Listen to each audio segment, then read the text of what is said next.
才留下这缕残魂，但这魂体坚持不了多久，得尽快找个肉身。你个没有神魂的废物也配娶我姐？不管怎样，我都是你姐姐的未婚夫，即便她要退婚，也轮不到你来通知。我要见她。我姐已是冰河谷长老的入门弟子，岂是你说见就见的？我看你还是去见阎王吧。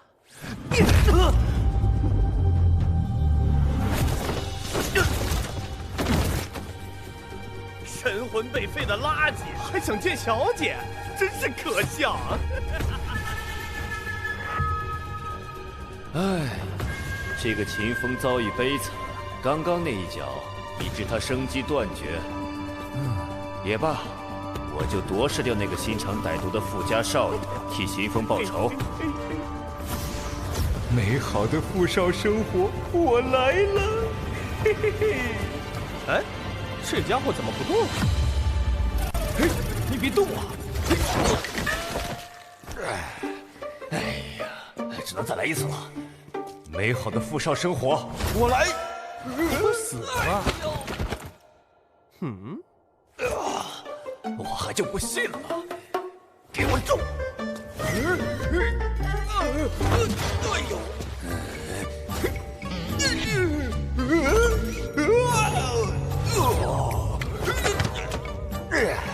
这家伙是有多动症吗？魂体坚持不了多久了。这一次不成功，变成人。嘿，真死了。走吧，回去给我姐复命。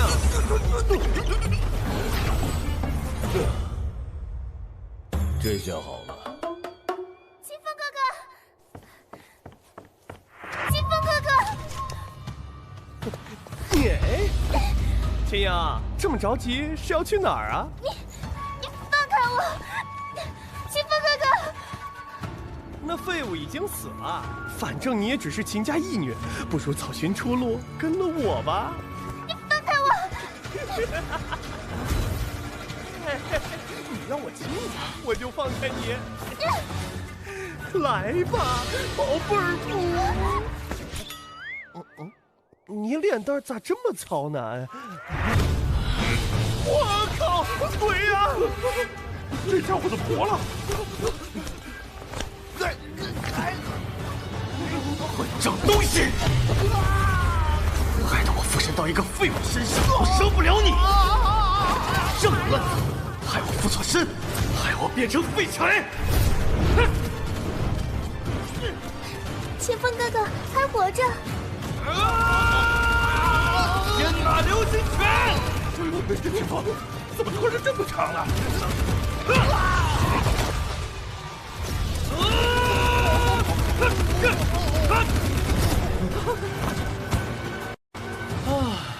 打完收工。干嘛？你居然敢打我！怎么，你不服啊？你给我等着，我这就去摇人。秦风哥哥，你没事吧？放心，我没……啊！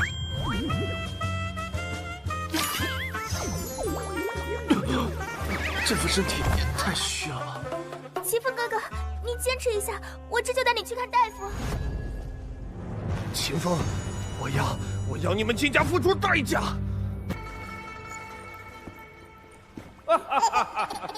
我家风儿有苍龙神魂，大地之子。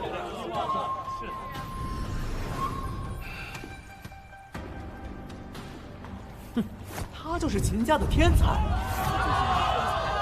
秦风，你能带我修炼吗？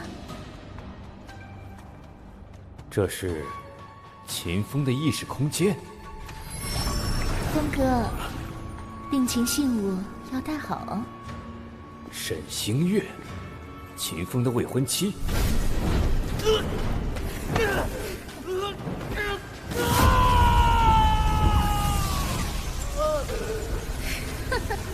秦风，你个废物根本配不上我。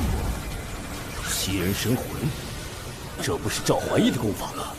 吞噬天才的修炼根本，让其变成废物。好歹毒的女人！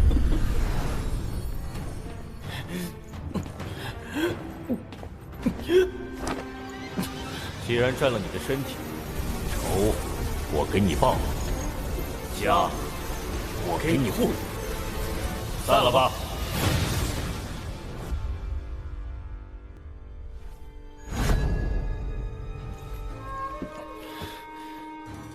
赵怀义已经消亡，世间怎么还会有他吸人神魂的功法？这个沈星月必不简单。永恒之火，融合。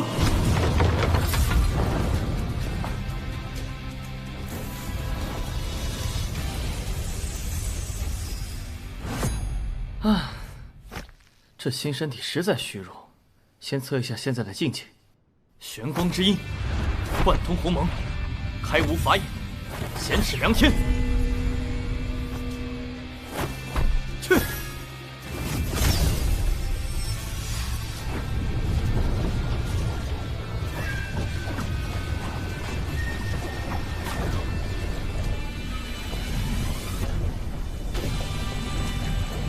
容光焕发，容光焕发，容光焕发！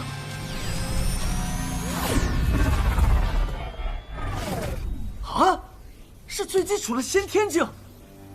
我苦修数百年，好不容易才踏入神之境，成为武帝。我去你个赵怀义，你受无损呐！清风哥哥。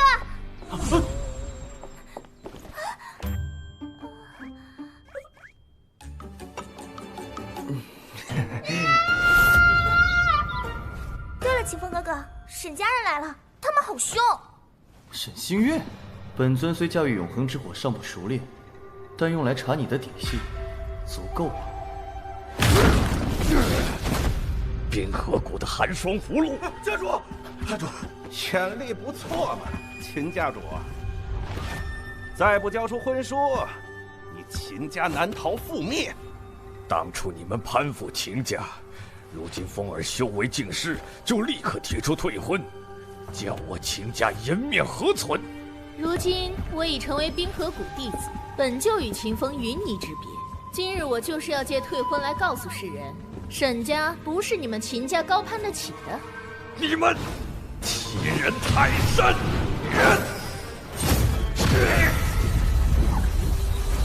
沈家普通侍卫队长都这么强，看来冰河谷给了不少好处啊。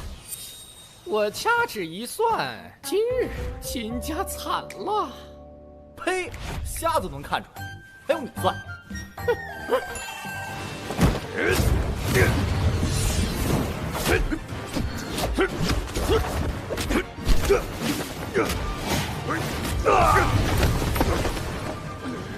家主，跟他们拼了！一群废物！滚！老东西，别死撑了，交出婚书，给你个痛快。做梦！送他上路。是。拿命来！滚！敢伤我家老爷子，胆子不小啊！他神魂怎么恢复了？小畜生来的正好，我送你们爷俩一起上路。你以为你是成龙啊？啊！趁我家嚣张什么，偷袭什么，给你机会你不中用。寒冰子！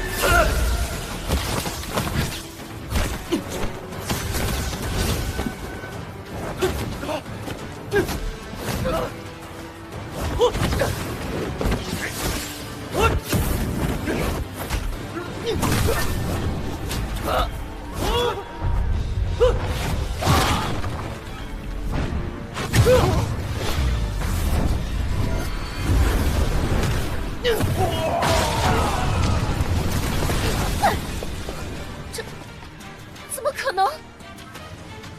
快杀了他！四人同时出手，秦风怕是要废呀。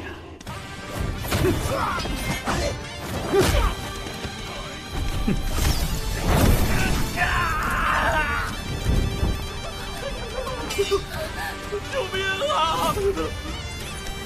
安心上路。杀人了！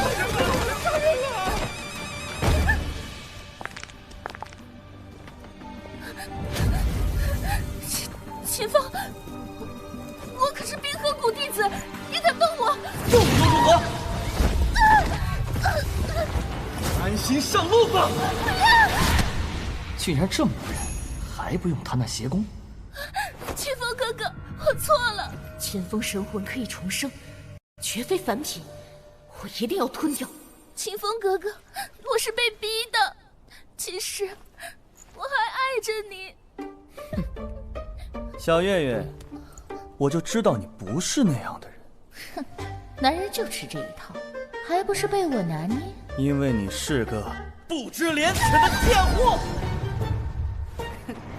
秦风，你竟然敢打我！打你是轻的，信不信我要了你的命？今天一定要逼他使出那块邪门的玉佩，我倒是要看看他这邪功究竟是什么玩意儿。好，我走。秦风，今日之辱，我一定会百倍讨回。秦风完全不像废物呀！你不是瞎了吗？谁？咋了？嘿，老骗子！就这么让他走，太便宜他了。哎，等等，沈星月，你不要婚书了吗？婚书？你真要把婚书给我？一纸婚书而已，没什么大不了的。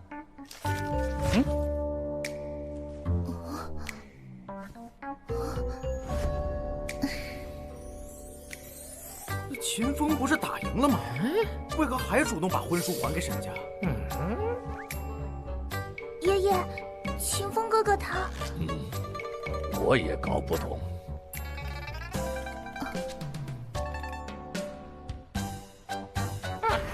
老夫明白了。啊，这秦风对沈星月似乎还有感情。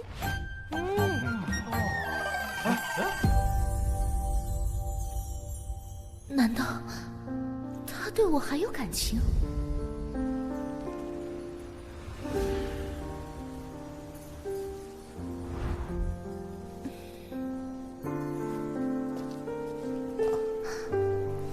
什么呢？5000两，这份婚书你拿走。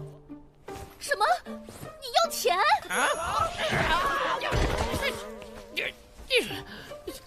想钱想疯了吧？5000两就把婚书卖了？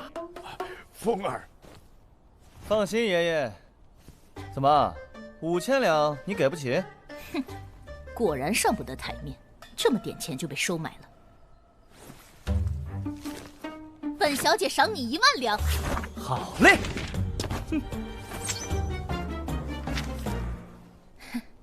的确是婚书，太好了。不管怎样，目的算是达到了。至于秦风，以后再收拾他。等等，刚刚你拿走的是咱们出生3个月时的订婚意愿书，我这里还有咱们3岁生日的订婚契约书，5岁时的成婚确认书，8岁时候的完婚承诺书。哦，还有试婚书、庆婚书和征婚书。哎，风儿啊！林总总加起来要你15万两，不多吧？秦风你……哎，你看别嫌贵啊！看在咱俩的交情上，现在付款可以给你打8.5折优惠。意愿书和承诺书可使用300两的优惠券，退还当初的聘礼可抵扣等价红包，发动亲朋好友帮你砍一刀，点个赞还能额外获得800两减免，最终就要你个10万两吧？怎么样？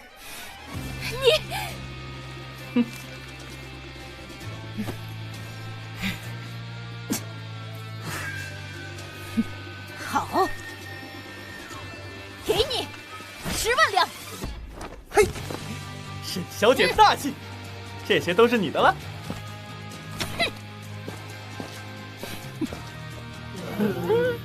哎呀呀，瞧我这脑子，差点忘了，还有一张。秦风，你不要太过分。放心，这张免费。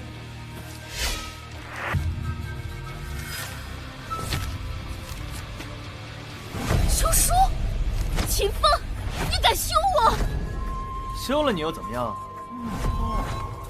你这种女人，我们秦家根本看不上你。那你可别怪我。这就是你吸食的神魂。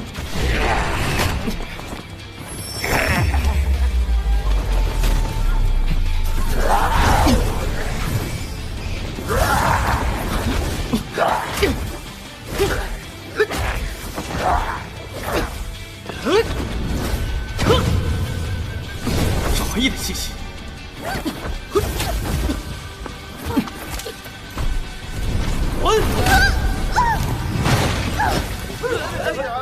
这不是沈清月吗？那个休书啊，是休书。还是退婚这个休了。果然是赵怀义的邪功，我得好好查查这玉佩的来路。秦风，你给我等着！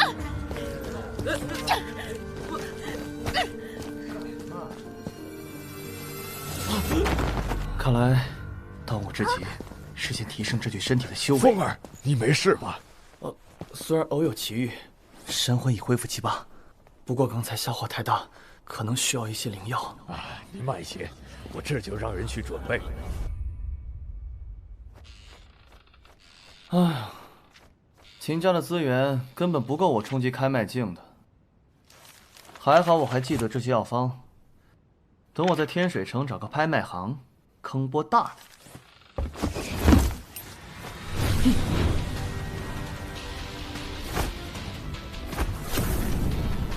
天地鸿炉，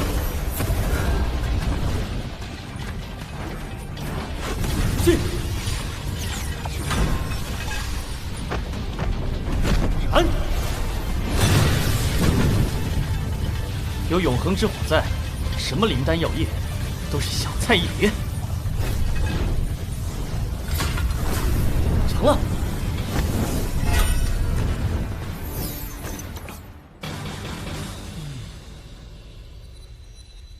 开脉液能大幅提升开脉境以下武者的修炼速度，对普通人来说绝对是宝物。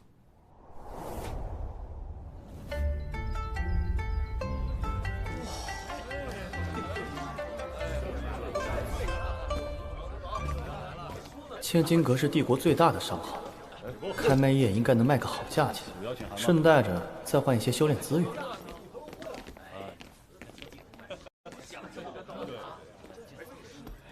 哎，客人瞧瞧，这是我们新采的紫灵草。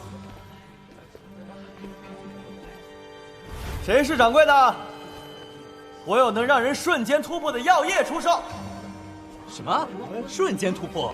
帝都丹元阁都不敢说有这种神药。瞬间突破，这小子是来唬人的吧？刚入先天境，竟敢公然来千金阁行骗，好大的胆子！什么？永恒之火！这就是你们千金阁的待客之道吗？不问青红皂白，直接出手！笑话！你一个卖假药的骗子，也敢用我们招待？来人，给我拿下！我看你是欠款项。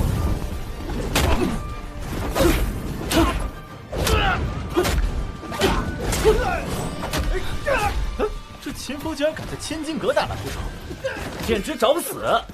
哎，我走天罡义武卷，掐指一算，秦风虽然实力有所增长，但敢在这里闹事，两天怕是要惨喽。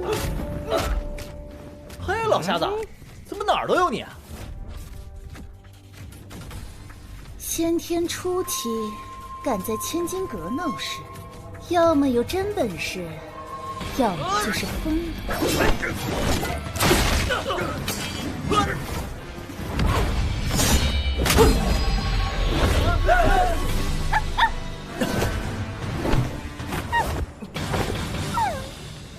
敢说我是骗子？今天就让你们见识见识开脉液。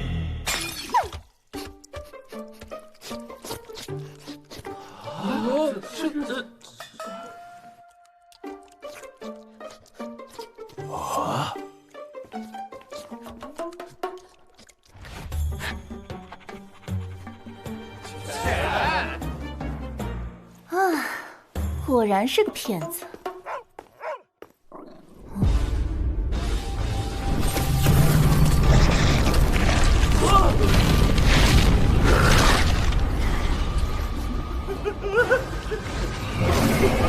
这什么情况？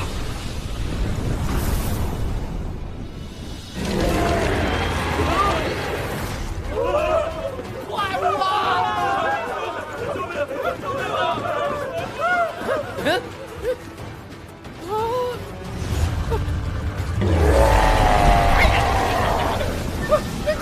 老子怎么总是走眼？这天水城后5分钟，不能待了！这么厉害？难道这开麦叶是真的？所有人都看着呢，绝不能承认千金阁有错。在千金阁闹事，罪不可恕，给我拿下！可是，大总管，他卖的好像是真药啊！管他是不是真药，敢在千金阁闹事，就必须严惩，给我上！是。哼，死不悔改是吗？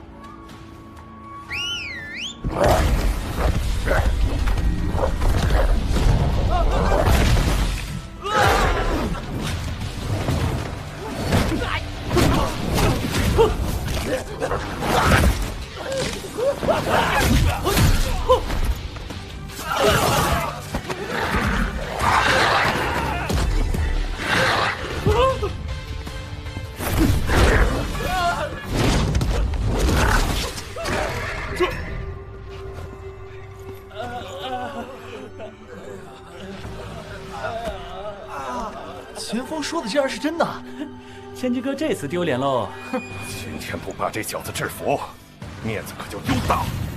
小子，以为没人能治得了你吗？那我就领教。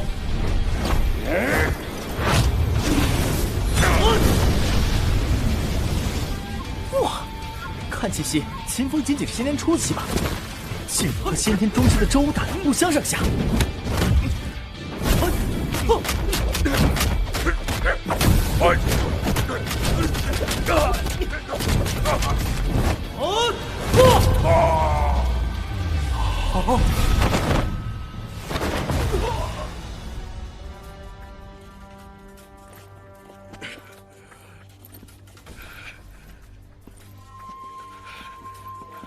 还来吗？来！够了。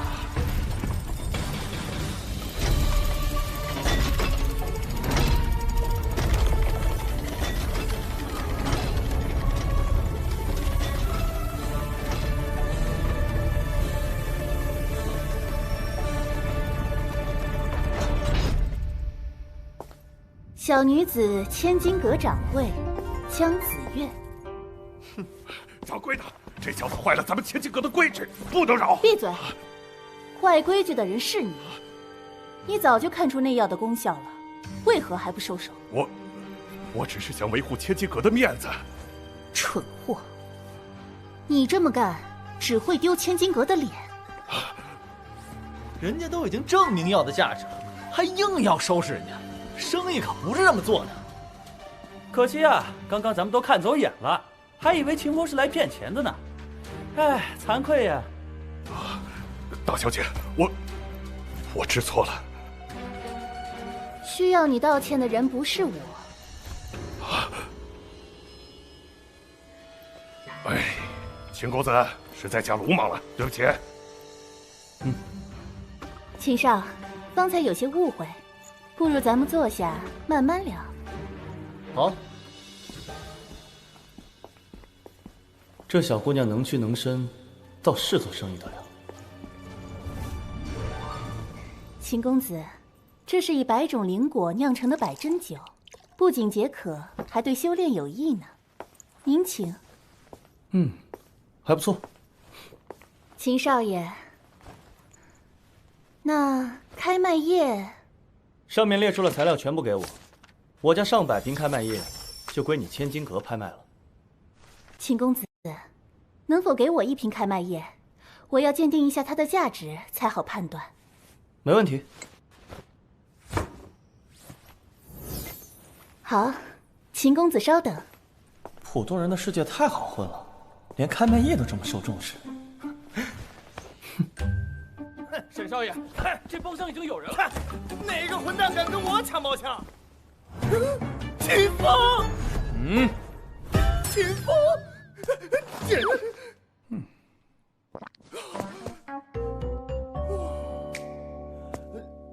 不对呀，千金阁不允许动武，我怕他干什么？秦风，你这废物还敢在这里嚣张！我姐已经向冰河谷求援，你就等着。滚！秦风，冰河谷的人在千金阁都要守规矩。哼，有本事你来打我呀！没见过敢着头打的。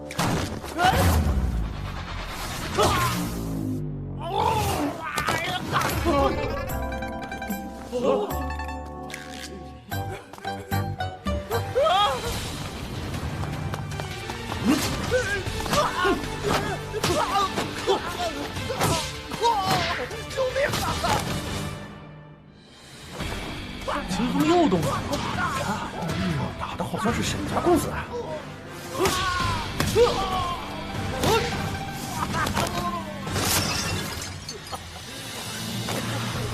哼，不堪一击。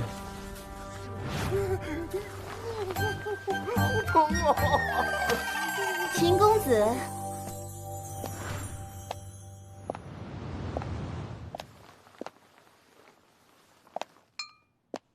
开麦业鉴定好。这是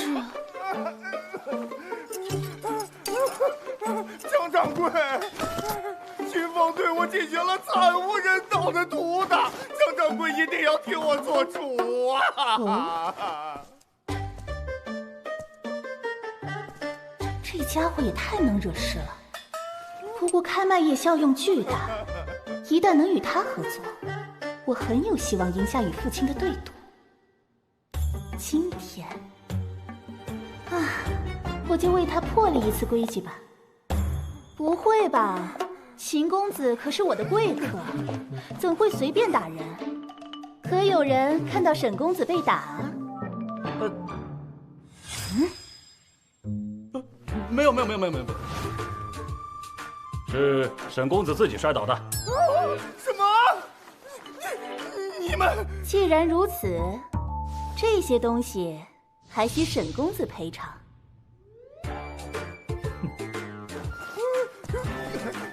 这明明是秦。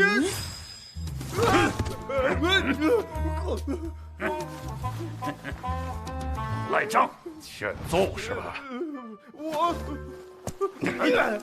我赔就是了。千金阁是天南地国商业魁首，皇家队竞技分，怎么会偏袒秦风这个废物啊？椅子是千年老木的，花瓶是古董，玉屏风的原料是温泉暖指玉，加起来1000两。这什么1000两？这些破桌椅板凳怎么可能这么贵啊？赖账，欠揍是吧？该死！要是得罪了千金阁，我沈家也不会好过呀。1000两而已，沈公子不会是出不起吧？你说什么呀？我出不起？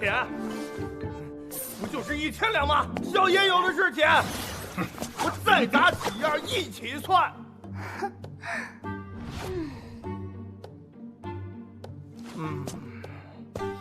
得找点便宜的东西砸。就它了，嘿，今天就让你们知道知道我沈家的实力。就算是把千金阁砸了，我也赔得起。怎么样？我最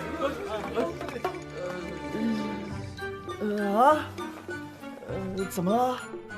这开麦业能提升开麦境以下武者5倍的修炼速度，一瓶价值1万两。你说什么？这玩意儿值1万两？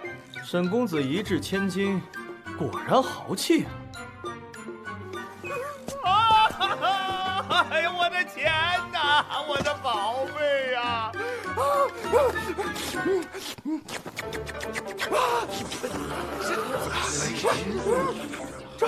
这药液真有作用，我感受到了。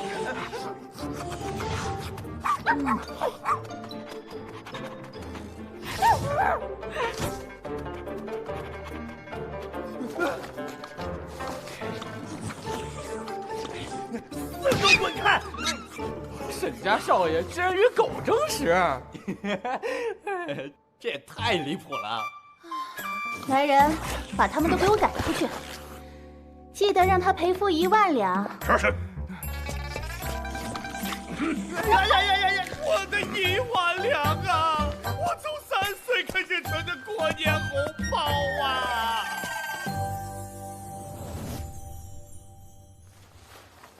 让秦公子见笑了。这里面是你需要的修炼资源。多谢。明天你派人去我府上取开麦叶，拍卖事宜就拜托江掌柜了。分内之事。对了，秦公子，这开麦叶是你炼制的吗？你猜啊？啊，你越是这样，我就越是好奇呢。明天我要亲自过去看看。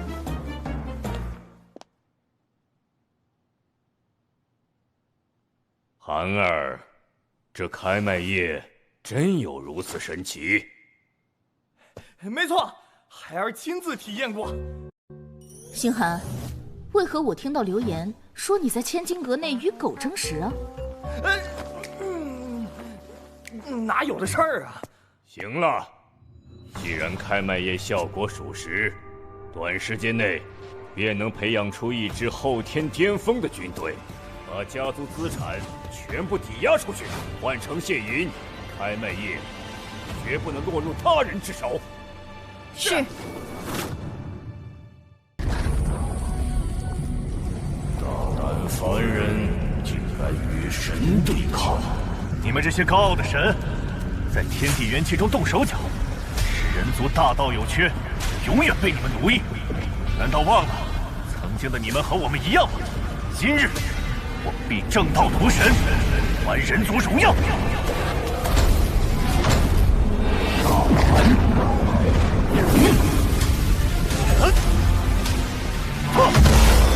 小小蝼蚁，无死活！万天剑，飞龙在天！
1万年过去了，你终于醒了。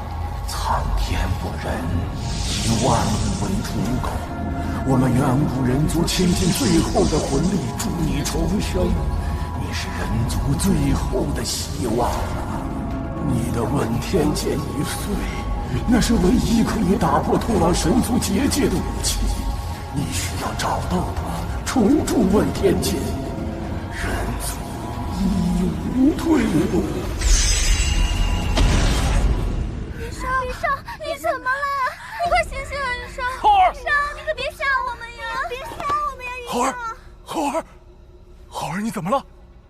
浩儿，快说，这到底怎么回事？是谁把我儿害成这样？我们也不知道。云公子正在饮酒，突然他就昏迷不醒了。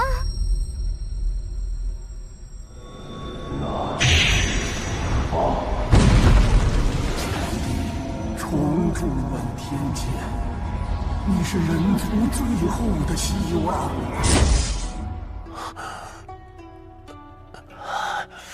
醒了，云公子醒了。浩儿，你醒过来了！哎呀，可把老爹吓坏了！你没事就好，活着就好。我这是重生了，浩儿，靠着远古人族的力量。浩儿，根据永生的记忆，我这时是个不能修武的纨绔子弟。几个时辰前，我还在这酒楼饮酒。云公子，你再喝一杯啊！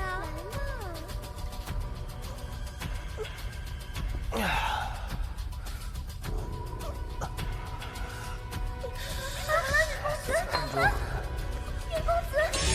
是谁在暗中害我？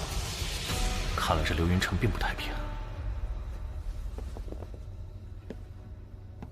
来，浩儿啊，快把这秘丹药服下。老爹，这丹药是从哪儿弄来的？这可是流云城宝丹楼的丹药。云馆主，云浩昨夜在我们赌坊欠下了18000个灵石，说的可是今早就还。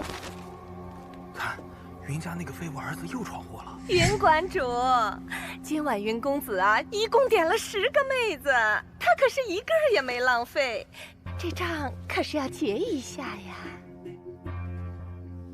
令郎昨日在我们酒馆宴请宾客，杀了2头妖兽，点了大量珍馐灵酒，这2万个灵石，是不是现在就可以结算一下啊？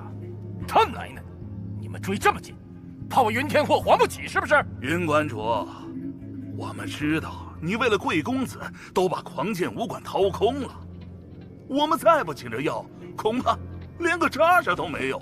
你们，哎，我这元神可是给他老爹找了不少麻烦，我先想办法稳住他。老爹，各位，我家武馆再不济，还有偌大产业在那儿，你们容我3天，所有欠款必定原数奉还。3天后若未还清，狂剑武馆任你们处理。这能还得上吗？就是我儿子的话就是我的话，听见没有？臣妾信你一次，3日后我们上门去取。走吧，走吧。哎呀，走吧。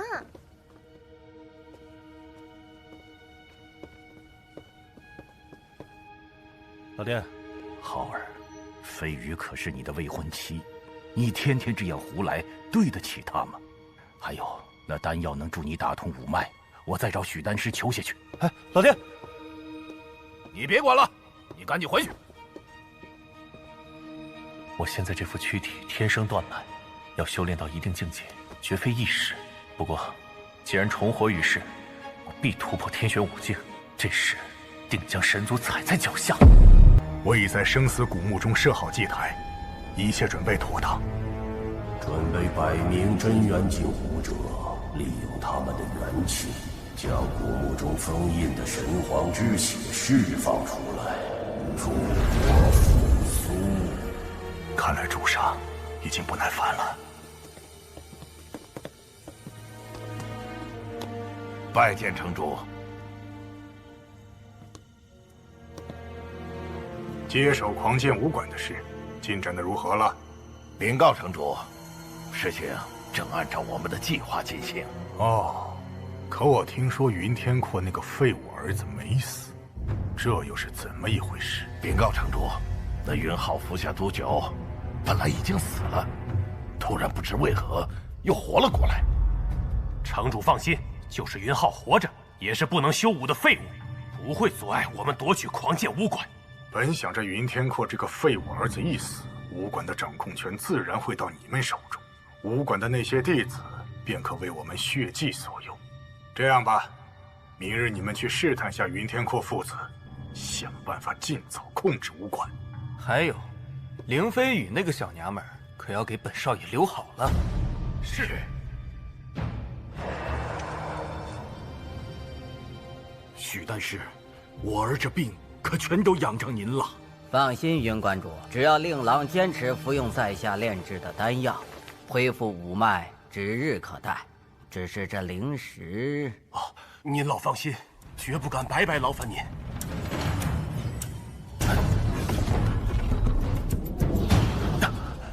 果然是天生断脉，让我用太初造化诀打通五脉。啊！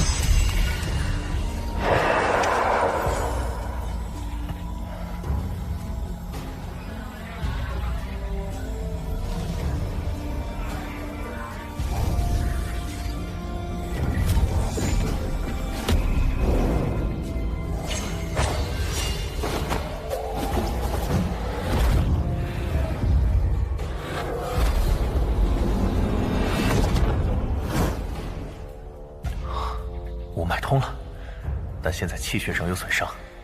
原主身体如此孱弱，仅仅迈入隐气境便吃不消了。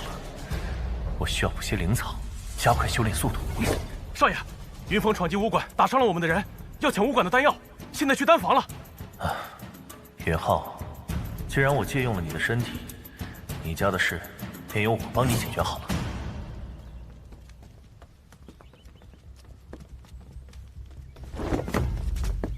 站住！几位，请就此止步。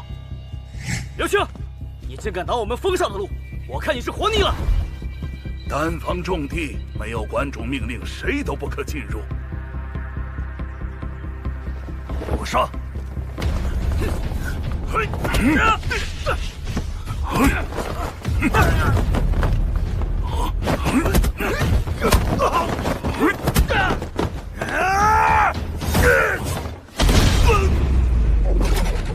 去死吧！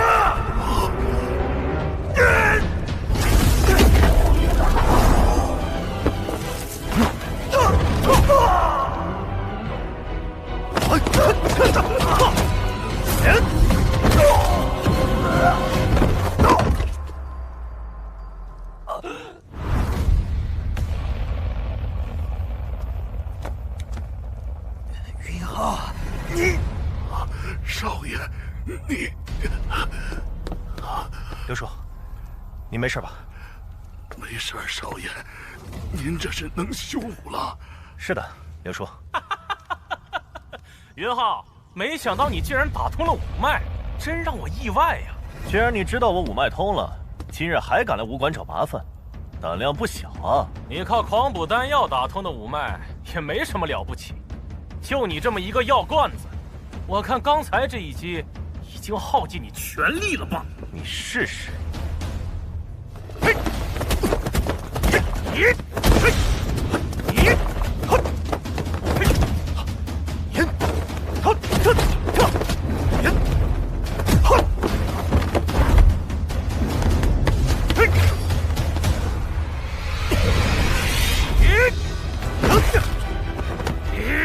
九重流波斩！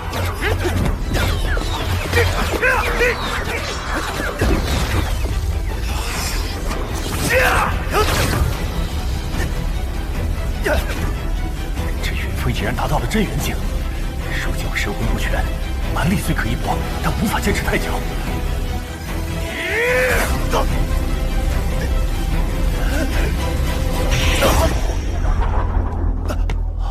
狂暴拳！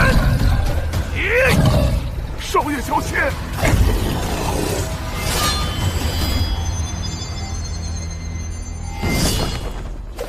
云峰，狂剑武馆不容你放肆，再不管，别怪我不客气。凌飞羽，你别得意，今天这事还没完，走着瞧。哼！云浩，你没事吧？她就是我的未婚妻，凌飞羽。哎，飞羽的体内竟然有问天剑的碎片。云浩，你在发什么呆呢？你什么时候恢复五脉了？也不告诉我，害得我天天为你担心。我什么？少爷，老爷有请。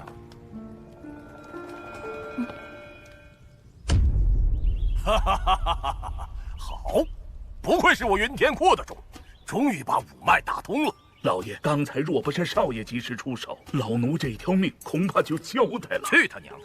我看以后啊，谁还敢说我儿子是废物？飞羽，之前我一直觉得这臭小子配不上你，现在看来云浩还是有点上进心的。不如这样，爹找个黄道吉日，把你俩的婚事办了，也算了却我一桩心事。你说怎么样？老爷，今天云峰来武馆找事儿，看来他们是要下手了。爹，云峰那边看样子是早有准备。哼，他们看你天生断脉，不能修武，料定你不能接管狂剑武馆，仗着是主家一脉，他们想趁机霸占，这事绝不可能。老爹，都是因为我。嗨，说什么呢？别为这个事儿担心。哎，对了，你这次五脉恢复，多亏了宝丹楼的许丹师。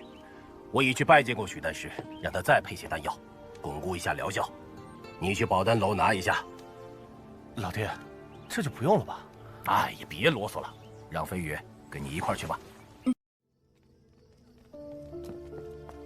飞羽，走啦。你说这许丹师真有那么厉害吗？宝丹楼可是流云城药材市场的大势力，待会儿说话可要注意点。这么厉害，我倒是要好好会会。飞羽，我做了这么多错事儿，为什么你一直没有放弃我呢？小时候的事，你还记得吗？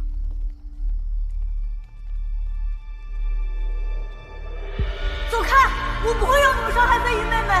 嘿，就你这个天生断脉的小杂种，别在这给我丢人现眼了！你虽然因为从小无法习武而自暴自弃，但我知道，你善良的内心一直都没有变。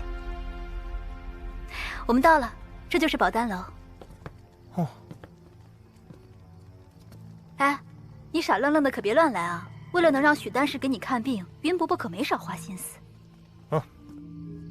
云公子，许丹师在里面恭候多时了。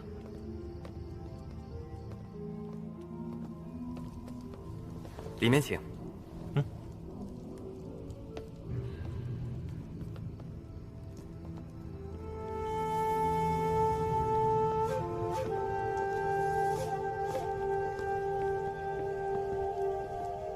你就是云浩？正是在下。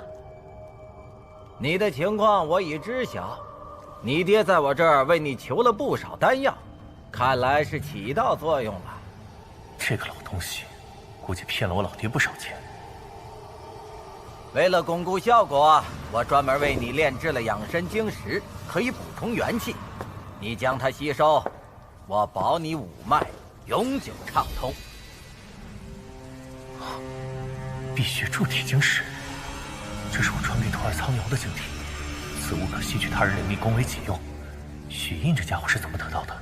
许丹师，寻常炼体必先诊脉观其体质，再因人而异开方定丹。你不闻不问就要我吸收此物，是何道理？怎么，你不信我？我这晶石万事万灵，不要多问。我看是想拿我试药吧。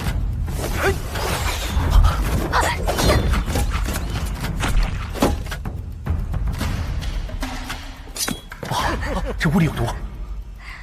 中了10香软筋散，就算是聚灵境高手，也要忌惮3分。你老爹说你中毒竟能自救，说明你的体质异于常人。我倒是想看看你身体里现在的元力是何模样。你这老鬼，我不是你伤害的！你找死！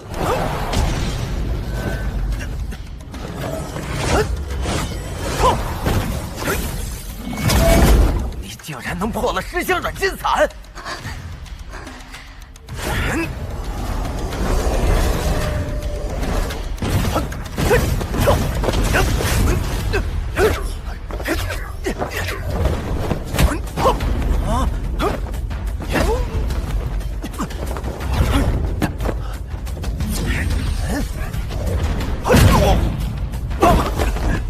老家伙，就你这点本事，还想制住我吗？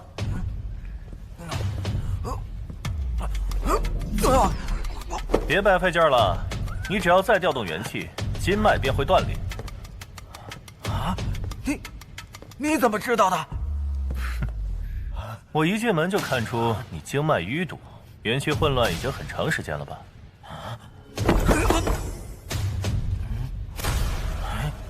怎么样？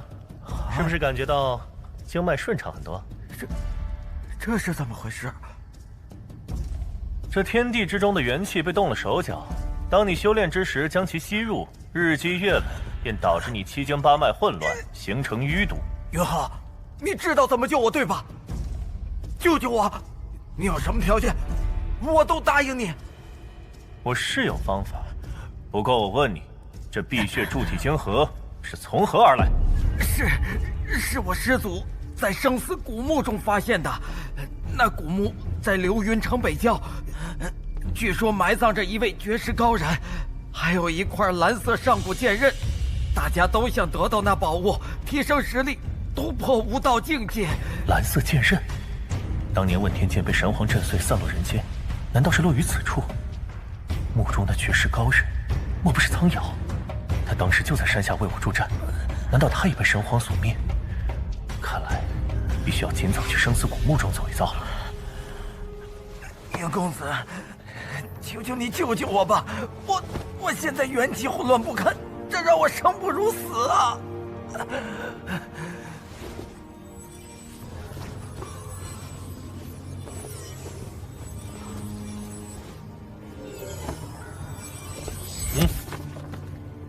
云公子，这是养元汤，你照此方配制草药炼制服用，可缓解你元气混乱的症状。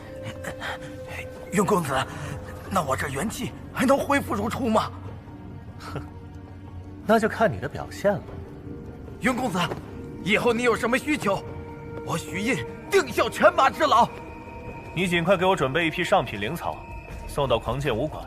这副汤药，你也帮我推广开来，所得收益28分。你若能尽心办事，1个月后，我保你元气恢复如初。对了，你再准备40万晶石，明早送到狂剑武馆。是，云公子，我一定照办，我一定照办。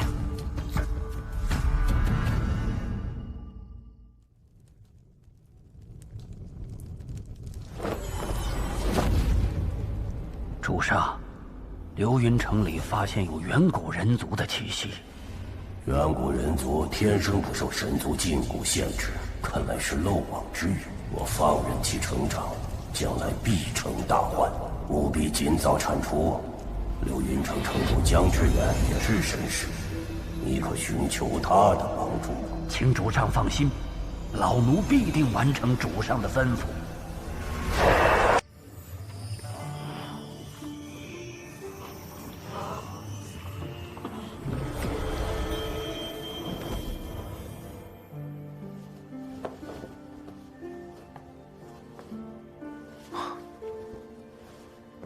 飞羽体内的毒总算是逼出来了，不如现在趁他昏睡，我将问天剑碎片取出来。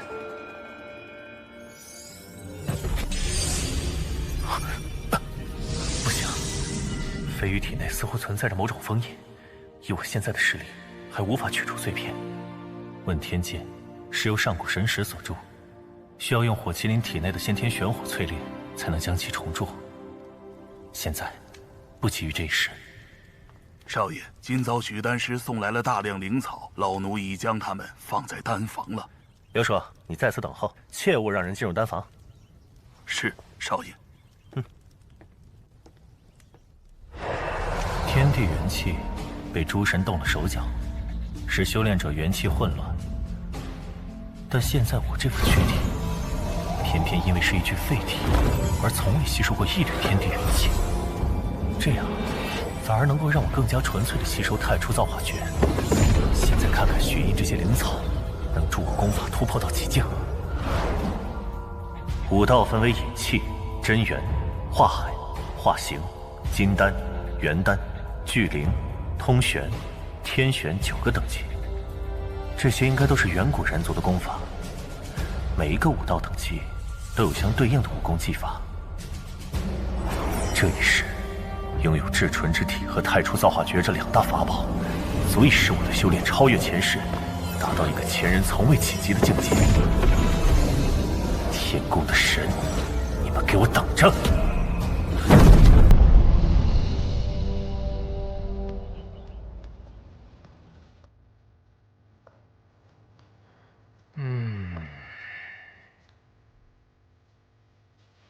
封少，您请用。城主府的人到狂剑武馆都说了什么呀？啊，江川公子派人给凌飞羽送去一套金银首饰，可凌飞羽不仅没收，还将来人赶了出去。这臭娘们真不识抬举。封少，你下去吧。是。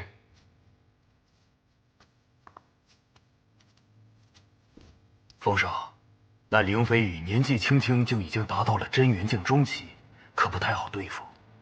咱们怎么才能把他献给江公子呢？真元境中期又怎样？别忘了，如果没有我们云家，他能活到今天。当我们拿下狂剑武馆之后，还不是由我们说了算？封少，我听说祝家的云影长老今日要来流云城，不如……嘿，好，嘿，好，嘿，给我好好练！让开，让开！尹天阔，云浩呢？大清早的，叫唤什么？尹天阔，听说你要让凌飞羽嫁给你那废物儿子，我不同意。放屁！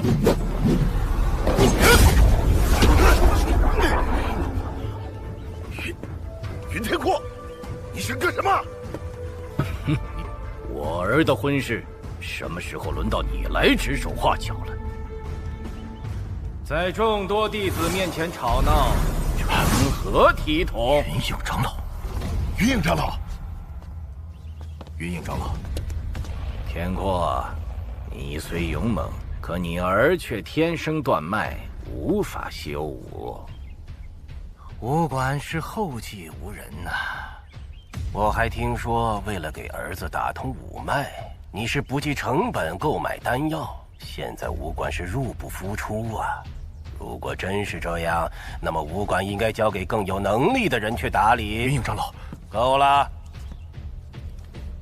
我看海生就是不错的人选。云影长老，这万万不可！这云海生素来与我老爹不和，如今竟把云影长老请来了，不行，我不允许他们伤害飞羽和老爹。长老，如何叫天资不足呢？虽然我天生断脉，但其实是我的体质异于常人。一直以来，父亲都以秘法教我。实不相瞒，现在我已突破真元境。真元境？什么？这怎么可能啊！听说他是刚刚通了五脉，平常人从引气境到真元境，少说也得要2、3年啊。云浩，你小子怎么敢大言不惭？你靠丹药硬撑出的修为，不过是镜花水月。小小年纪，可不要口出狂言呐！如若不信，请长老验查。好，既是如此，那便一试。你若能打开这玲珑宝体，我便信了你。啊，玲珑宝体，这也太难了吧！这怎么做？长老的测试，就算是真元境巅峰也未必有把握，这未免也太苛刻了吧？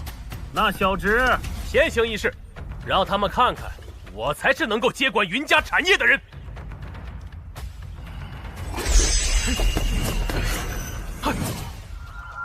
啊，这玲珑宝体据说有3层，一般人能驱动都已是不得了，只有真元境才能将其打开。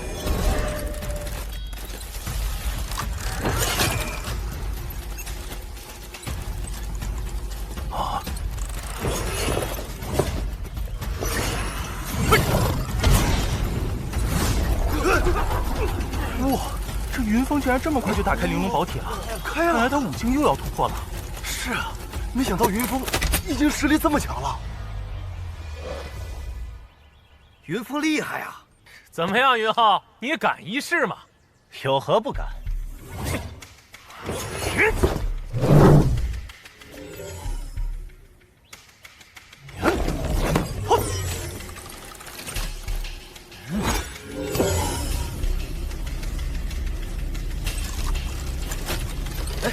怎么回事？怎么没有反应？是啊，哼，我看呢，也就到此为止了。怎么没有反应？是啊，就这样的废物，你说他有资格继承武馆吗？不过少爷能驱动这玲珑宝体，已经很不错了。太初造化诀，第一种，引气护体。开了，快看！啊，少爷竟然真的也打开了，他这是真的已经突破到真元境了。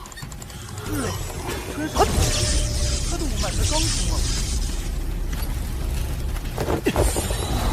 这不可能吧？难道他想打开第二层吗？第二层居然真的开了！云浩究竟是什么体质啊？他才17岁，百年一遇啊！这云浩真了不得，从废柴一个，一下子就到真元境。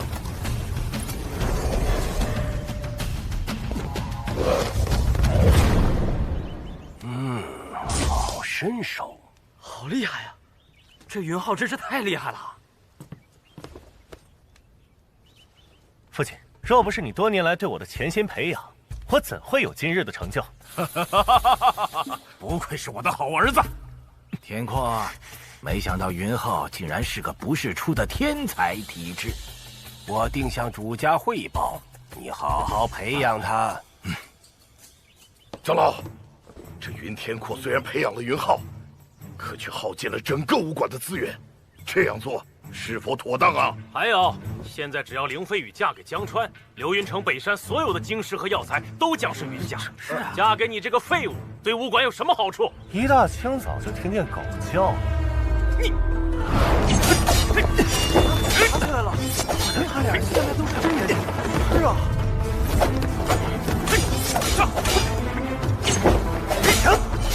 多少？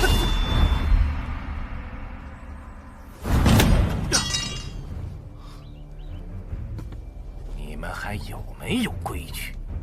长老，我也请出玄天斗，按照老规矩，我们两家各派弟子出战，武斗定输赢，谁赢了，以后谁便接管狂剑武馆。哼，云天阔，你敢吗？你他妈！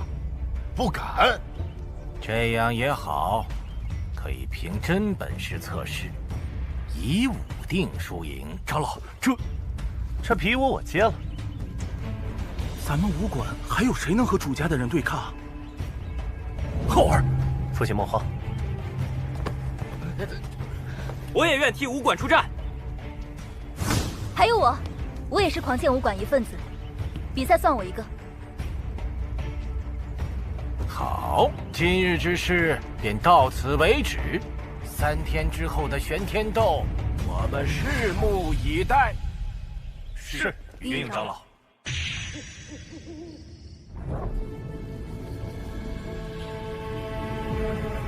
多亏城主送来的狂蟒之血，能让凤儿的实力在短时间内更上一层，突破到真元境巅峰。这次比武，我们势在必得。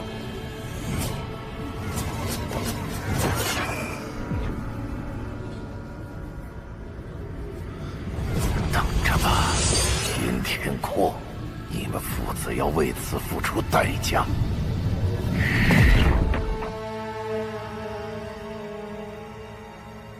将血印这些灵草炼化，加之炼体，我应该能将体内的气血补充起来。让石碑秘境去看看，有什么剑法可以驱动。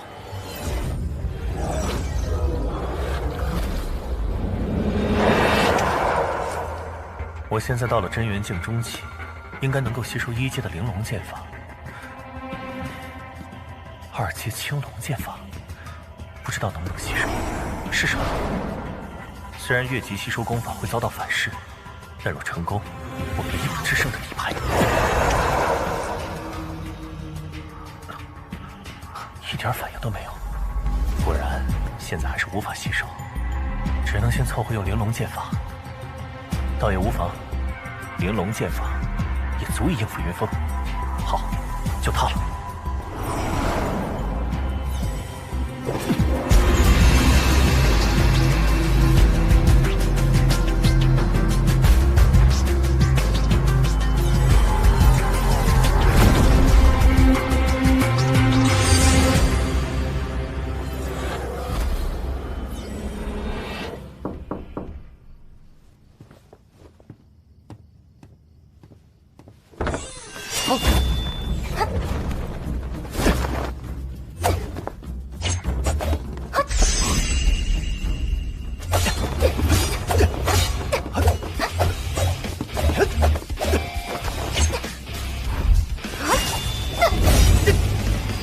飞远，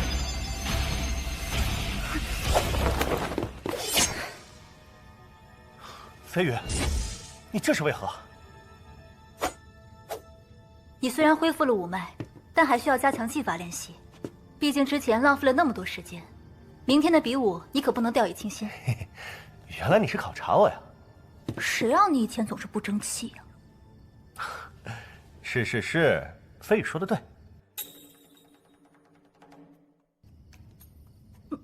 你干嘛？你看什么？我是看你，我发现你的身体有问题。什么问题？飞宇，你的身体内有一层封印。你怎么知道？你怎么看出来的？那天在宝丹楼，我们被血印伏击，你身体瞬间爆发出来的能量显示，有道封印在保护你。飞宇，到底是怎么回事？这层封印是我娘留下的。我娘在我5岁的时候离开了我，当年我们全家被歹人追杀，我爹战死，我娘将我藏了起来。临走之前，她在我身上布下封印，并且叮嘱我不要轻易去冲破封印。幸好云伯伯及时赶到，将我救下。这道封印将在我18岁时慢慢消失。飞宇，你早点休息。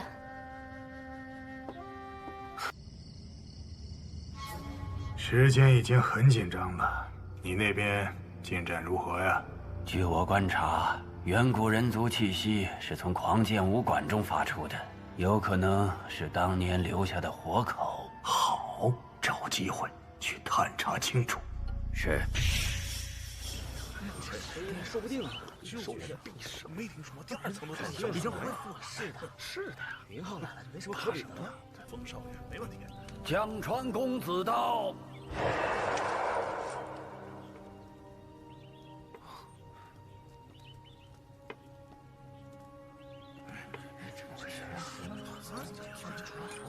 哦，原来是这样啊！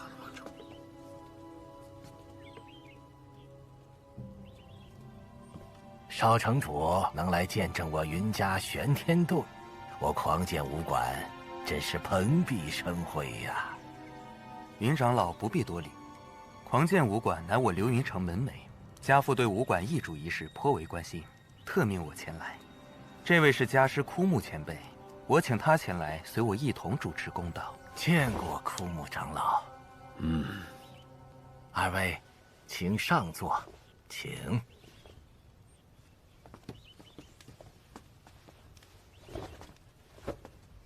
本次比赛为3-3对制，每家出战3人，获胜人数多者为赢家。下面比试开始，宗门内比，各凭本事。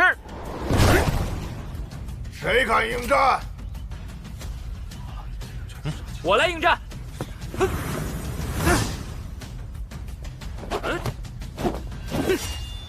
第1局，云虎对叶强。你找死！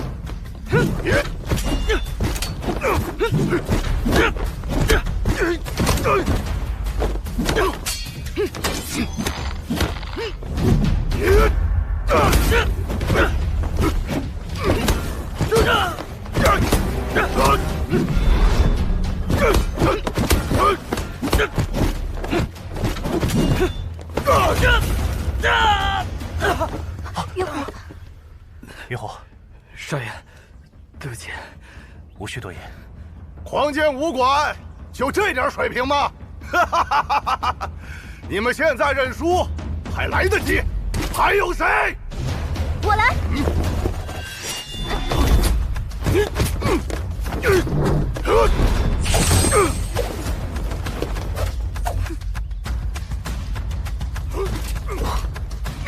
林飞宇，这1号的废物，还服从了我！找死！好，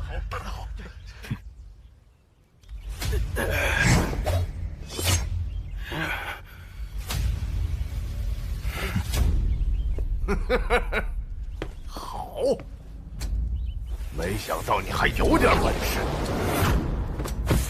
你。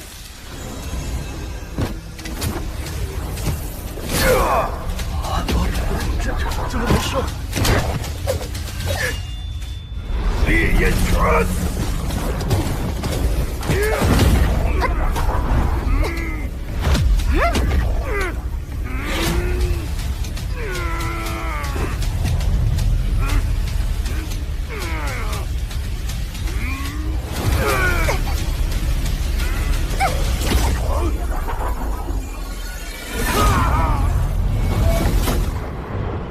远古人族的气息，林飞羽就是当年的漏网之鱼。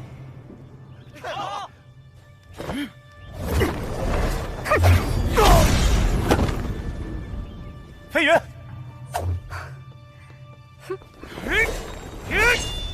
飞小心！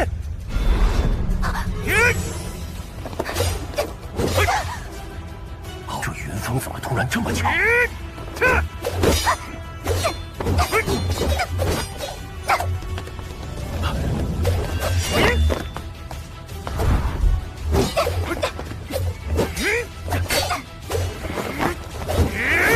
云峰起了杀招。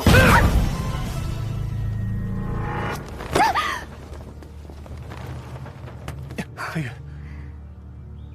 云浩，还不上来受死！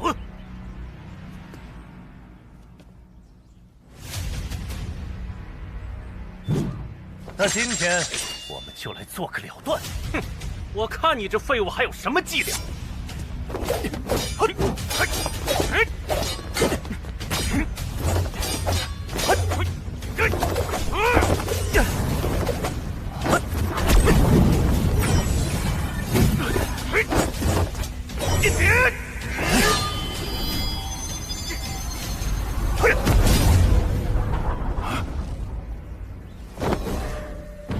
看来，狂剑武馆今天你是拿不走了。云浩，不用妄想了，这里就是你的葬身之地。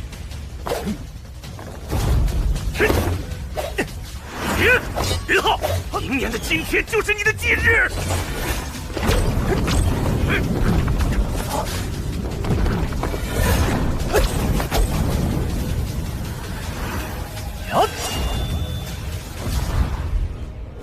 玲珑剑法，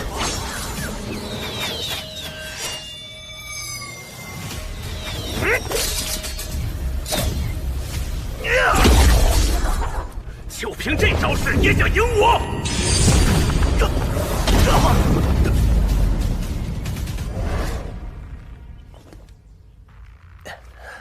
这云峰不对劲，强行使用邪法，只会自毁根基。好，那就看看你是否有实力能够挡住这股邪劲。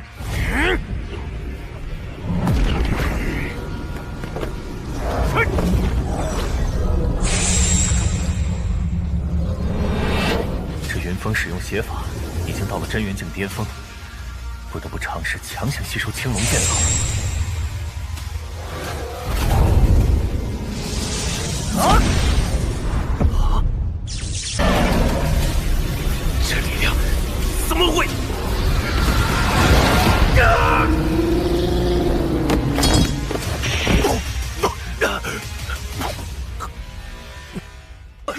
败了。对呀，可能啊。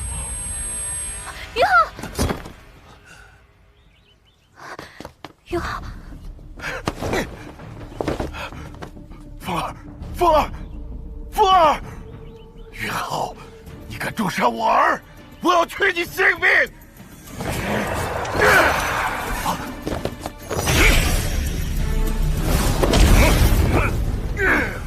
海生，不可造次。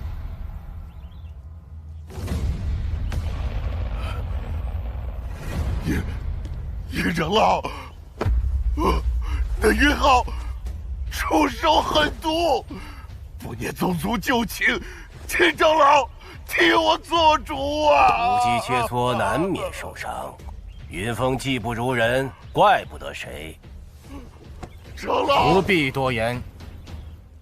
天阔，狂剑武馆今天表现不错，没想到云浩这孩子天赋如此出众，是个好苗子。我决定将主家宝物神魂果赐予云浩，过些时日，让云浩来北韩郡主家取走便是。是，多谢云影长老。神魂果，我现在神魂不全，此乃修补神魂的必须之物。没想到北韩郡主家竟有如此宝物。这件事我不会善罢甘休，云天阔，你给我等着！是吗？想找麻烦，狂剑武馆随时奉陪。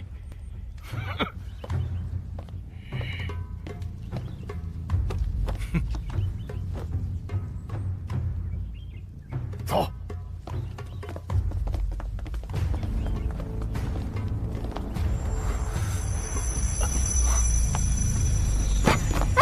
云浩，浩儿，云浩，浩儿，社主，社主，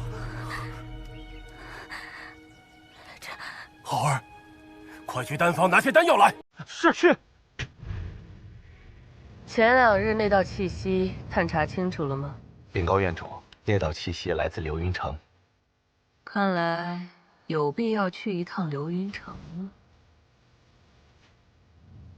越级吸收功法，让我经脉紊乱，气血反冲，好险！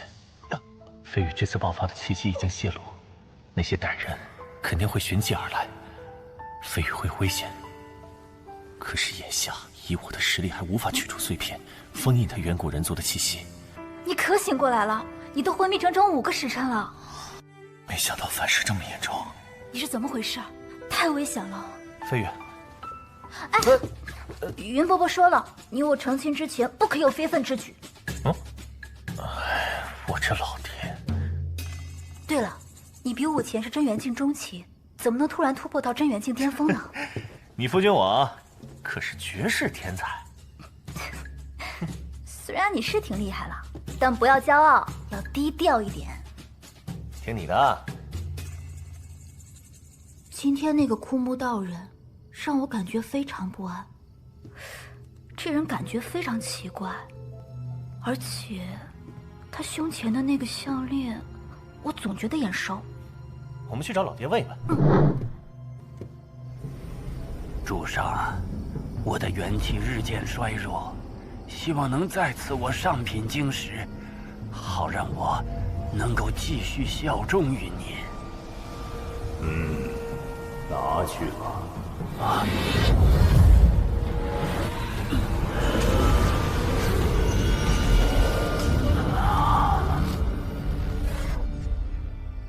当年，林广兄传信于我，让我务必去一趟林峰郡。可是等我赶到约定的地点，便发现林广兄已经身负重伤。这块令牌，便是从那杀手身上找到的。后来我又潜入林峰郡内，这才得知，林家于数日前，一夜之间化作了废墟。林家族人、护卫、家仆，无一幸免。今日出现的那个枯木道人，胸前挂坠上的图案和这枚令牌上的图案一模一样。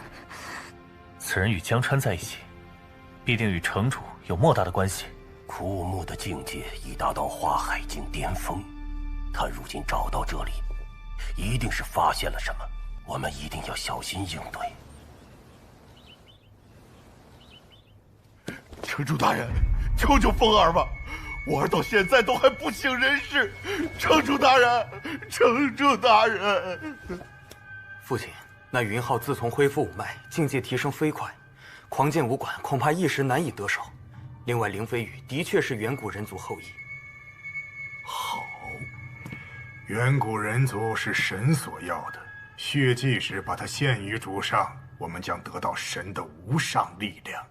血祭在即，放出消息，说已探明生死古墓有提升武境之宝物，召集全城武者一同前去。是。神明是不会放弃你儿子的。这是回魂水晶，你拿去吧。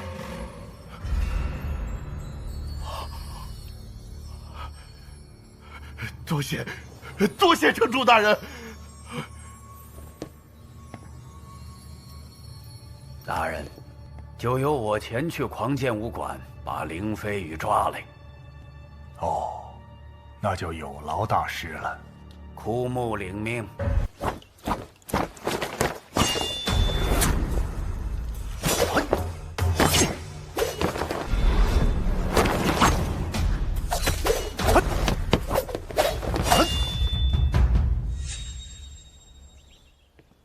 浩儿啊，快来看，许丹师来看你了。还不见过许丹师？见过许丹师。哎，不必多礼。云观主，我想与云公子单独一叙。好，你们聊，有劳许丹师了。最近怎么样啊，许印？啊？哎呀，还请云公子见谅啊，我不能暴露与你的关系，所以只能说要继续为你诊断看病了。上次公子给的养元汤，在下每日服用，现在明显感觉气血好多了。多谢云公子。你再坚持喝养元汤即可，我答应过你，1个月后保你淤堵的经脉畅通，自然不会食言。啊，是，云公子，您要的灵草都放在这纳须戒里了，足以炼制10炉的丹药。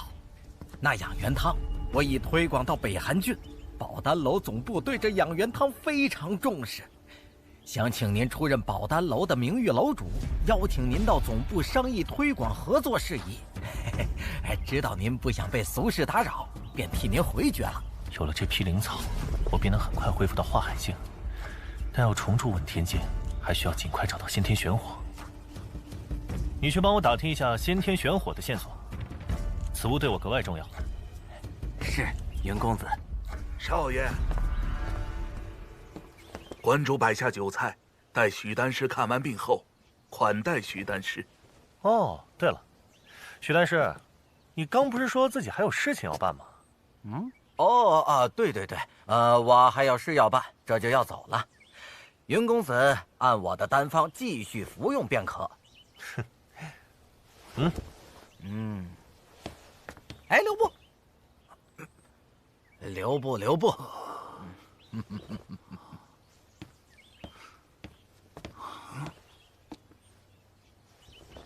少爷，我先告退。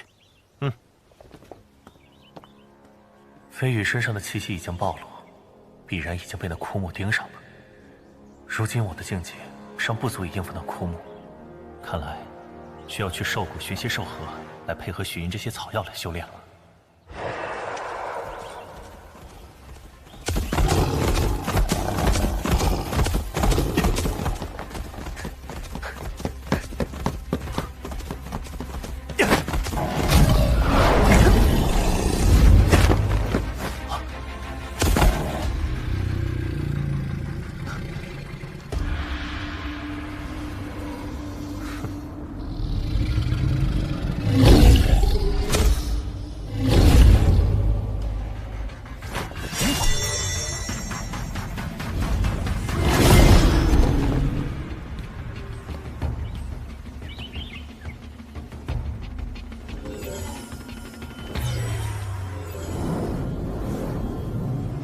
将上品灵草与这兽核相融，看来这次我定能突破真元，达到化海境了。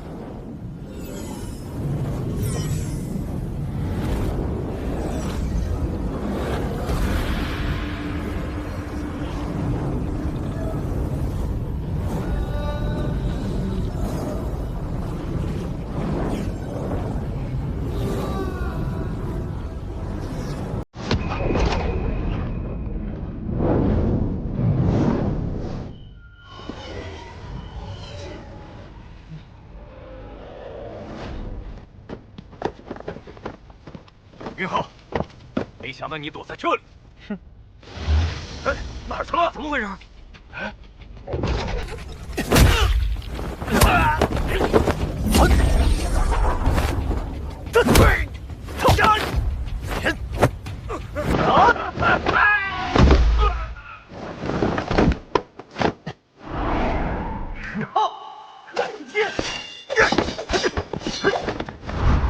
江川，是你。云浩，听说你不仅死而复生，还恢复了五脉，短短时间实力大涨，现在又到了真元境巅峰。看来当初我的担忧是没错的。如果放任你成长下去，恐怕我们江家在流云城再无立足之地。江川，你仗着城主府的势力，横行霸道，无恶不作。今天，我就要为流云城百姓除了你这一害。无恶不作？对呀，你那未婚妻凌飞羽还是不错的。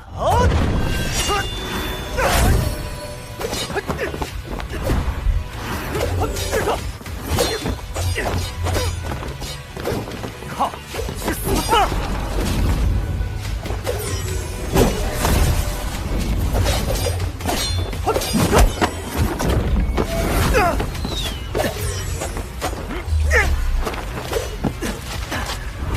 江川，这个败类！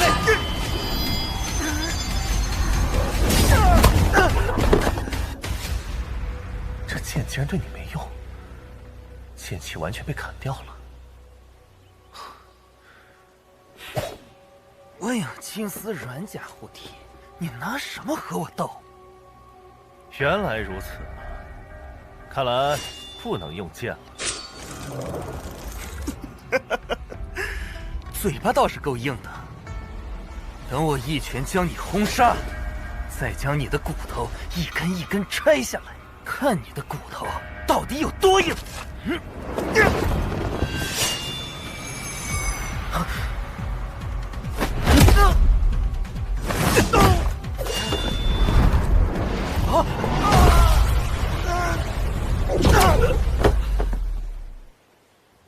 少爷，少爷，少爷，少爷，快起来，快！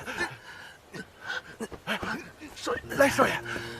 云浩，你等着，这笔账。江川这把剑还是个上阶玄品，将剑气注入此剑，就暂时为我所用了。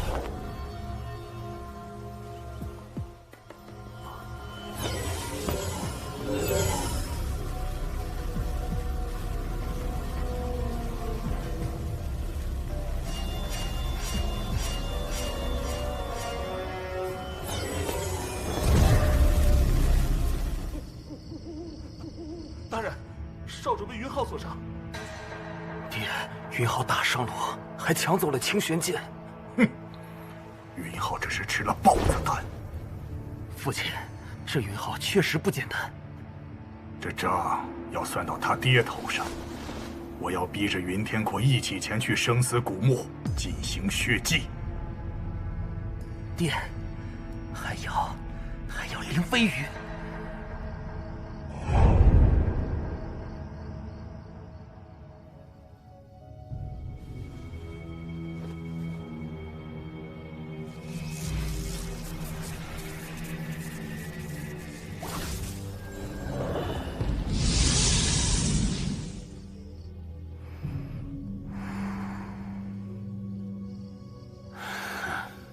真是我好运气，这次让凌飞羽落在我的手里。据说，如果能吸收活着的远古人族的血液，便能够摆脱神族的禁锢。这样，我以后就再也不需要神的施舍。哼！待我把凌飞羽引到山洞。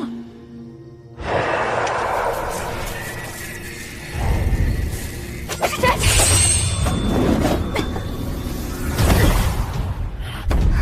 你这老贼！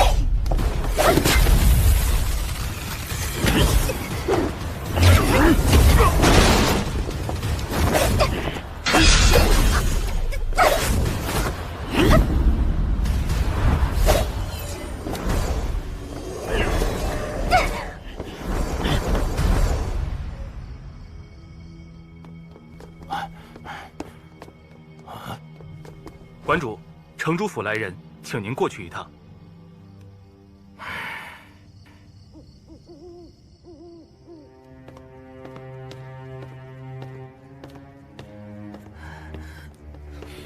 城主大人，哼，看看你儿，干得好事。啊，令郎这是？都是你培养的好儿子，他贪图川儿神器，暗算于他，夺走了他的清玄剑，还伤了他的经脉。云天阔，你不会不知道吧？大人，这怎么可能？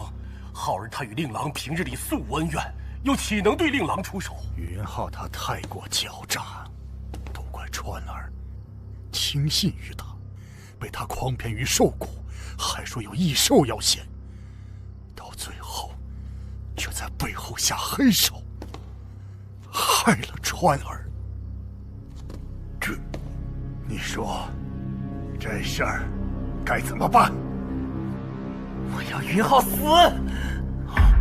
这样吧，生死古墓开启在即，只要你随我同去，助我开启大墓，此事便可一笔勾销。好吧。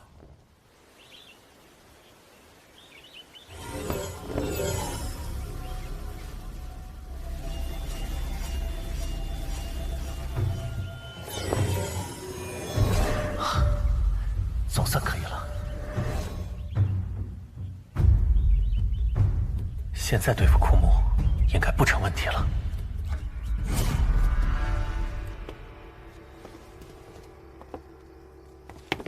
哎，城主召集大家，说是有要事商议，说是要去生死古墓，说里面孕育出了能量巨大的宝物。那走啊，走走啊，咱们去看看。走，走走走走，这儿有好东西，哎呦，这可都是。感谢诸位不辞辛苦赶来。众所周知，我们人族的修炼总是无法突破天玄境，乃是元气不足导致。如今我已探明，在我流云城郊生死古墓内，出现了一枚罕见的上古奇宝。此宝物有助我等修炼补充元气之功效。不过这宝物被天然形成的一道封印包裹其中，无法轻易取出，因此邀请各位前来商议此事。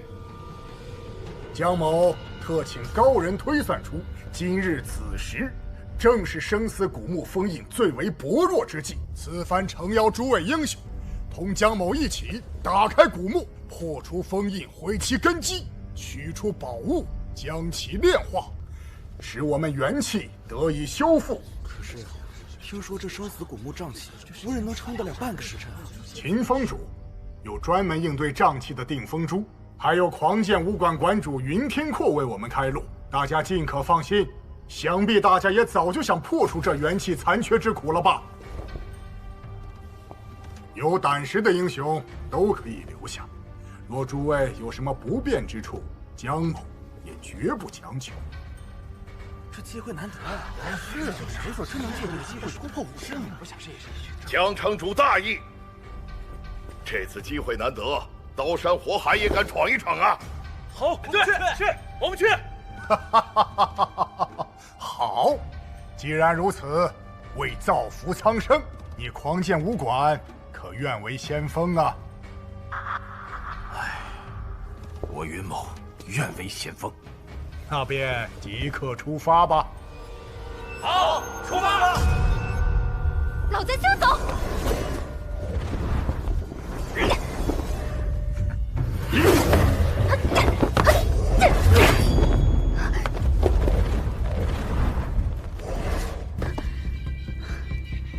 这老鬼躲哪儿去了？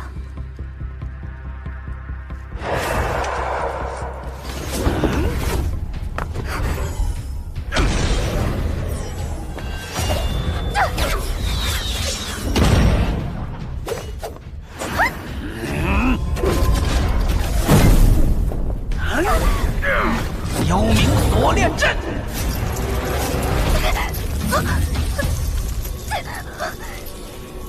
老鬼，你放开我！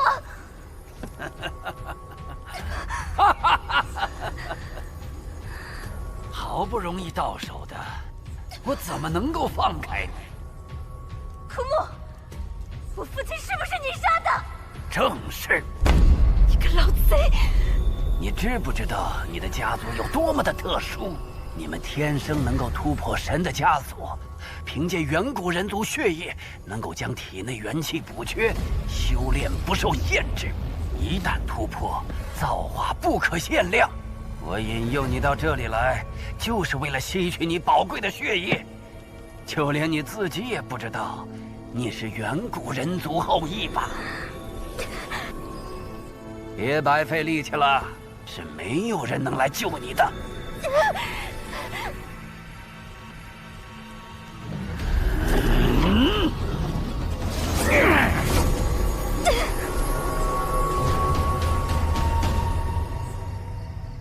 飞羽，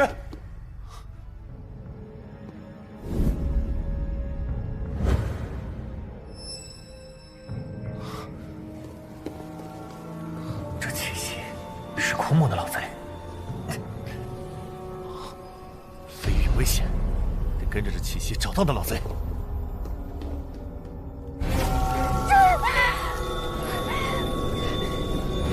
你这个老贼，放开我！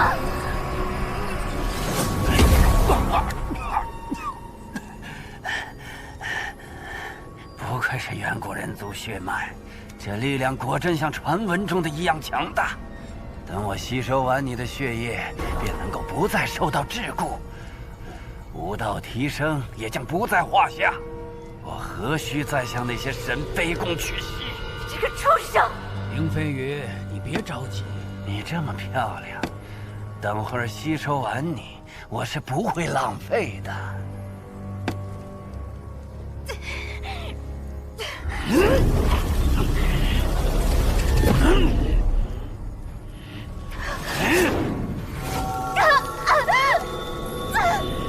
枯木，我不会放过你的！还在嘴硬，这就把你吸干！你好。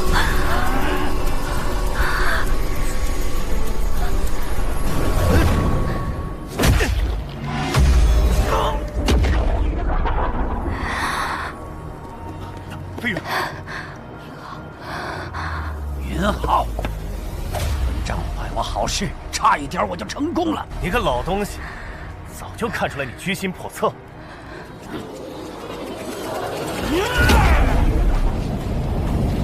好，我要杀了你！云浩，小心！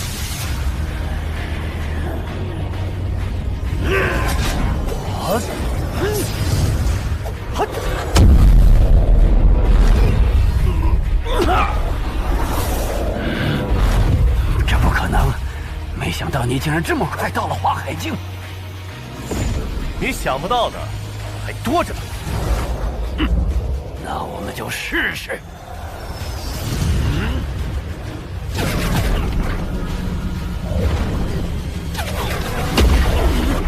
竟然破了！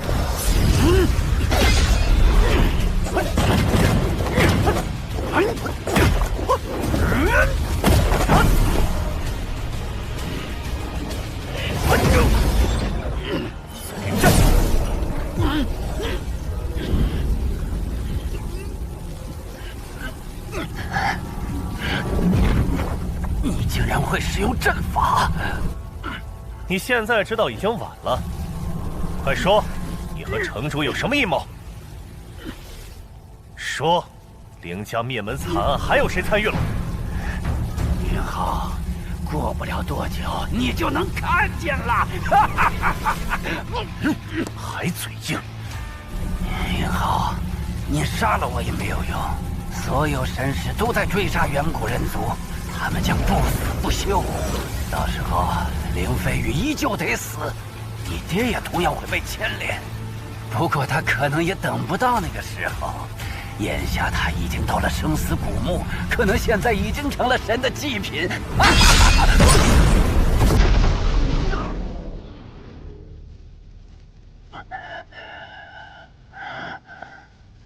云浩，你一刻都逃不掉。你身上有远古人族的血脉，他们一定会继续追杀你。先不要管我，云伯伯他已经跟着城主进了生死古墓，我们得赶紧过去。快走！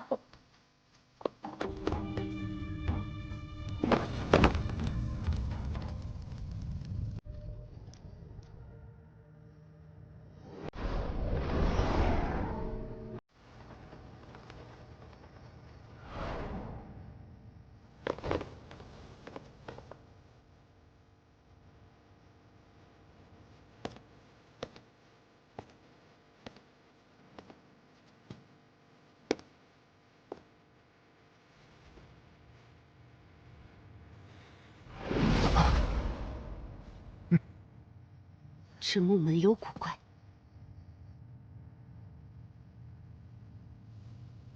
云馆主，秦风主替我们扫清了瘴气，这木门乃上古雷石所铸，接下来就看你铁血狂剑的威力了，请。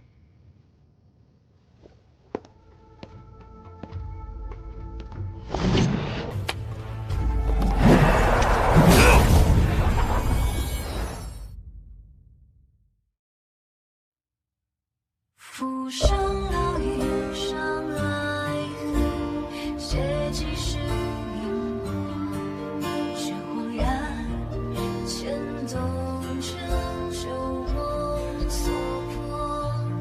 可与你并肩时的烈与人间烟火，在转身。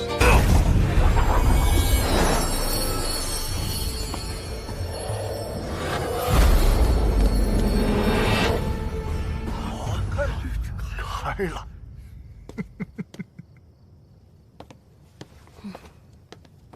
哎呀，太好了！这回好。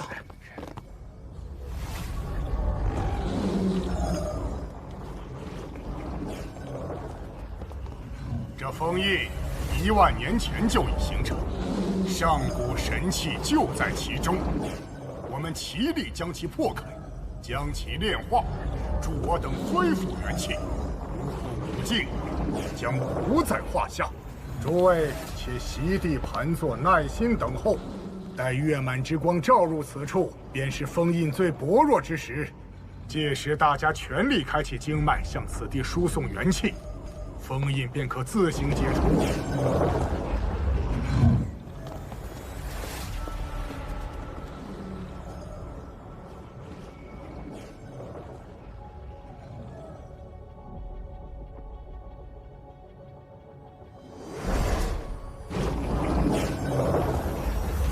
各位，时辰已到，请随我一同出招。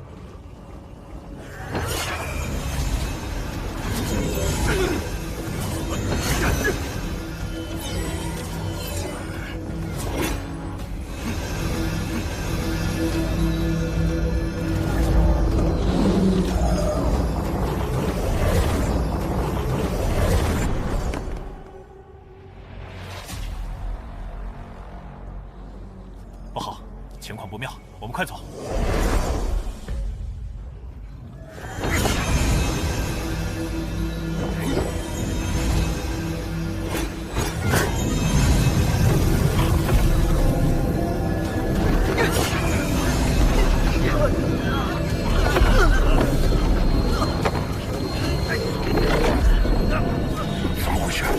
怎么感觉元气香气正在被稀释？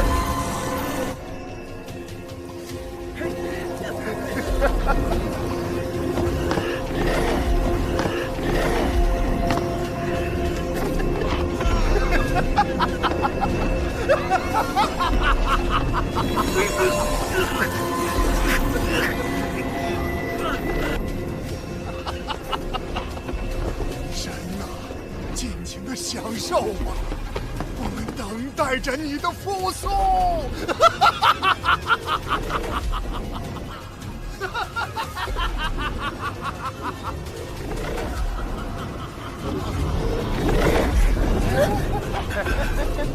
不行，必须停止输出。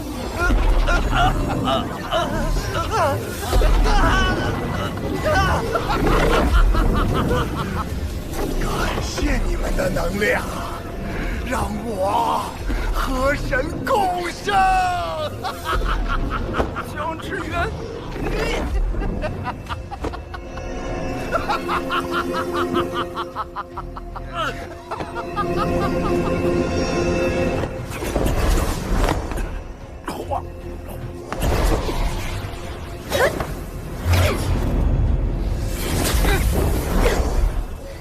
你没事吧？元气已被吸收殆尽。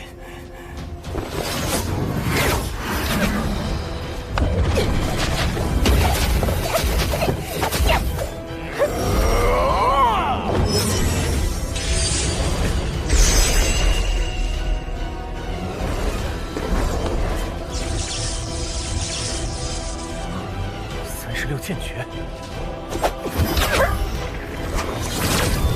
不好，有危险！小心！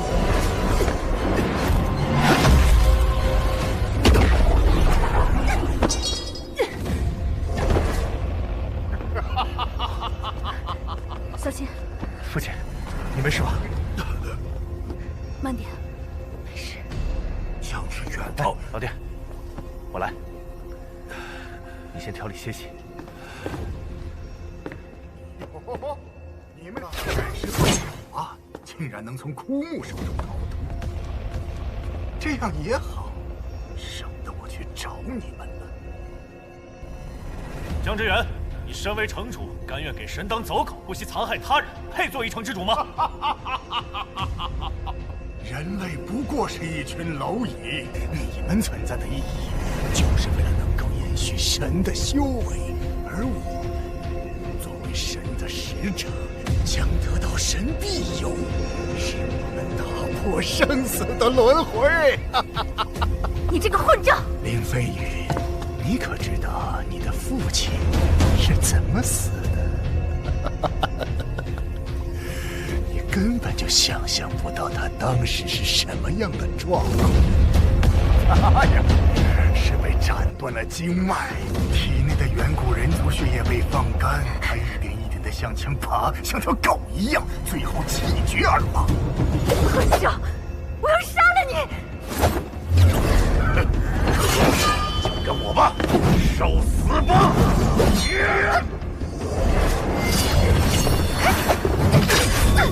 神啊！我铲除于你手！错梦！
飞羽，没事吧？飞羽，没事。云浩，你居然没有被打倒！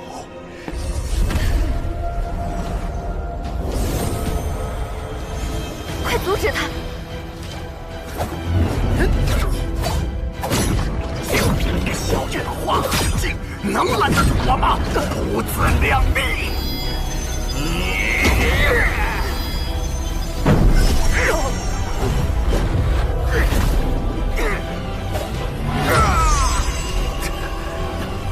化形降巅峰！死吧！这江之源有点棘手啊。或许我的血液能够助云浩一臂之力。云浩，我来助你。哦，竟然释放远古血液！幸好我修炼了远古人族的太初造化诀，运用飞羽的血液加持，能让我将秘境中的技法加强至巅峰。蠢货，放马过来！受死吧！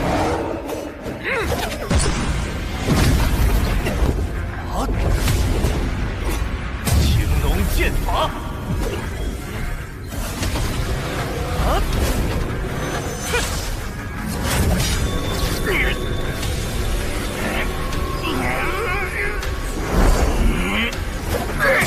天魔破！神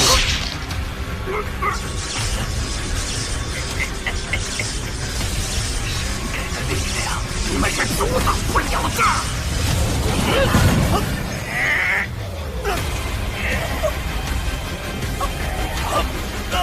云浩，青芒剑！飞羽的远古血脉之力正在侵蚀他的元气，好救！青龙踏海！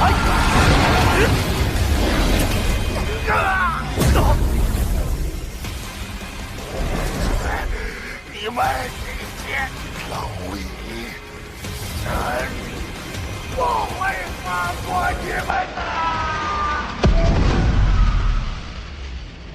云浩，快看，封印消除了。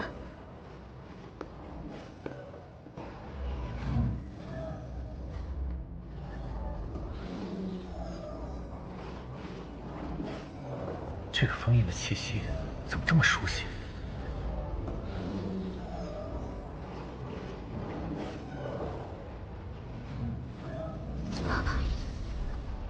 这是飞羽体内的问天剑碎片，被封印内的碎片召唤出来了。两个剑刃开始相融了。这剑刃中散发出来的气息被飞羽吸收了。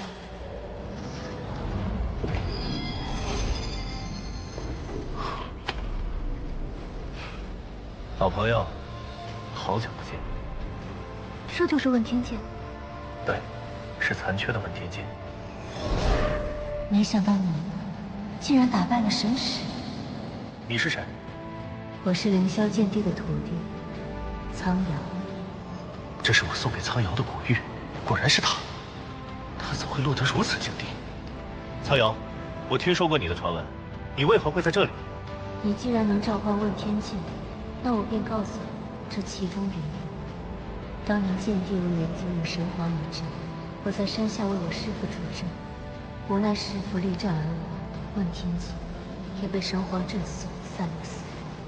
不过剑帝也重伤了神皇，使得神皇沉睡，人族得以喘息。苍瑶，为何不见你的本身？我奋力追踪到一块问天剑刃，这块剑刃上残存了一丝神皇之血。神皇之血？没错，我为防止神皇不死，用元神将其封印在此。这万年，我的元神早已用尽，神皇气息也随之渐渐渗出。于是可恶的神使便找到了这里，引诱人族在此献祭，企图释放神皇之血，加速神皇不死。可恶！这些神使不知残害了多少生灵，都是这帮败类，人族才无法摆脱神族奴役。天宫要毁了这里，你们快走！朝阳，你和我们一同出去。不要管我，我用神族将相随，我来为你们救济世界。朝阳，快走，元昊，走！保护好问天剑，那是唯一可以对抗神族的武器。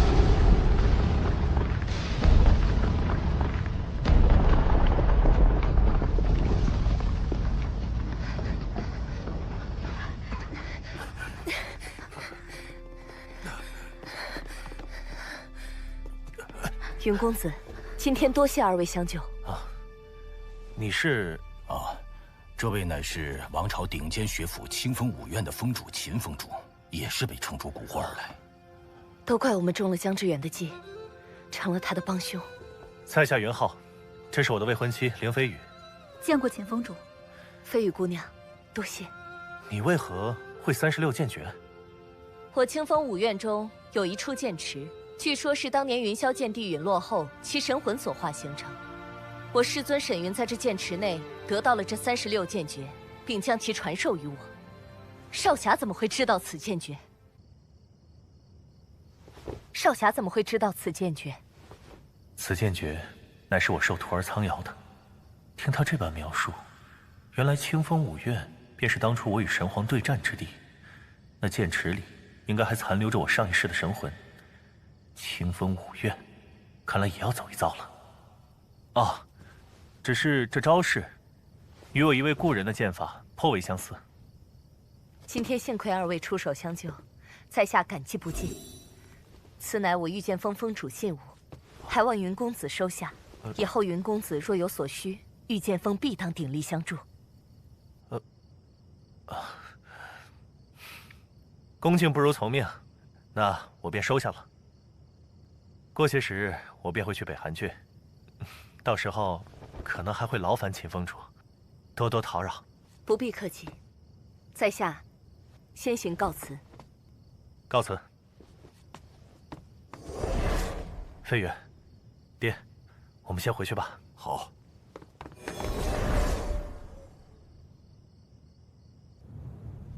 禀告首领，血祭失败，江致远枯木被云昊所杀。那神血呢？神血被远古人族余孽吸收。什么？随我去夺回神血。是。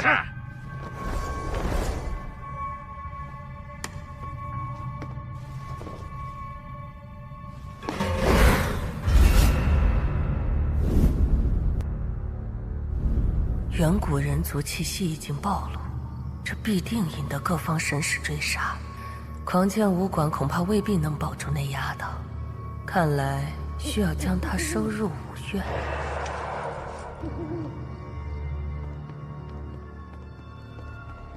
云伯伯，慢点。爹，元气可有恢复？好多了。这江致远可真是害人不浅。啊！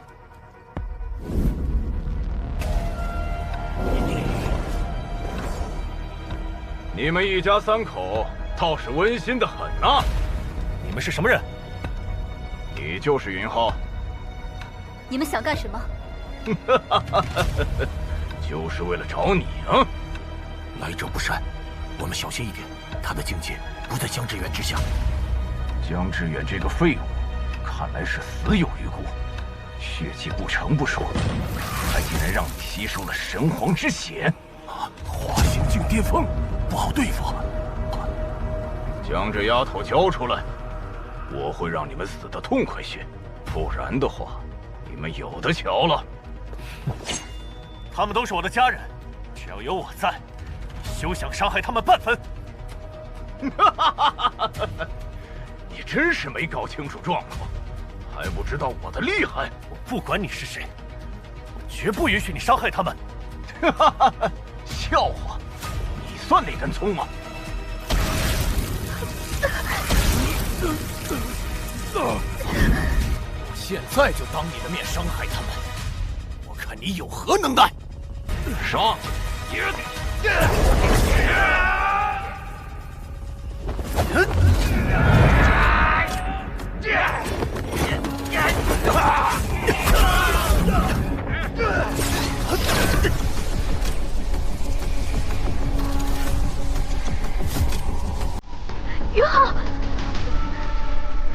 真要他死，他必死！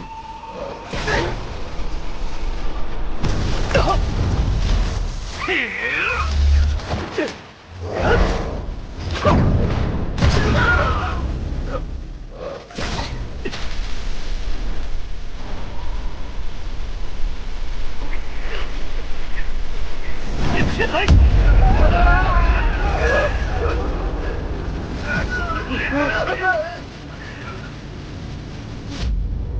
就你这两下子，还在这儿死撑？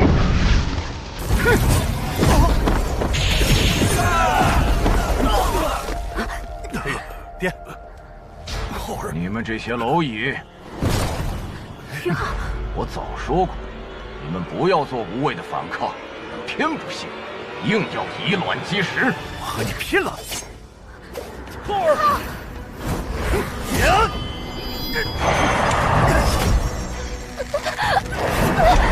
飞跃！云伯伯，飞跃！拿命来！飞跃！浩儿与他境界相差太多。老天，飞跃，你们先走。走得了吗？啊！快走！青龙剑法，真是个蠢货。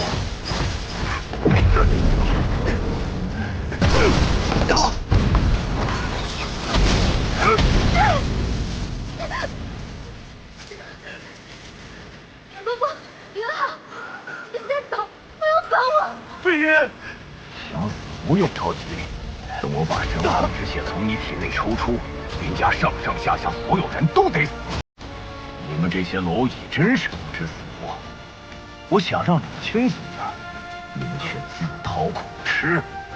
老天，老天！云伯伯，让我连同你的远古血液一同吸干！不要！你放开他！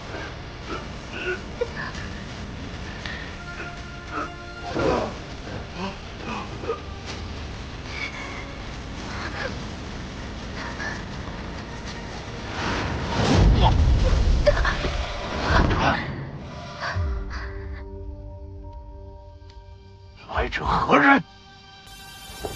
又在这胡作非为！血煞堂，你们这些败类还不滚！又来一个找死的，敢坏我血煞堂的事！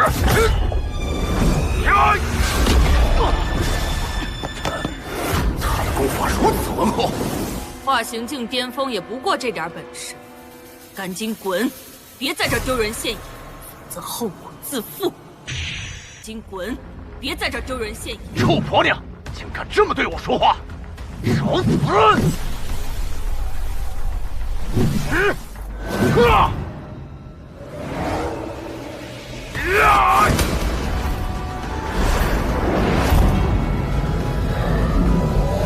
滚！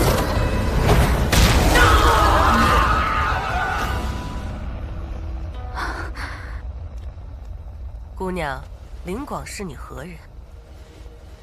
他是我父亲，多谢高人出手相救。你与我父亲相识。林广是我一位故人，神使一直在寻找你。今天他们没抓到你，肯定不会善罢甘休，不久后还会再回来。烦请高人给我们指条明路。我是苍星武院的院长李玄一，你随我去苍星武院，我可保你平安无事。谢谢李院长，不知能否带云浩一同前往？苍星武院可不是谁都能随便进的。可是李院长，不必再说了。飞跃，不必管我，你尽快离开此地，我不会有事的。你应该明白，现在所有的神使都在追杀你。你若选择留在狂剑武馆，到时不仅是你，还有你的亲人都会跟着丧命。只有当你突破到通玄境，才有自保的能力。但在这之前，你必须拜入苍星武院，成为我的弟子。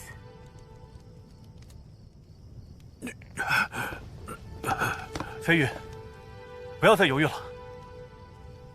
飞羽，你先随李院长去。云浩，听我的。前辈，我可以和您一同离开，但是云家与我有救命之恩，希望你可以帮助云浩突破他的境界，以使他自保。不然的话，我也不能安心的随你同去。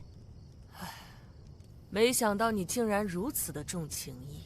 好吧，看在灵广面子上，我便帮他一次。我这里有10枚地级丹药，你拿去吧，对你的修炼会大有帮助。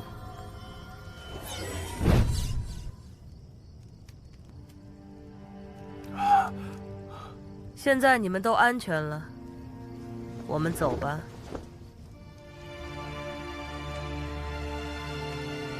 云浩，我在苍星5院等你。飞云，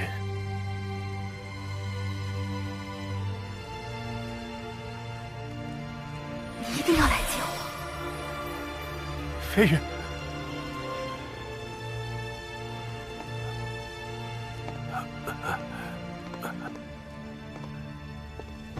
浩儿，爹，血煞堂不会善罢甘休，我一定要尽快提升武力，才有能力保护飞羽不受伤害。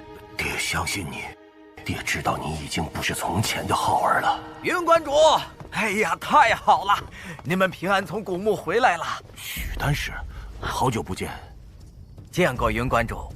云公子，听说你们在生死古墓破了血阵，救了大家，在下真是钦佩之至啊。许丹师不必如此客气。先前你拜托我打听火麒麟的事情，有着落了。好，说来听听。是这样的，据北韩郡宝丹楼那边传来的消息，他们在火焰谷围堵到了一只带有先天玄火气息的火麒麟。北韩郡，火焰谷，这消息太好了！这次许丹师可是帮了我大忙啊。哎，哪里哪里，你们替刘云成除了一害，徐某也是受益者呀。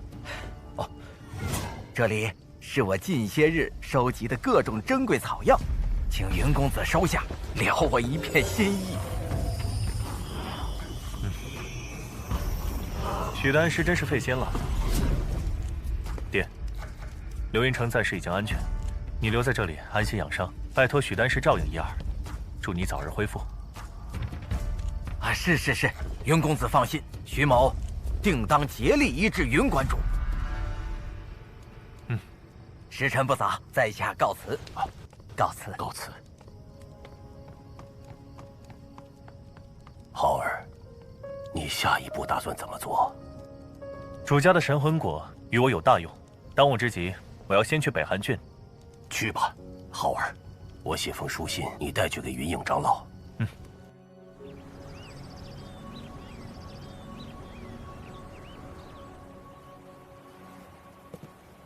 火焰谷地处北韩郡北郊，此番前去必定路过北韩郡主家。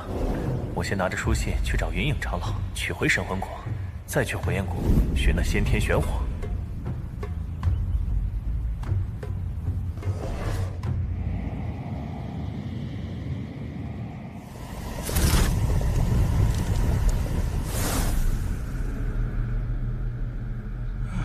大师兄，咱们不是要来找先天玄火的吗？费这么大劲过来，为什么只吸收这些火焰石啊？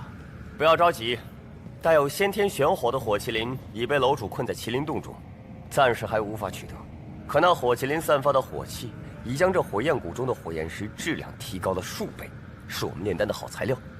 一会到了那妖兽所困的洞穴，那里的火焰石的品质更佳。是吗？那咱们赶紧去啊！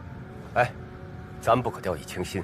火焰谷环境复杂，凡事都要小心为上。是啊，师兄说的对。这里虽然表面上看起来没什么危险，但我总觉得气氛有些不对，说不定就突然从旁边窜出一只妖兽了。小师妹，你也太紧张了一些吧，好似惊弓之鸟一样。你别吓唬小师妹，她本就胆子小，你少说点吧。胆小鬼！你赶紧走吧。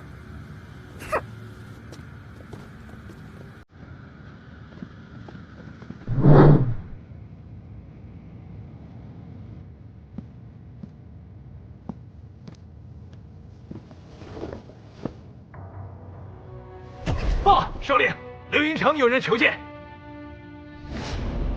哦，让他进来。报，首领，刘云城有人求见。哦，让他进来。是。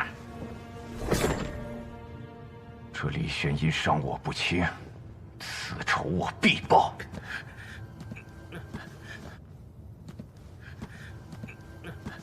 首领，我有一件宝物要献。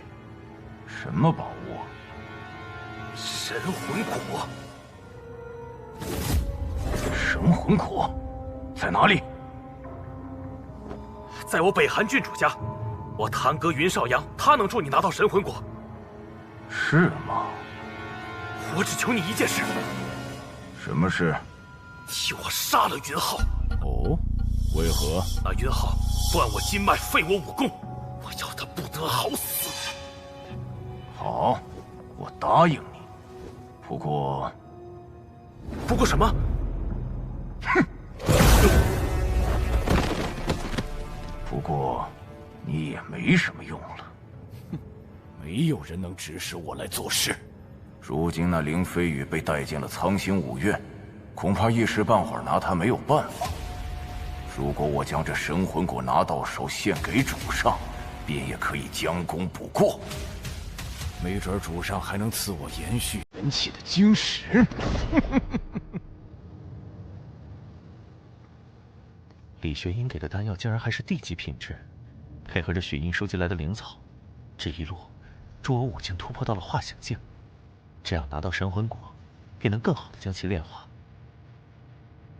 这便是北韩郡云家主事堂了。为何云家守卫都不在？先进去看看。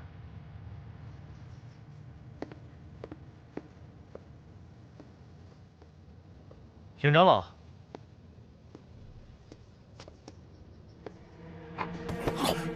邢长老，邢长老，云浩，快走！云浩，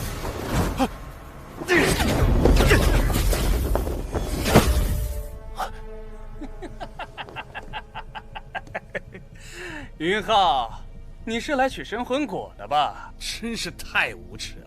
这个分家之人有什么资格得到主家的宝物？我云少阳为云家付出这么多，本来主家已将神魂果许诺给我，没想到云影这个老东西又将神魂果赠予你。你个废柴，为云家做什么贡献了？还妄想回主家讨要宝物，做梦！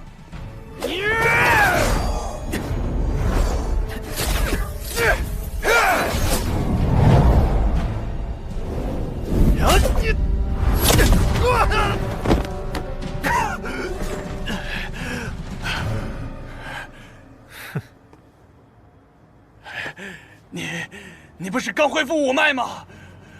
哼，谁说刚恢复五脉就收拾不了你这个废物了？幻觉，一定是幻觉。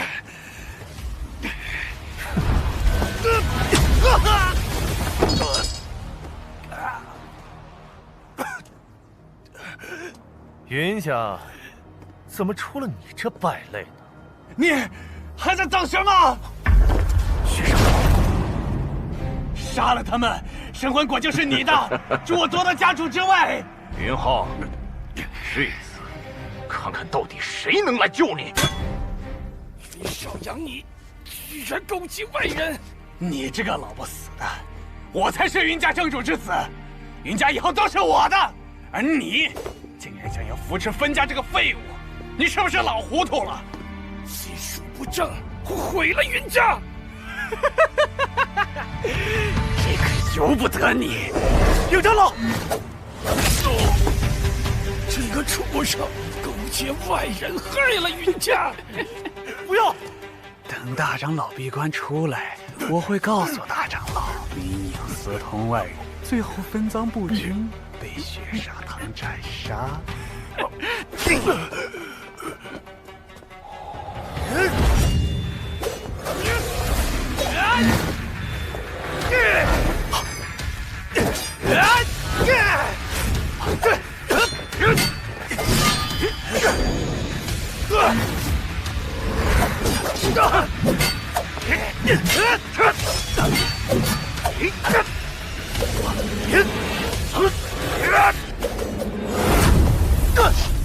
没想到几日不见，你这小杂种竟然提高这么多！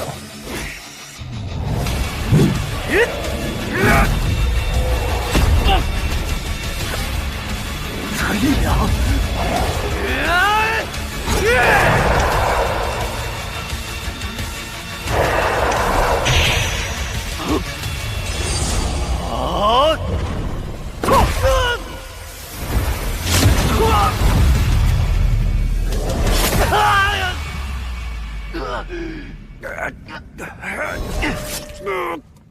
别跑！云浩，云影长老，云影长老，云浩，云影长老，长老，长老，云浩，云家完了。我知道你是为取神魂果而来，不过那神魂果似乎诞生了灵石，不久前就跑掉了。天地元气似乎有所异常。云影长老，云家大长老突破天玄境之时，元气耗尽，七窍流血而亡。云浩，我们好像谁都逃不掉。云影长老，云影长老，云影长老。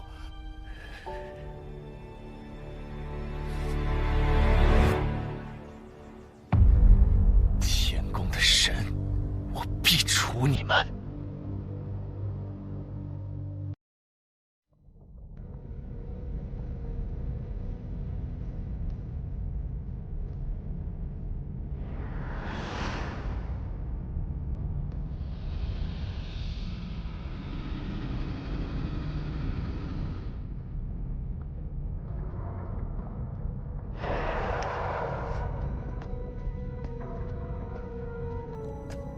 我们到了，这里就是困难妖兽的熔岩池。这里实在是太热了，大师兄，要不咱们先出去吧？上品火焰石应该就在熔岩池里，大家小心，刚才的响声又出现了。咱们还是回去吧。小师妹，我们不能功亏一篑。大家警惕一点。我去看看，师弟你小心点。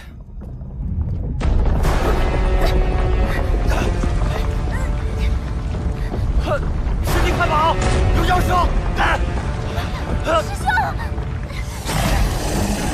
师兄小心！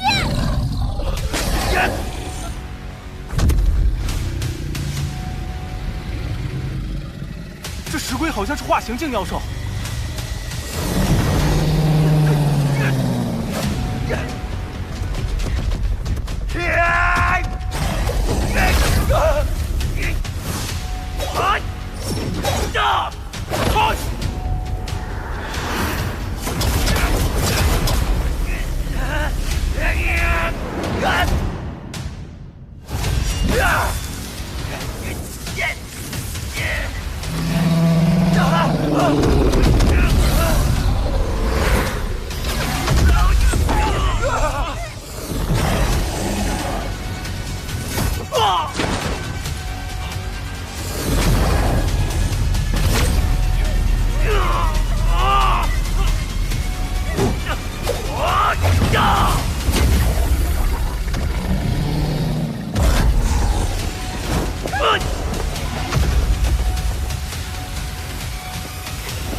我们赶紧走。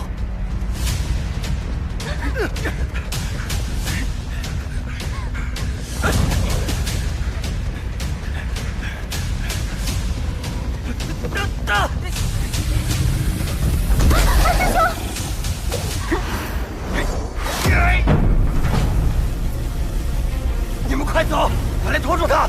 这怎么行？师兄，我们绝对不能抛下你！少废话，快走！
这火焰谷还真是名不虚传，熔岩中的火气是炼丹的最佳燃料。那边便是北寒郡宝丹楼的营地。按照许印的说法，那带有先天玄火的火麒麟应该就在谷内。不妨先向他们打听一下它的藏身之处。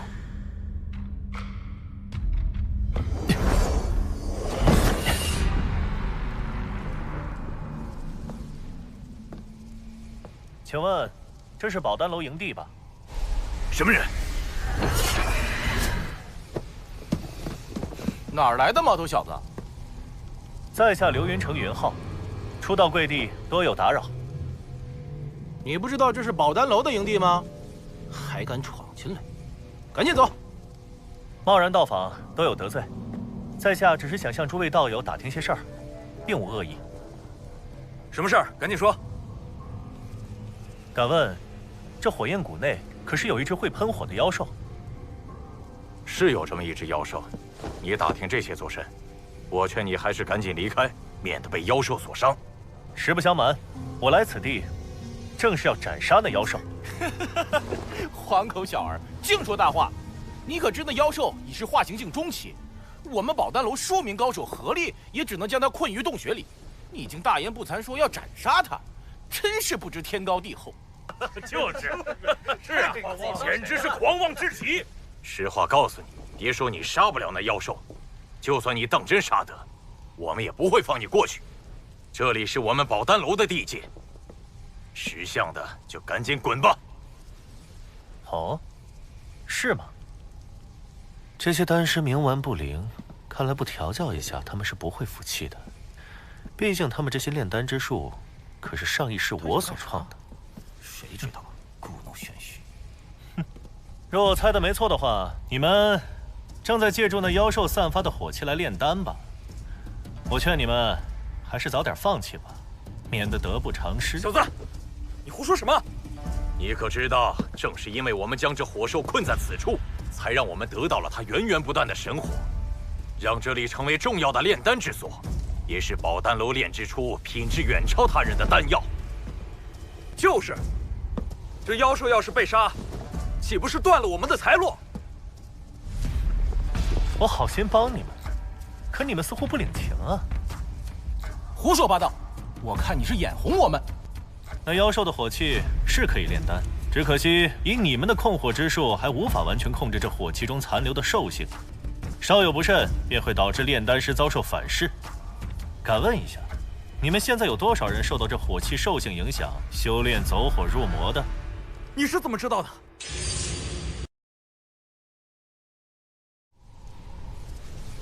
敢问一下，你们现在有多少人受到这火气兽性影响，修炼走火入魔的？你胡说！分明是那些弟子贪图冒进导致的，休要在这里信口雌黄。你们在无法完全控制火气中兽性的情况下炼丹，无异于引火烧身。嘿，黄口小儿，你有什么本事敢在这儿指手画脚？我们宝丹楼控火术闻名清风王朝，你有什么资格质疑我们？是吗？那不妨咱们来打个赌。怎么赌？就赌用同样的火焰石，以我的控火之术可炼制出地品晶石，而你们差之远矣。真会吹牛！这苍玄界的晶石，凡品、玄品、地品3个品阶中，唯有地品晶石是不能单纯靠火气来炼制的，它需要丹师的元气注入，提纯火气。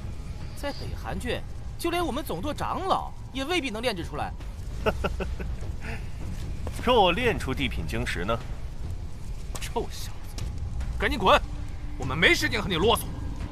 且慢，师弟，我倒是想看看这小子肚子里还有什么弯弯绕。说吧，你有什么条件？我听听看。我的要求很简单，如果我赢了，那么你们便带我找到那火麒麟的藏身之处，让我将其斩杀。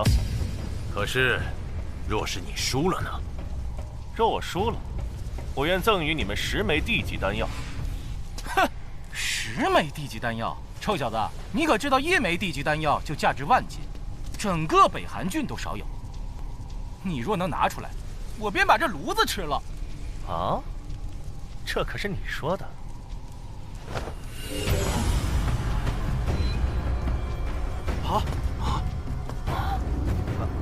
啊！师傅嘴张这么大，莫不是要把这丹炉一块儿吃了呀？啊！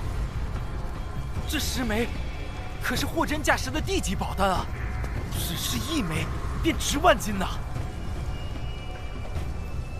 少侠，胆量不小啊！楼主，楼主，楼主，楼主，这位是？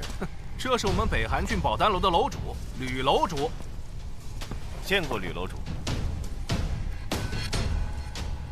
少侠，果真要进这火焰谷吗？正是。吕楼主，不知这赌约，你们是否能接得住？既然小友执意为之，我也想看看你还有何本事，敢扬言去杀那火麒麟。这个赌我接了，如果你赢了，我便答应你的要求。你要输了，丹药可归我们了。好，那便由你们率先出战。我也想见识见识宝丹楼的控火之术。那我就献丑了。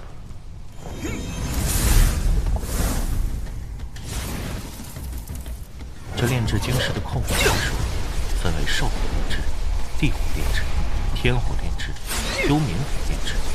其中兽火炼制较为简单，在这火焰谷中，便是用的有些难度的地火炼制，需要丹师用内力提纯火焰石中的晶石颗粒。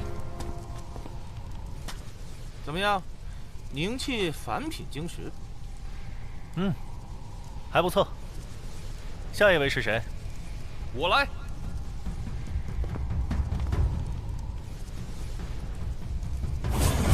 嘿！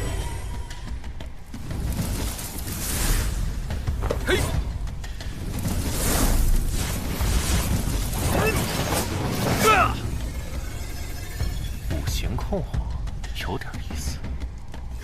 这位丹师已可以将体内的元气调动，助力控火发功。哦，不愧是师兄，控火之术又有精进呐。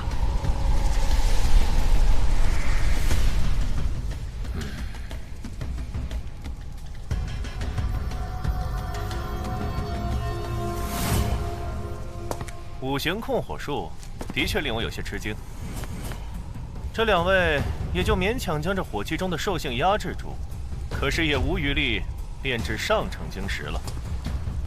哼，嘴上说的漂亮，但是我还从没见过谁拿嘴炼丹。让我们看看你的本事。好，那列位看好，在下献丑了。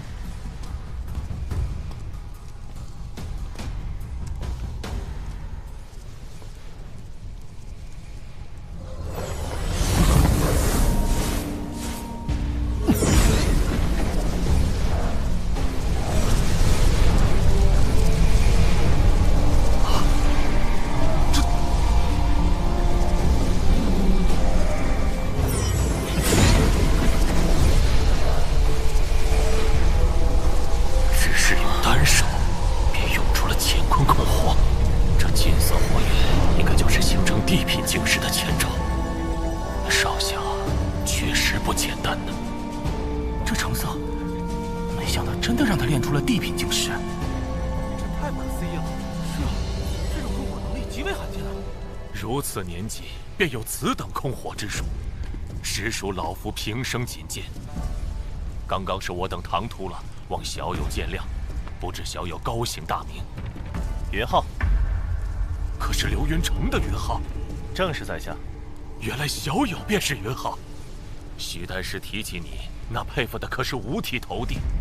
养元汤便是出自云公子之手吧？正是在下。吕楼主过奖了。我这次来，主要是为这火焰谷中妖兽而来。吕楼主只是利用这些妖兽散发出的火气，太浪费了。若是将这妖兽斩杀，便可得到先天玄火，比这些带有兽性的火焰石要强出1000倍，而且还更安全。何故因小失大呢？先天玄火，那可是炼丹所用之上乘耗材。我正准备进入火焰谷，得到其中的先天玄火。云公子，请随我这边一看。原来这个人就是创出养元汤的云浩。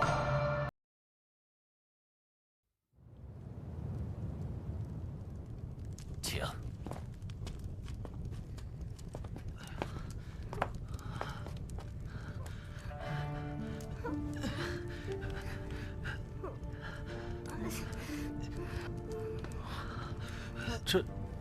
这是？实不相瞒，我们本也是冲着那妖兽身上的先天玄火而来，可那妖兽狡猾至极，几次诱捕未果，无奈我们只能设下阵法，将那妖兽困在洞中，凭借它传出的火气炼丹。可没想到，那妖兽越来越强，伤害我不少弟子。你们来此地已有多少时日？已有数月。不能再等了，我今晚便去将其斩杀。少侠不可！那妖兽极为凶残恐怖，实力之强，我等从未见过。麒麟洞危险至极，有去无回。万万去不得！不过是一只畜生而已。公子不可大意啊！那洞内还有不少石龟，凶猛异常，而且数量众多，个个都达到了化海境。那些石龟巨大无比，口中喷出的火球瞬间能让人融化。若不是大师兄牺牲自己拖住妖兽，我和小师妹恐怕都不能活着回来了。放心吧，你们权且安心养伤，我自有分寸。云公子，不要冲动，此事不宜拖延，需尽快将其除掉。云公子竟有此等魄力，既然如此，我陪云公子一同进入火焰山谷。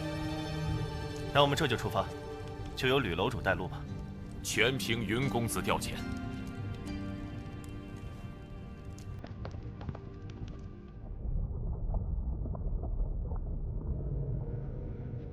少侠，就是这里。洞口还是做了阵法的。还请诸位在此地等候。云公子，此妖兽凶悍异常，我们这么多人进去，也只是徒增伤亡，倒不如由我一人去解决这畜生。这洞中异兽已达到化形境，我们进去恐怕毫无还手之力。就这么定了，吕楼主。云公子真是大义，既然如此，我愿献出宝丹楼镇馆之宝饮水丹，助公子一臂之力。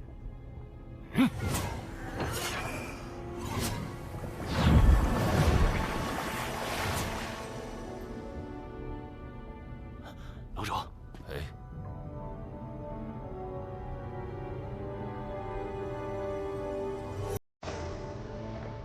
有此宝物相助，想必事半功倍。待我降服妖兽后，饮水丹我定当归还。云公子，务必小心。云浩这小子是侯爷所让召之人，我得设法将其除掉。这世间的火麒麟，为了能被神族选为坐骑，便拼命吸收火气，炼制先天玄火，增加攻击力。一旦被选中，便可受到神的庇护和滋养。这先天玄火在火麒麟体内，若是将其杀死，那玄火也将随之毁掉，还需将其制服，让他吐出玄火才可。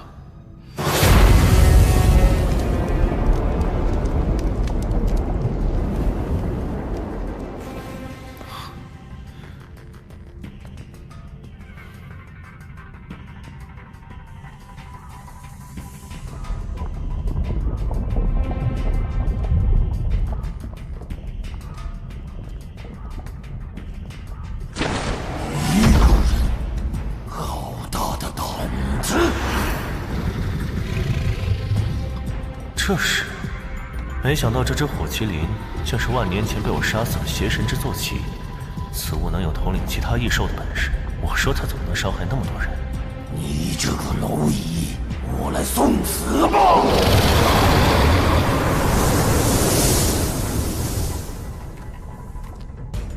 你这口气也太大了。石像脸，乖乖把先天玄火给我送上来。愚蠢的人类竟敢口出狂言！蠢货，你是不认得我了吗？我就是个小小的人类，真把自己当根葱了？睁大你的狗眼，好好再看看当年你的主人邪神被我斩杀，我好心饶你一命，却不曾想这么多年过去了，你仍不知悔改，继续为祸四方。你是谁？我问你，1万年了，你为何仍然死性不改，在这儿残害人族？你小子到底是谁？我是谁？好好看看吧。不可能，他已经死了。奸帝，我井水不犯河水，你不要逼我。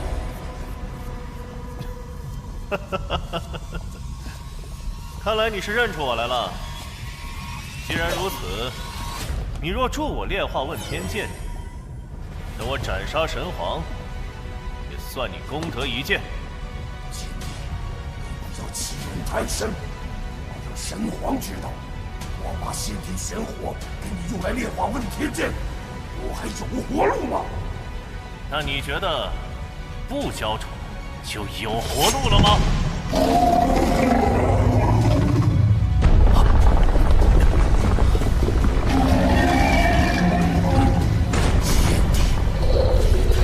瞧我了，事隔这么久，你以为我还是以前一样好拿捏吗？给我撕碎他！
来吧，到你了。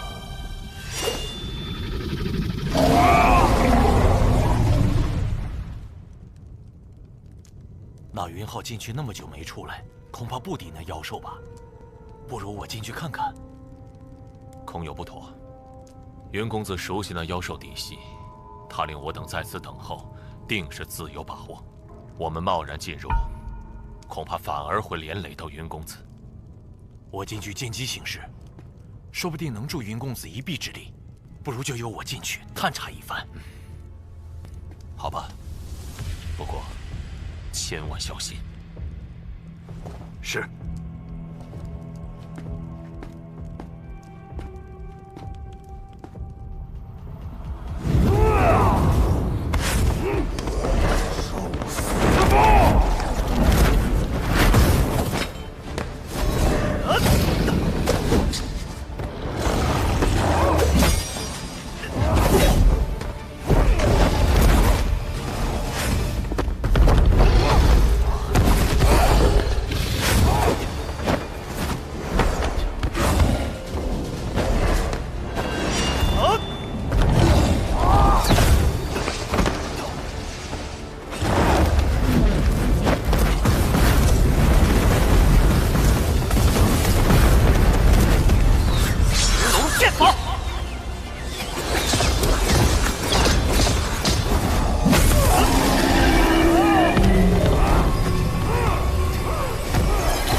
残食人族，为祸人间，留你不得！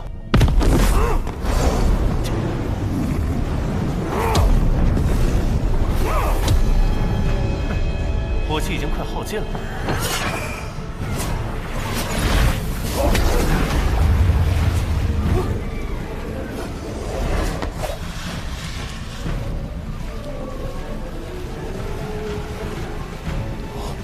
这是什么东西？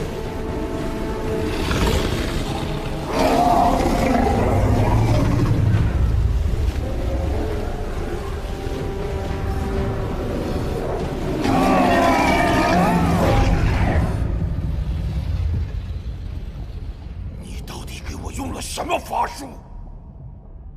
滋味怎么样？看来这饮水丹效果不错呀，嗓子不好受吧？简帝，你真卑鄙！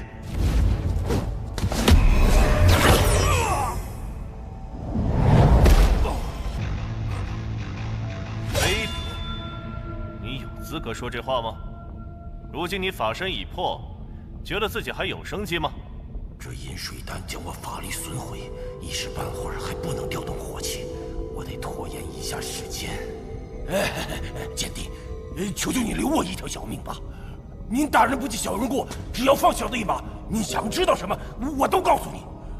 当年你主人被我斩杀，你被神皇收回，如今为何会跑到这火焰谷？是这样的，简帝，神皇与你一战后重伤沉睡，我就趁机溜了出来。此处聚天地灵气，又火气旺盛，我便留在了此地。这么说来，你体内的先天玄火应该也养得差不多了，把它吐出来。啊，这可万万使不得呀！先天玄火离体，我会修为尽失的。修为？那你至少还能留条命吧？简帝大人，咱们好商量。除了这先天玄火，让我做牛做马都可以。别啰嗦了，快吐出先天玄火。简帝，您别急。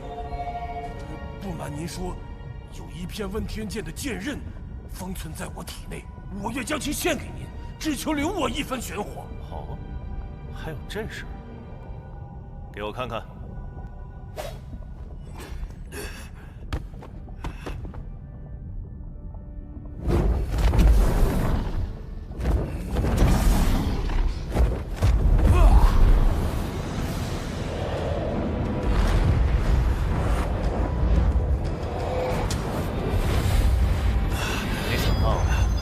真有一片问天剑的碎片，既然你如此坦诚，我就留一些先天玄火在你体内。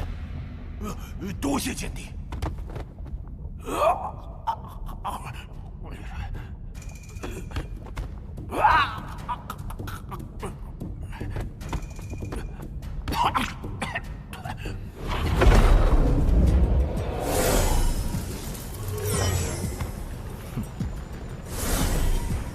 留你一分玄火。以后你不可再造次。时间好像差不多了。简帝，你去死吧！冥顽不灵，有你不得！简帝，等着！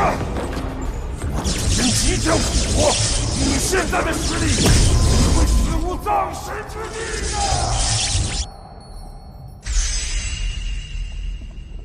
难道那邪神也复活了吗？看来要尽快找到最后一块碎片了。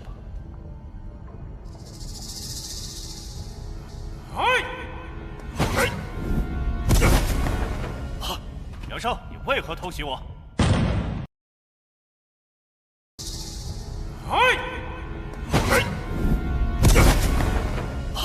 梁少，你为何偷袭我？养元汤是出自你手吧？你打乱了侯爷计划，侯爷找了你好久了。你想如何？把你灭了！我眼拳！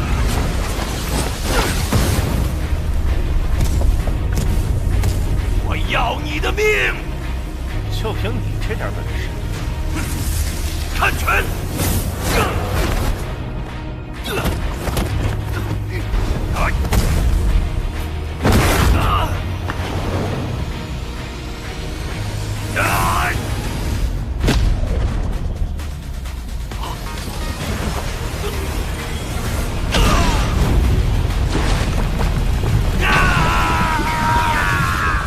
想到这么多人甘心去当神的走狗。人族若都是如此，只为了自己那一点私欲，那么永远也没有办法团结起来与神族对抗。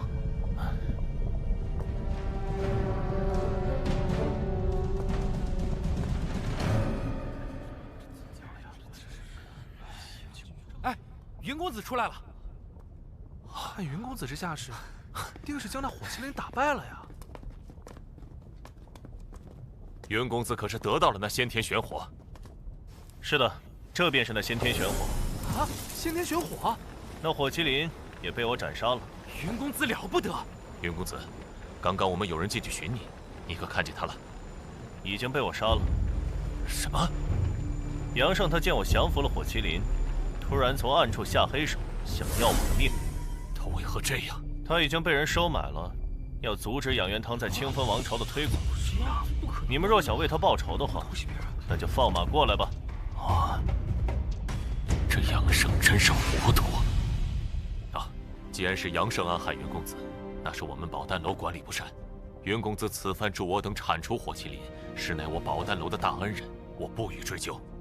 好，吕楼主大意，待我将这先天玄火炼化，将火种分予你们。另外，还请吕楼主替我寻一处安静之处。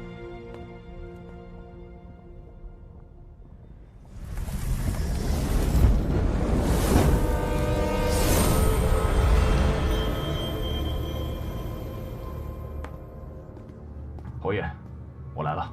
谢图，你办事不力，主上本要责罚于你，要废了你的修行，是我替你拦了下来。要不是我，你应该知道自己的下场。多谢侯爷在主上面前为我求情。这都是小事。现在有一件重要的事让你去办。侯爷，请讲。邪神即将复苏，其残存神魂存于赤焰剑中，你即刻赶往火焰谷，将赤焰剑取回，为邪神找一个好的宿主。是，我这就去办。要不了多久，这清风王朝便是我慕容家的天下了。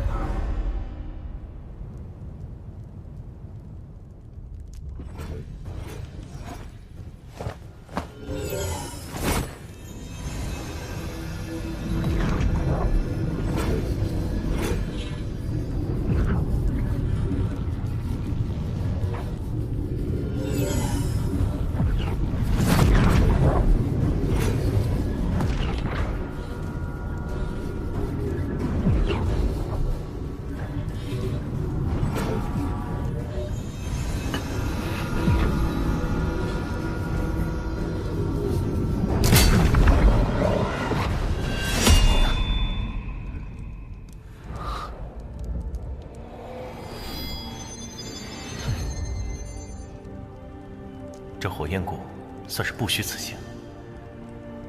问天剑经过先天玄火的淬炼，竟然变得比以前更加坚固了。等寻到最后一块碎片，便可将问天剑恢复如初。通往天界之路势必充满荆棘，需尽快赶往剑池，吸收问天剑剑气。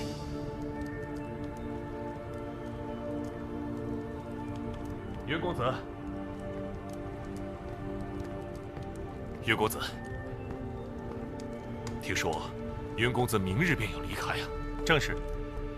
这是我们宝丹楼的尊师令牌，凭借此令牌，您便是我宝丹楼的荣誉长老了。公子手持此枚令牌，便如老夫亲临，可于各个分部随意支取各种资源。这有些贵重了。哎，云公子不必推辞。多亏了公子留下的先天玄火的火种，不仅解决了弟子们修炼时的气血问题，还让我们能炼制出地皇级丹药。况且，云公子的养元堂也让我们受益匪浅呀。日后我宝丹楼还需要您的关照呢。那我就不客气了。不知云公子后面有什么打算？我明日准备前往清风五院。清风五院？正是。吕楼主知道这清风五院？清风王朝谁人不知这清风五院呀？相传清风五院祖师沈云在那里发现一处剑池，那剑池拥有无上能量，凡入剑池修炼者，其修为能突飞猛进。后来沈云以此地建立清风武院，因为有剑池的能量加持，名气直逼苍星、星象、凌霄其他3大顶级武院。我正是打算去清风武院修炼。这清风武院收取学员极为苛刻，每年都有大批慕名前去的武者被拒之门外。哦，是吗？不过以云公子的资质，进入武院应该是轻而易举的。过奖。既然如此，那老夫就不打扰云公子休息了。待老夫解决完火焰谷相关事宜，便启程前往北寒郡，届时老夫必定登门拜访。好，那就后会有期。后会有期。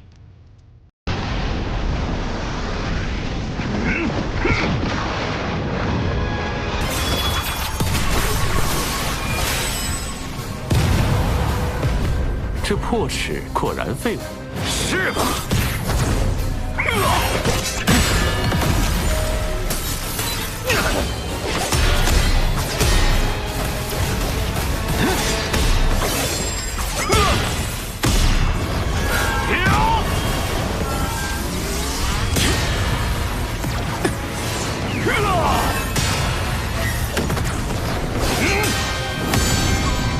池中环宇，两外乾坤。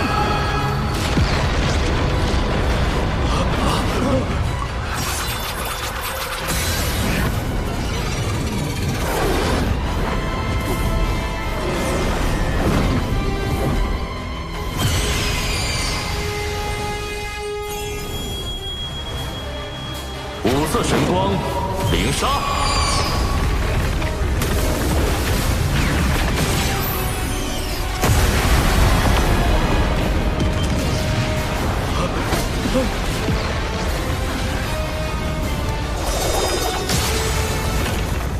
巫妖大战时期，人族被巫妖两族杀至百不存一。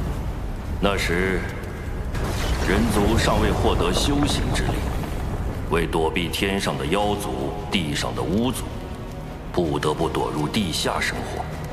在那个最黑暗的年代，妖庭得天道护佑，人族反抗妖庭，就是在反抗天道。他们是人，他们都是自上古活下来的人族精锐。当年燧仁兄麾下破开妖族周天大阵，将妖庭打落的最强之军。燧仁兄为了获得与巫妖抗衡的力量，堕入魔道，10万将士追随他一同入魔，10万魔兵鏖战巫族，诛灭妖庭。水神今日究竟为何而来？闪灯，区区一个灵官将罢了。远古时提着一盏棺材灯，四处骗吃骗喝，如今倒是摆起了阐教副教主的架子。红雀妖休得嚣张，贫道今日必收了你！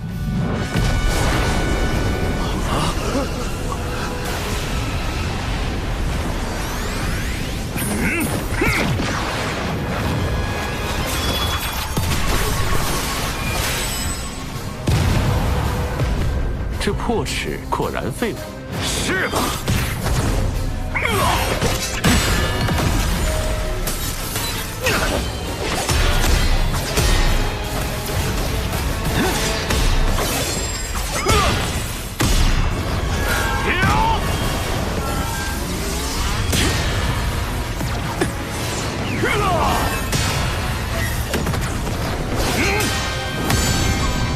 池中环宇，两外乾坤。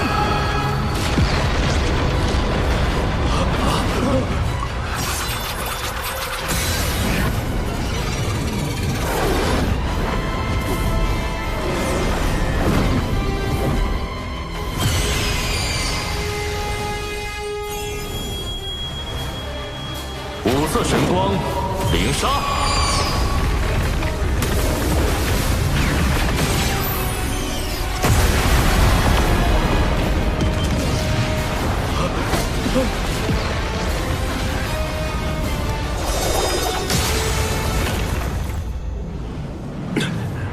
一把破纸，还想伤到本座？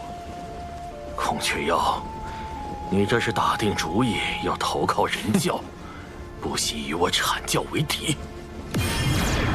阐教好大的威风！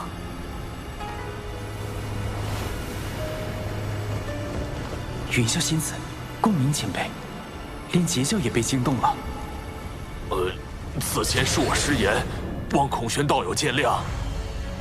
照着仙人神通，欺凌凡人，若非有孔宣道友和小法师道友护持，乾坤池怕是早已让有情国灰飞烟灭。有情国气数已尽，我阐教顺天而行，诛灭此国。截教前来，所图为何？天命不佑，自有我截教为万灵截取一线生机。你们这是要反天！燃灯副教主，可还记得天道因何而生？远古龙凤麒麟大战时，三族震碎洪荒，盘古残存在世间的意志，为守护洪荒天地，化作天道，约束众生。可见，守护之道才是真正的天道。既如此，燃灯副教主该与我们一同护佑有情国才是，何必倒行逆施？你，如今已非远古，若天道危害到生灵，吾辈自当反之。众生须受约束，为何天道便不可约束了？约束天道，有意思。说得好，有情国之事，我截教管定了。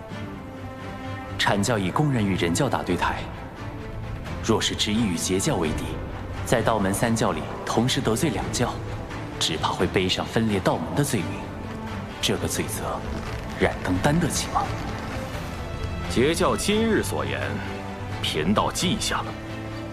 待贫道禀明元始天尊，阐教自会来找截教讨个说法。这3个关于天道的问题，既点明了修道之人理应守护苍生的真谛，也驳斥了阐教副教主仗势欺人的虚伪。云霄仙子当真厉害。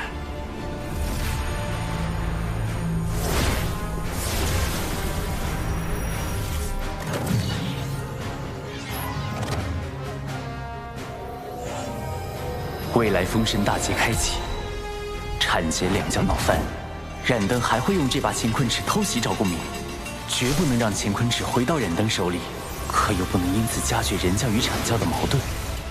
孔宣道友莫要恼怒，我代燃灯副教主跟你赔个不是，道友万万不可抢走他的乾坤尺啊！本座虽然可以，但没必要。行吧，看在玄都的面子上，再帮你一回。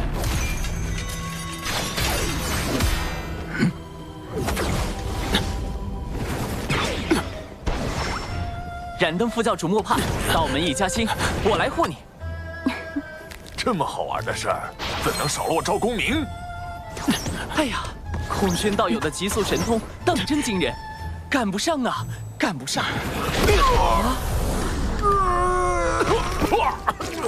燃灯副教主，你何故伤我？你们几个，够了！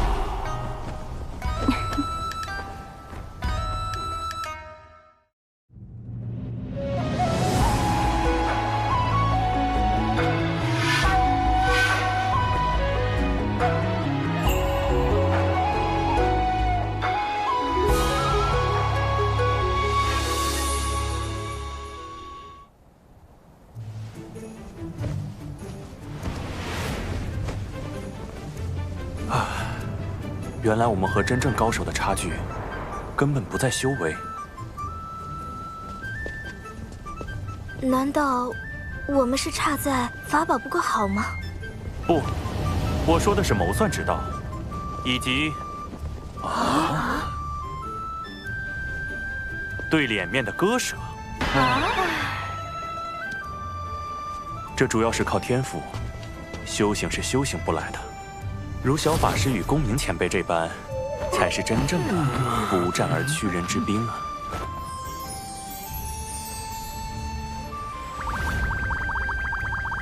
怎么，小法师是觉得本座拿不得乾坤池吗？空轩道友不能如此想。今日是燃灯副教主对你出手在先，你也是不甘受辱，愤而还击。副教主乃洪荒民宿，他定不会介意用乾坤池向你赔罪的。谁说？若他计较，就是故意损阐教威名，毁道门清誉。还是小法师命令，这乾坤池送你了。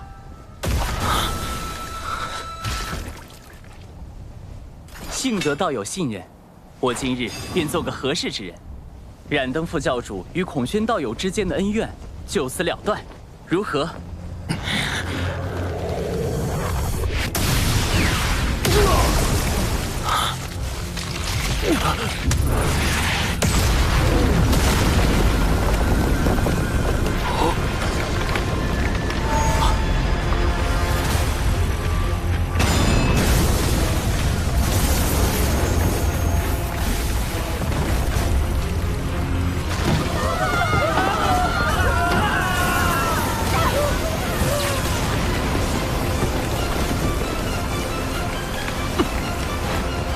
怎么回事？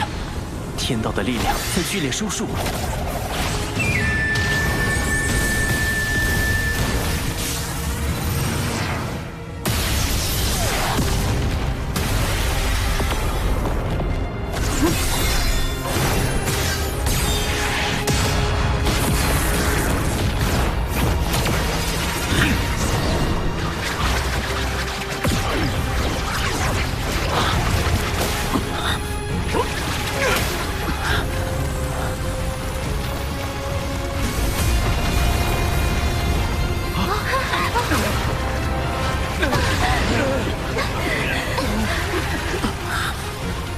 我体内的法力好像不见了，这是天道之力所凝成的枷锁，仙人一旦被它锁死，就会法力尽失。天威发生了异动，那是天谴。师尊，天道似乎在警告我们。近来天机紊乱，1、2千年内大劫必至。你与公明需做好准备。阐教圣人，原是天尊亲自出手了。劫运有变，归山。连圣人都避之不及，天道到底想做什么？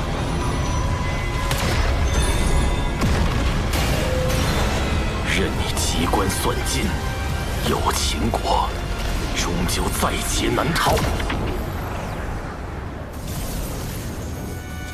有秦国不过是凡俗一个小国，怎会令天道如此震怒？这个国家非往不可吗？天命所至，必有深意。无论圣人还是天庭，都不可干涉，否则就是与天道为敌，这可是天谴呐！圣人不能违抗天道的剧本，所以让我去吗？请不来天兵，请不来圣人，我还能做什么？眼下只有最后那一线生机了。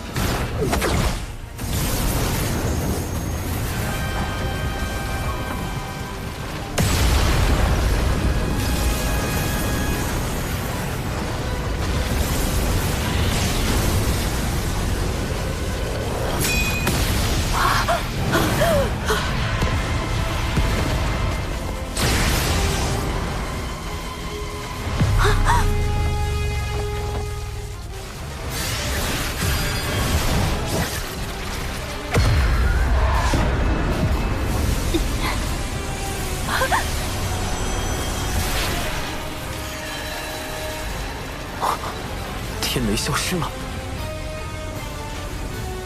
简迪，你怎么样？有没有受伤？你还怀有身孕啊？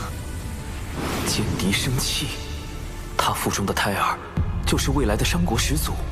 气，这就是天雷避开简狄的原因。而一个要建立商部落的人，势必不能承袭有情国的国主之位，这也是天道要往有情国的原因。为了开启封神大劫，就要生商；为了生商，就可以毁灭一个无辜的国家，杀死无辜的人。这样的天道，还能够阻止他吗？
人族魔兵踏破苍穹，唯一能与天道对抗的，就是与之截然相悖的魔道。踏破天穹之事，人族已做了一遍，不介意做第二遍。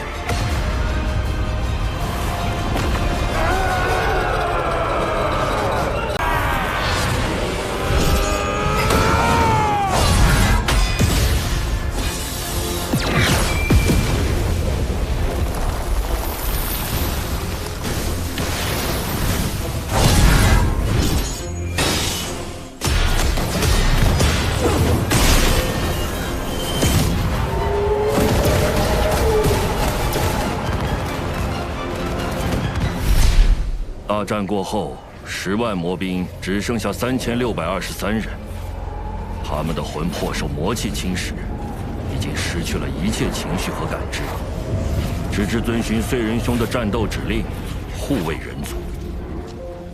那燧人前辈他，天道判定他魔气深重，已经成为天地的隐患，于是剥夺了本属于他的天庭地位，欲将他禁锢。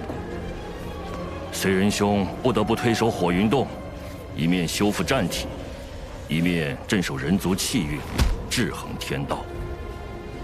大禹前辈，要如何才能约束天道的力量？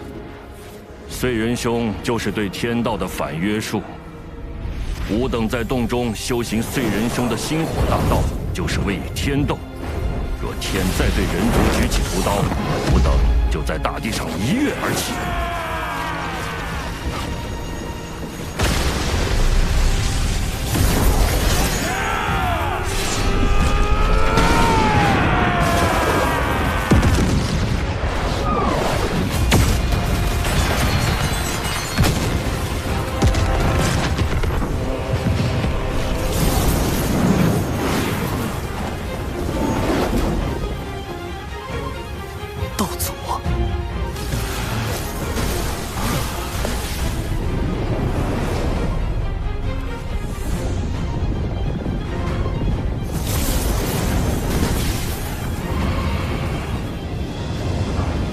人族魔兵，万年见面了，燧人神伤势如何？不劳挂心，燧人兄托我前来向您问问。人皇虽离开俗世，却容不得人族被随意欺凌。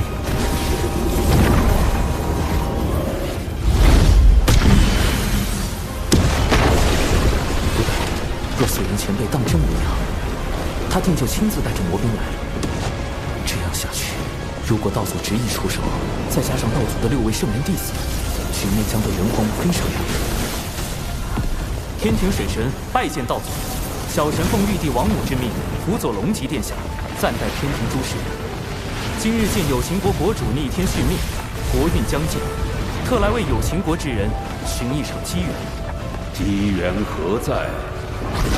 小神见此女颇有慧根，想与她腹中胎儿一道天命，让她与她的后人带领有情国移民，再立新国，定会比现在的有情国更为昌盛。天道不是想生商吗？若将有情国改建为商国，岂不是能变相保下有情国的人，保住人族的利益？人皇们也就不会再与天道起冲突。你可愿结下3道仙契？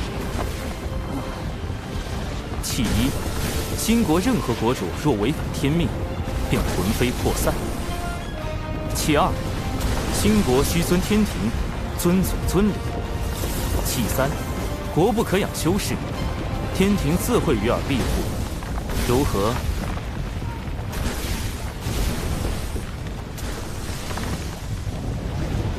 简狄谨遵先人旨意，今日得仙契，护佑我有情国一脉。简狄愿将傅胎儿命名为契。商国始祖契，果然，一切都会按照天道之意进行。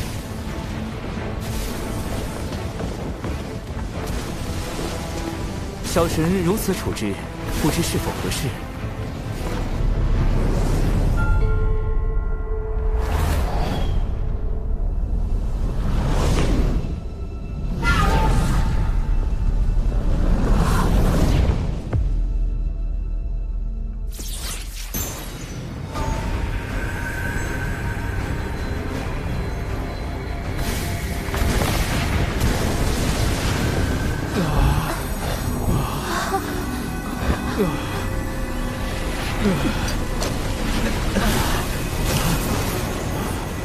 玄鸟孔宣将赴兴国100年，尔等须以兴国图腾感其恩德。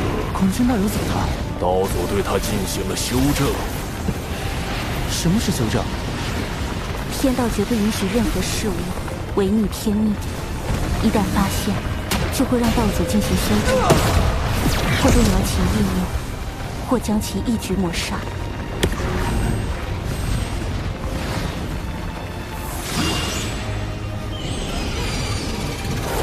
孔宣，带他们向东去。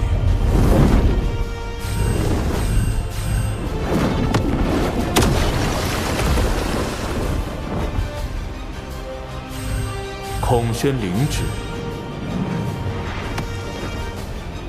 所以，是天道让道祖篡改了他们的思维。哪怕是有情国自愿生商也不够，必须得有玄鸟生商。天道就容不得封神大劫的剧本出现丝毫偏差吗？众将听令，收兵回火云洞。长庚，我曾问过你人与天争之事，争有成败，成则改天换地，败则沦为天道掌控洪荒的棋子。如今你应当明白了，人族所面对的是怎样强大的对手。无志不改，此战无休。人族若想强逆天意，除非拥有盘古那样超脱天道的力量，不然终究会被天道所禁锢。可即便是如今洪荒最强的道祖，也必须遵循天道意志行事。只靠力量，真的能胜天吗？长寿师兄，我与父母终会有再见之日，对吗？一定。未来封神大劫开启，商国百姓必会卷入无端战火。我要想助人族避开劫难，往后势必要与天道博弈。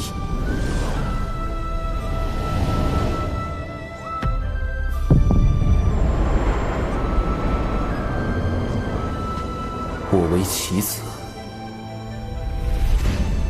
亦可为执棋者。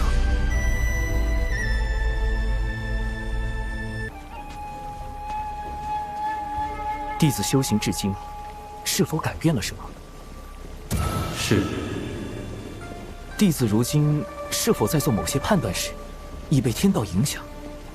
无需自疑，道有其中。也就是说，天道对生灵的影响程度是有限的。谢圣人点拨，弟子心安了。天庭重中之重，请进。什么叫重中之重？难道哪怕牺牲道门的实力，去快速填充天庭、完善天道，也在所不惜？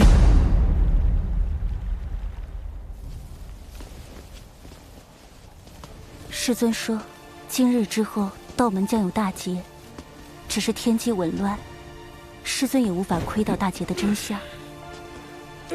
从古至今，劫难来去，早已习惯了。小法师还未经历过大劫吧？一定要小心。大劫来临时，谁都不知道心底泛起的念头是否就是天道作祟，要拉自己入劫。天道为何要降下大劫？天地间的灵气是有限的，随着越来越多生灵开始修行，将灵气化作自身法力，天地灵气濒临枯竭，于是天道降下大劫，强制让生灵将灵气归还给天地。似人族这般，不用灵气修行也可生存，修行也可成为高手，护卫天地的种族，倒是很符合天道的利益需求。人与天均衡发展的办法，或许就在这里。小法师道友，燃灯副教主虽已离开，却不知是否会在暗处设下埋伏，可用我送你回天庭。啊！哦！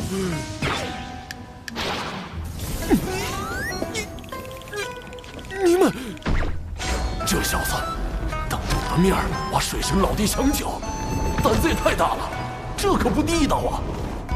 水神老弟，你可长点心吧！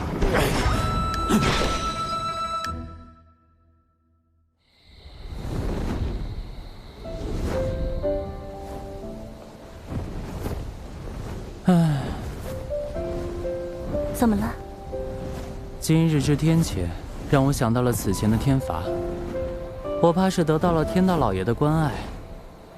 渡劫遭天罚，炼纸人遭天罚，如今又遇天谴，逼得我是皮开肉绽，但只能感恩感念。可见道友的实力大有增益，才引来天道的关注，当为你贺喜。道友一向思虑周全，却也太过耗费心神，偶尔也该放松些才好。仙子也知，我修行岁月不长，到今也并未达到那般高深。我怕，若有天自己推断之事发生，却又无力阻止，只能时刻去想去算。你最长的一次想，持续了多久？17年。是为了何事要想这般久？道门。若是道门之事，我亦是道门中人。如果道友不介意，日后我可与你一同想。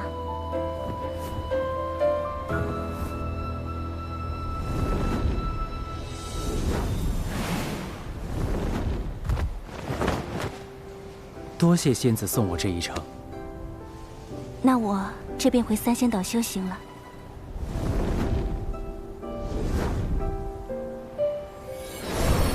我们每500年见一面，可吗？仙子，那个，我们此次会面是事出有因，可否不算在500年的计数内？自然。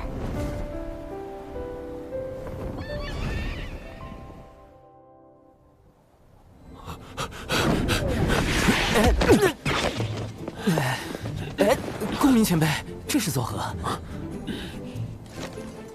水神老弟，你不知道，人家有个小法师又和你抢我大妹，再不抓紧时间找你们天庭的月老帮忙，你可就没戏了。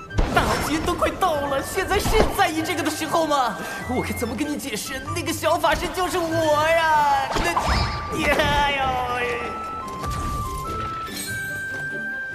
月老掌管姻缘，每日都与姻缘打交道。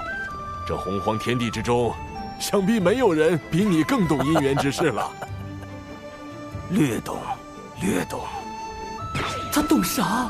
他就是被玉帝放在这里看管相思树的，一个几万岁的纯阳天仙，他能懂啥？月老，事情是这样的，让你听我说。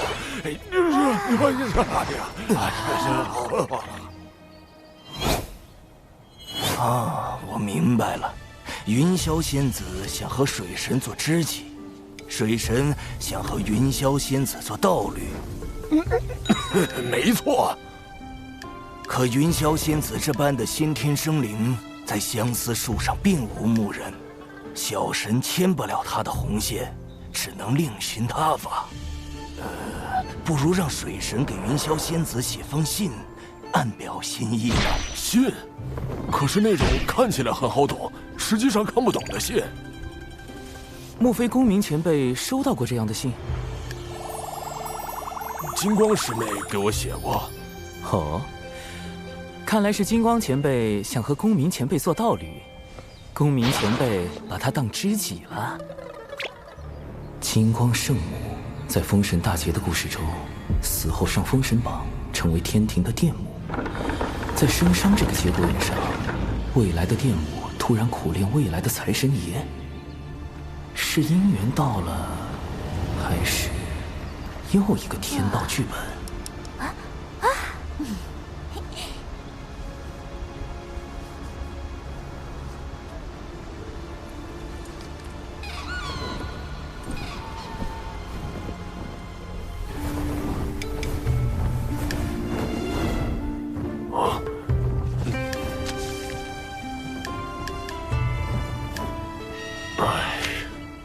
这已是金光师妹最近送来的第3封信了。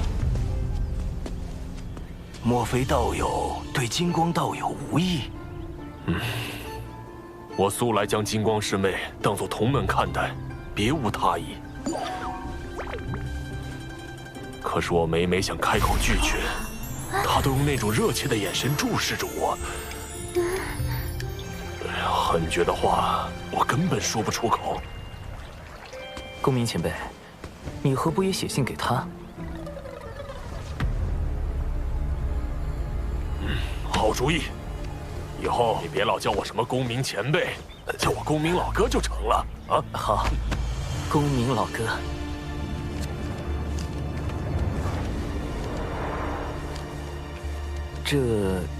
金光前辈，这封信确实是我提议让公明老哥写的，他对你之事颇为烦恼。是我不该纠缠他。不，金光师叔，依我看，公明师叔写此信未必就是拒绝的意思。火灵师侄，火灵圣母，多宝道人之徒，结交3代弟子的翘楚。封神大劫中为报徒弟之仇，与西周京对阵，是引动产劫对峙的关键人物。说来截教女仙怎么都爱自称圣母，这不是和圣母女娲撞名了？叫圣娘多不实啊！师叔，您从第4行开始，将这书信每逢双行的首字连起来一读，便知其意。这封信拒绝的够明显了吧？还有什么可看的？今昧莫及，无心久矣。这也太妙了！他还会写藏头诗，是太牵强了吧？若真是藏头诗，为什么我从第1行就开始藏头？金光再傻也不会信的吧？原是我误解了公明师兄的心意。公明，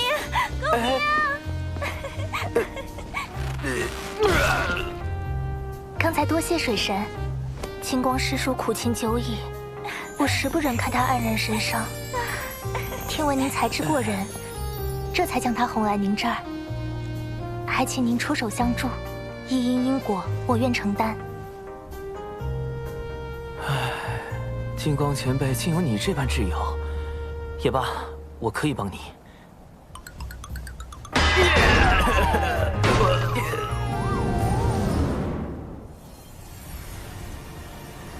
小弟子，你外出历练可算是回来了。那玄都小法师关键时刻跳出来坏我好事，实在可恨。快让你那谛听施展神通，我必要将他找出来。早已试过了，连谛听也无可奈何。这么没用，不如早点炖了。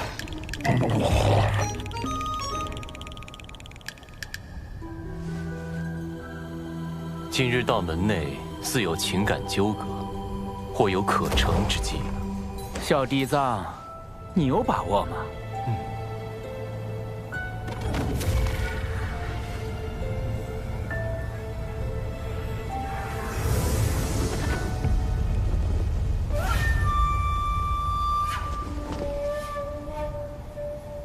哎，听说了没？火灵师姐已经搬去了公明师叔的罗浮洞，二人已经……火灵？谁说的？是阐教的黄龙师叔。就是你传的我和火灵师侄在一起了。这简直是危言耸听！我说了，我没说，我就是没说。你们截教怎么诬赖人呢？一会儿说你说了，一会儿说你没说，恶人露馅了吧？怎么了？这是什么？大师兄，快来呀！截教欺负龙了！哼，谁还不会摇人了？截教弟子听令，速来中州集合！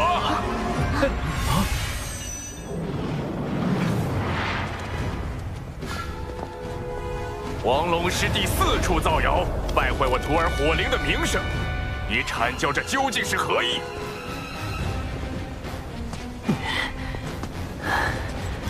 三教同源同流，你辱骂黄龙师弟，可曾念过道门一家？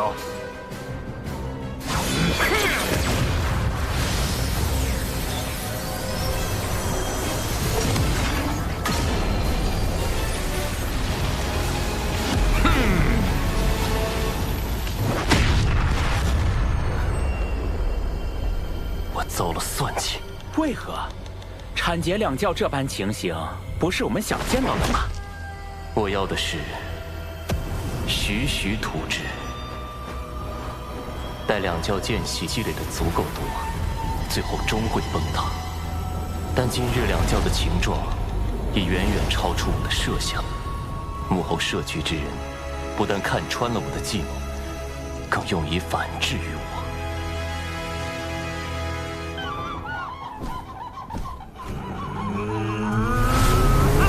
这多宝和广成子演的倒是怪好的嘞。西方教今日事情闹得那么大，我倒要看看你们要如何收场。哎呦，玄都大法师终于登场了。玄都师长，早前闻你两教谣言之事，我便请天庭出面引动天道之力，凝出一面正德碑，可追溯一世之源。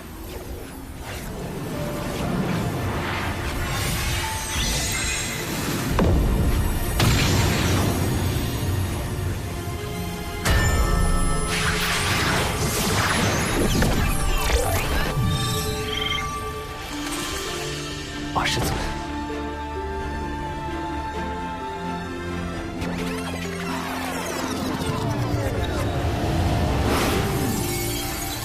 ，12品功德金莲，是西方教在替此人遮掩。截教众仙听令，阐教众仙听令，随我逼上灵山！西方教能主事的，给贫道出来！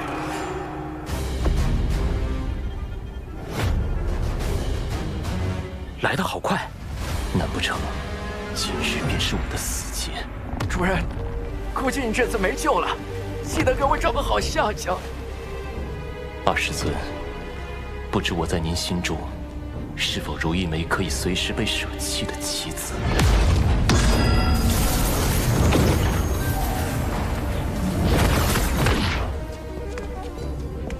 诸位道友，如此兴师动众，不知有何指教？西方教造谣生事，毁我徒清誉。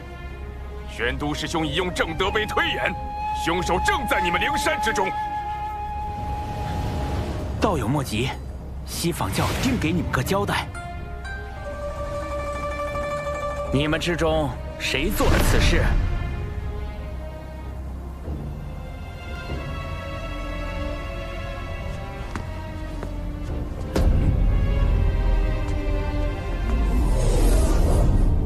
此事是我做的。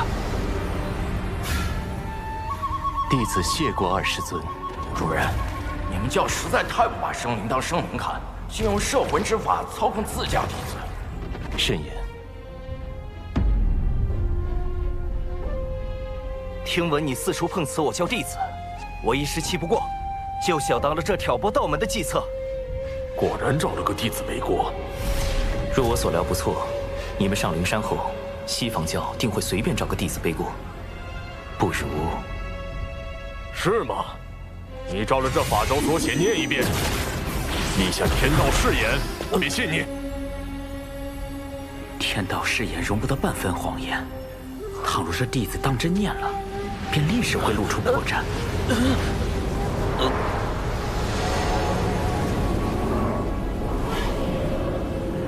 用天道誓言令西方教陷入两难，水山老弟，妙啊！愣着干什么？还不快念！还是说你不敢念？此事不过是场私怨，道门三圣与西法二圣皆师从道祖，何必闹得如此僵硬？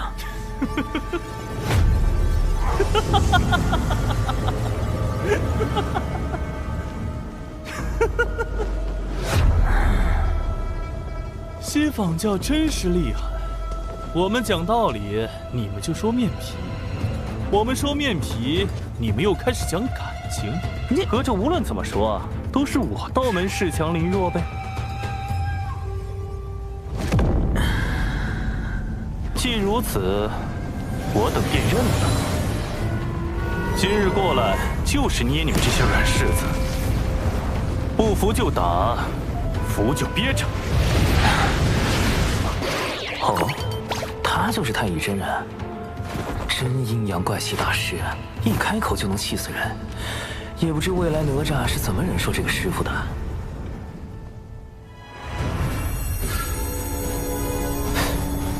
那是……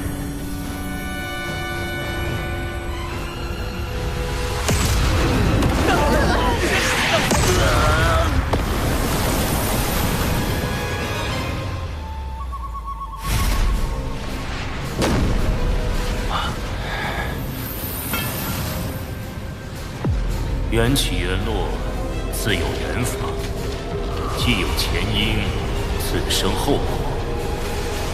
即日起，灵山封山1000年，若无贫道之命，众弟子不可随意外出。这准提当众灭口，太不要脸了！公明老哥，我们的目的已达到，今后西方教不敢再随意算计道门，当适可而止。今日因果已了，我等就此告退。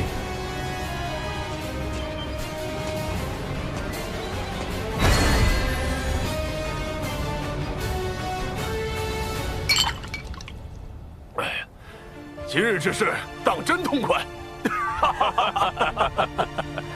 此行不但顺利瓦解了西方教的阴谋，还拉近了阐截两教之间的关系。但愿未来大劫中，两教别再斗个你死我活了。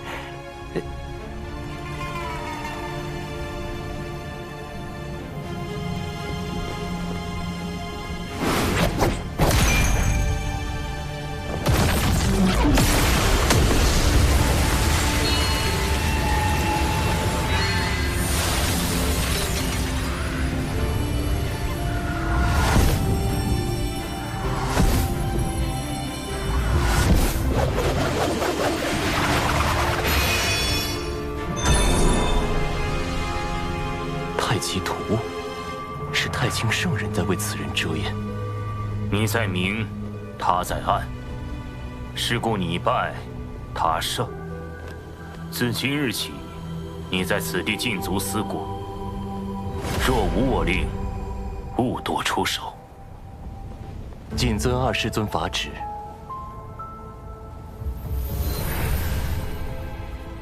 主人，你知道幕后主使是谁了？拥有如此过人的智计，能躲过你的心声探查，背后又有太清圣人替他遮掩。放眼整个洪荒，除了水神，还能有谁？主人，你在害怕？我没有。若此次当真是他所谋划，那我也不算败得太冤。算计不过就算计不过，你何必嘴硬？急了，心境乱了，全是破绽。水神，下一次交锋可没有那么简单了。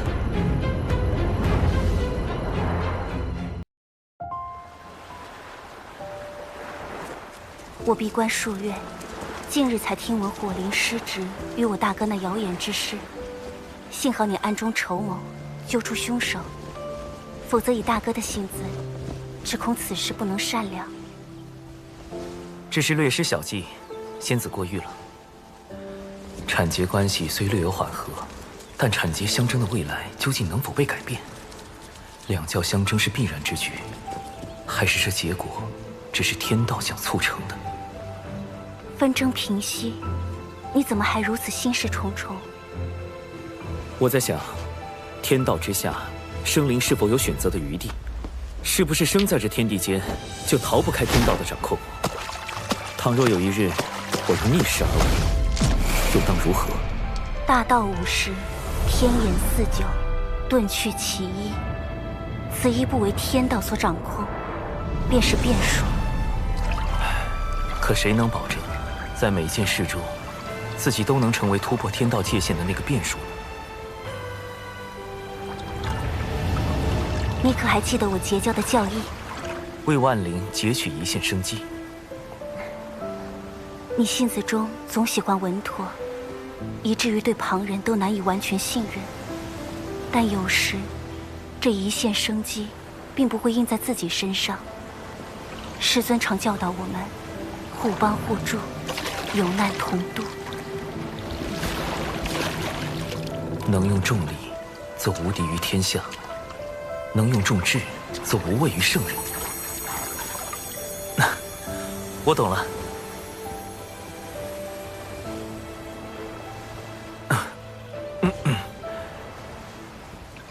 跟前辈高人谈心，对修行当真大有裨益。现在又知我是前辈了。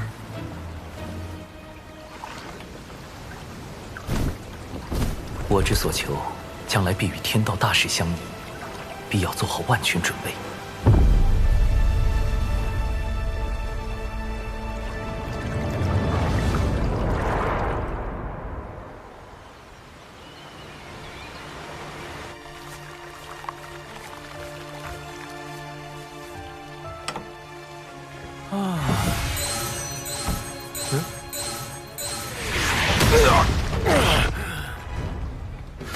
好你个黑豹，南墙大爷的宝贝！大劫将近的节骨眼儿，太清圣人突然让我去关注一只黑皮豹。奇怪，这豹子看着修为也不高。拿命来！救命啊！救命啊！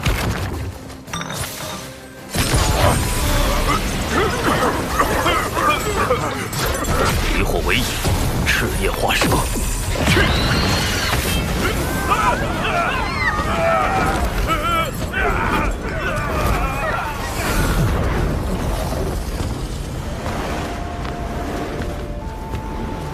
多谢前辈搭救。等等，莫非是姜子牙的同门师弟，元始天尊之徒，申公豹？前辈您对我恩同在上，您定会一生平安。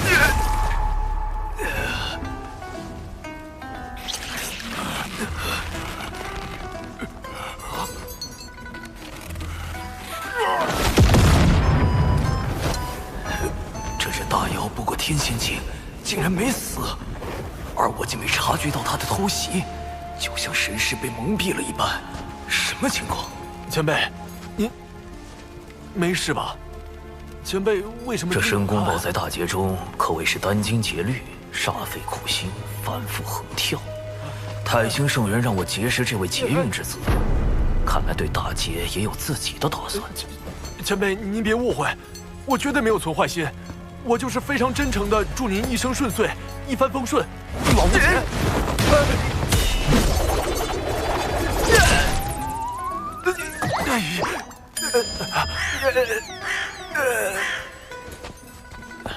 前辈，你还好吧？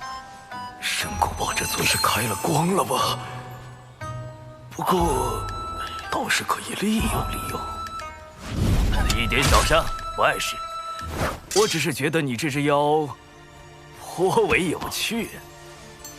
妖庭大兴在即，正需要你这样的良才。您是妖庭的人，我留些丹药给你，你且在此地好生养伤，往后自会有你发光发热之处。前辈可否留一名号？贫道本自清修客，少问世事驾闲鹤，你就称我陆鸦便是。妖庭，陆鸦，莫非您是？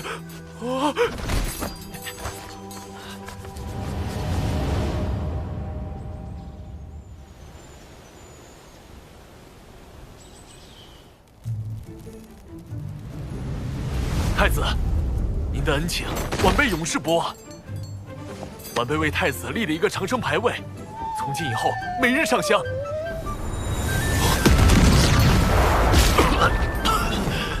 气息怎么突然走差了？愿您能万事顺遂，妖庭还要靠您振兴呢。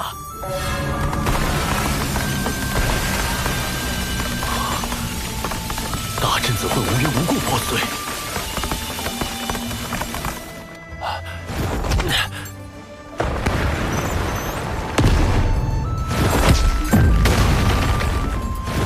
我既没亏气运，也没欠功德，这绝非巧合。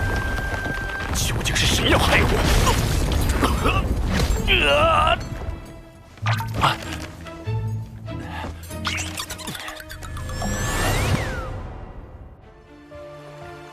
我当然不指望申公豹真能奶死陆鸦，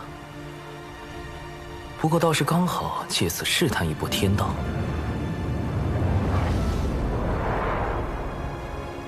自玄鸟升商以来，我一直很好奇，天道的剧本，我究竟可以改动多少？彼时天道本欲将除检地之外的所有有经过皇室成员全部杀死。经我斡旋之后，这些人得以保全，但同时，天道为遵循玄鸟升商剧本，又对孔宣进行了修正。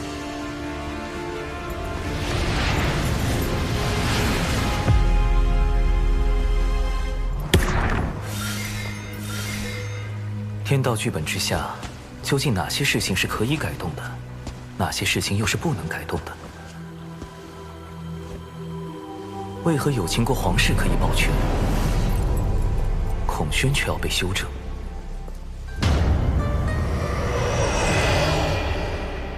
在改动天道剧本与遵循天道剧本之间，必定存在偏差率。如果能推导出这个偏差率的精确数值，我就有了更多的可操作空间，尽可能的救下更多的人。而陆鸦，这个封神大劫期间的截教头号死敌，将是我计算偏差率的第一只小白鼠。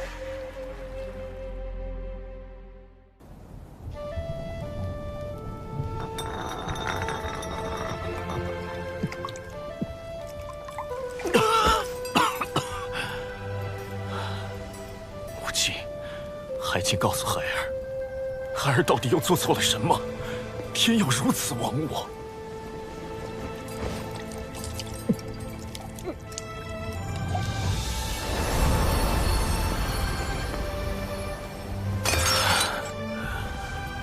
多少年过去了，金蜈蚣已是如今的断壁残垣。兄弟姐妹们只剩下了我一个。出自唐古兮，问天有。归于于渊兮，欲甘渊。唉。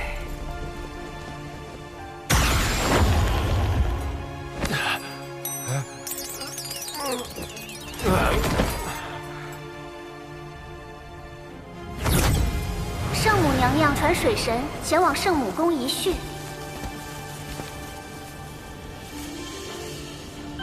让黑豹对陆压行诅咒之事，可是你的算计？陆压多番谋害玉帝陛下，已成天庭心腹大患，小生不得已才暗中出手。我答应过他母亲羲和，要保他性命。今后若他无大过，你不可随意出手。另外，你若不想和你那个同乡一样，也成为天道禁忌，便不要再试探天道的底线。浪前辈，圣母，我那位同乡，你只需知道他已彻底死了。天道已修正了他的存在，无也不可多提。浪前辈死了，那我之前的猜测有误。太清圣人和道祖红军都不可能是浪前辈了。今日召你来，吾还有些事要叮嘱。三教中，元始师兄心思太深，通天师兄桀骜不羁，唯有太清师兄早早看破盛极而衰之。今年巫妖大战之时，六圣之中，唯有太清师兄暗中出手，助玄都对战东皇太一。后妖庭没落，天庭兴立，太清师兄更是以化身坐镇天庭。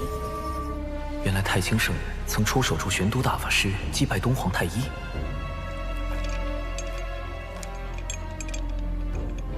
等等，大德后土是不是也说过？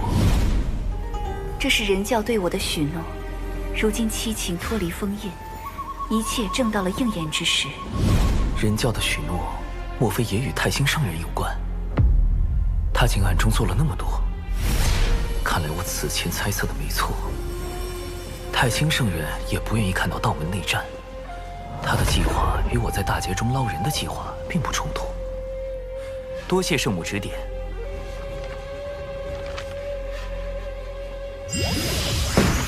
来都来了，画几册漫画再走吧。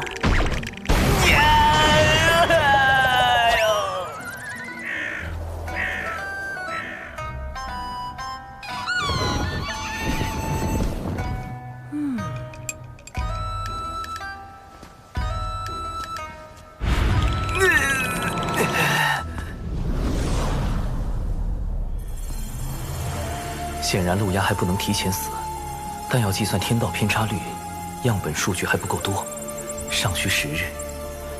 眼下，先从试探公明老哥入手。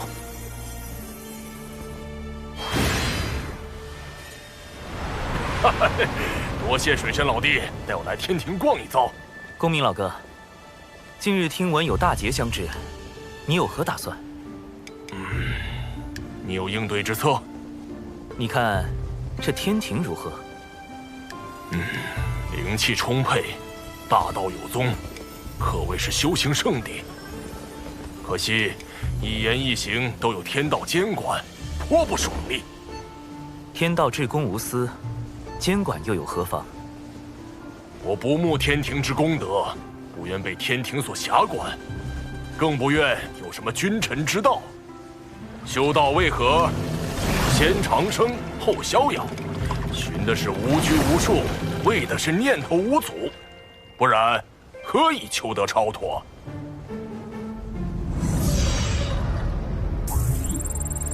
果然，通过让公明前辈加入天庭躲避封神大劫的法子不好使啊！云霄仙子，公明老哥，我究竟怎样才能救下你们？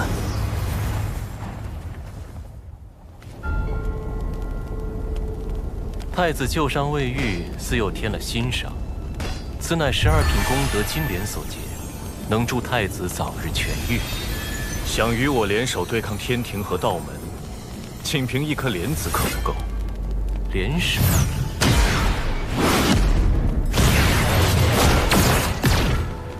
我要的是妖族听命于我，令行禁止，不可违抗。妖帝印玺，啊，此物怎会在你手中？2位妖皇陨落后，妖帝印玺随之隐没魂荒，贫道费了好些功夫才寻到。太子若能让妖族听命于我，无论最后成或不成，此物送归太子，如何？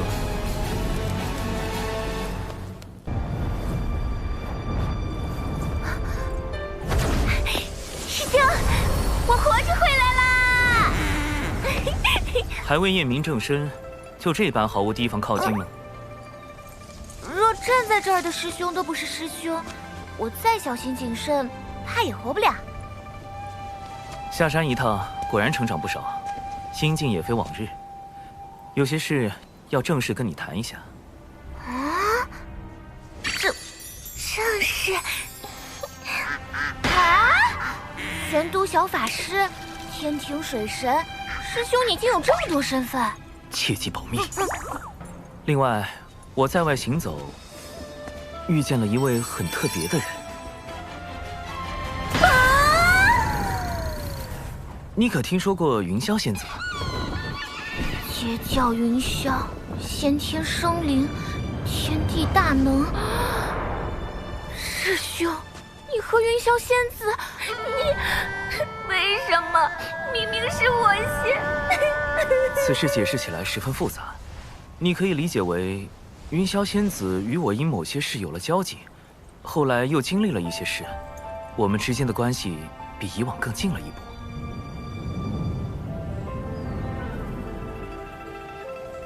师兄，你一下说这么多，让我怎么信呢？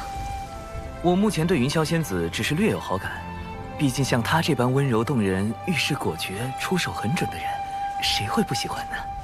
先天生灵，圣人弟子，天地大能，美丽动人，温柔贤惠，明显不是对手啊！而你与师父是我最信任之人，你是否愿意站出来帮师兄处理一些事务？我愿意，师兄，我会做好力所能及之事，成为你的助力。哼，我才没那么容易放弃。哦，灵娥，你何时回来的？有没有受伤？师父！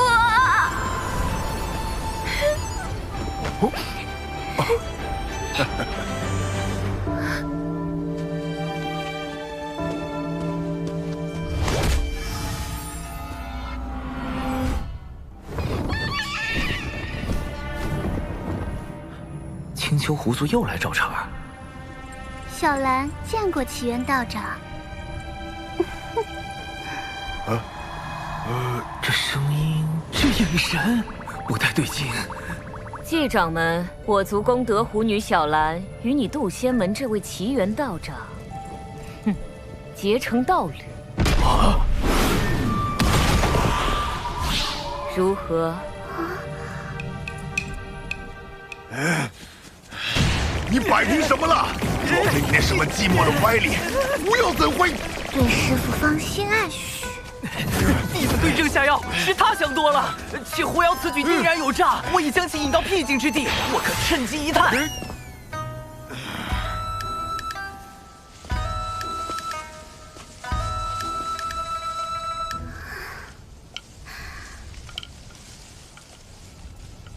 道长一刻也不想见我吗？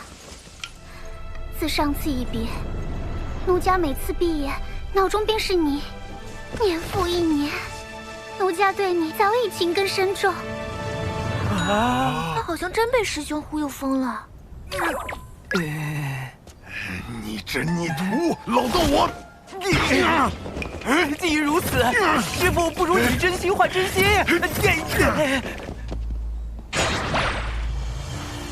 师兄，你真相信狐妖看上师傅了？非也，此乃狐妖之套路，先忽悠仇敌爱上自己，再翻脸羞辱，以此来报复。蓝道友，可武完了？师傅，鼻子，鼻子。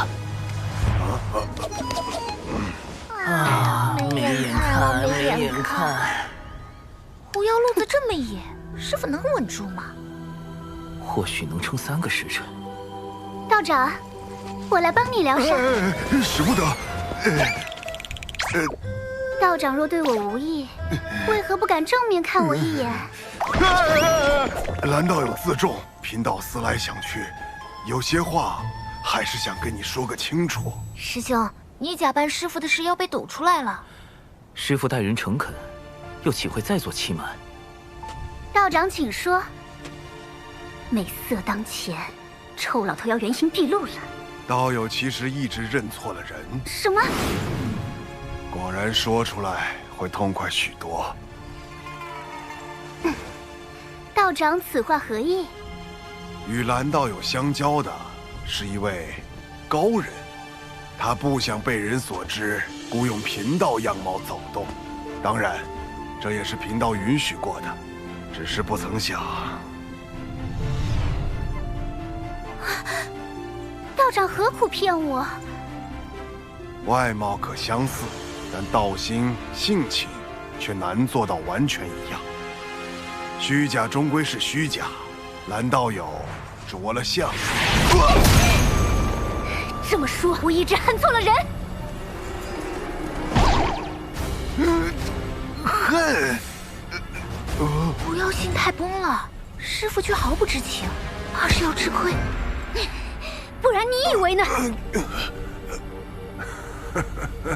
还以为蓝道友生了心魔，原来是在骗我。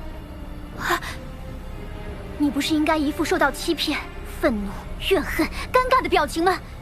怎会如此？而且，我生了心魔，不是与你更有利吗？蓝道友困于执念，贫道有不可推卸之责。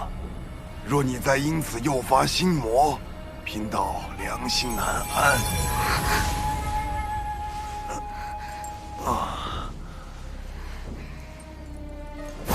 顶替你样貌之人是谁？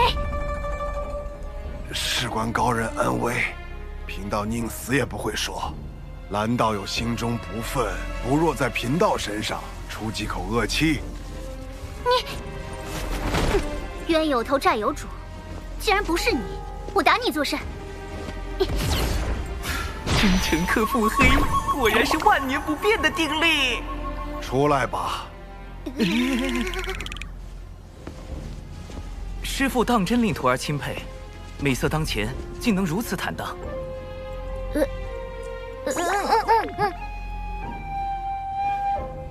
长寿，你随为师走走吧。师兄保重。若最初便与蓝道友说明白，或许就能省去多年怨怼。长寿，如今你手中权柄越来越重，能在无意间决定旁人的生死命途，那是否也因此少了一份对旁人的敬重？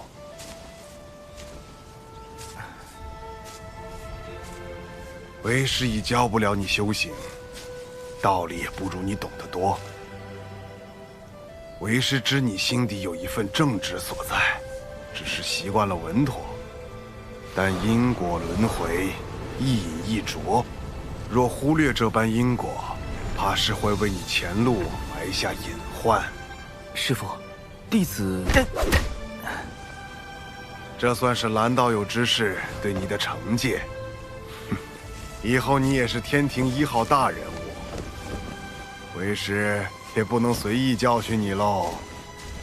敬重之心，因果轮回。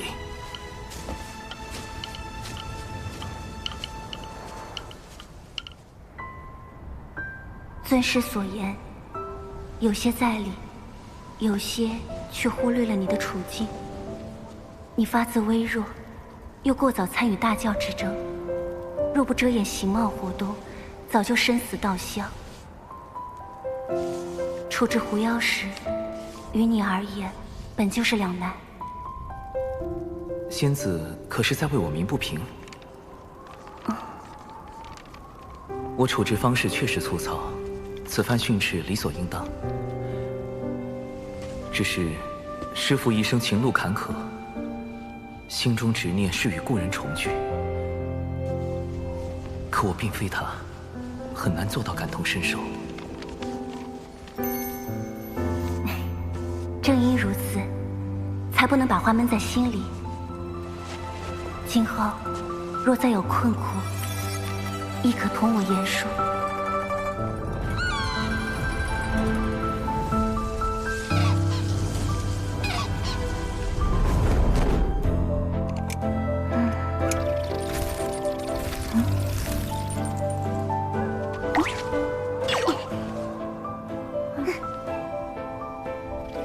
大姐如今可有动心？何谓动心？就是心底总有个念想，时时刻刻都会想起一个人，连大道之中也可见此人踪影。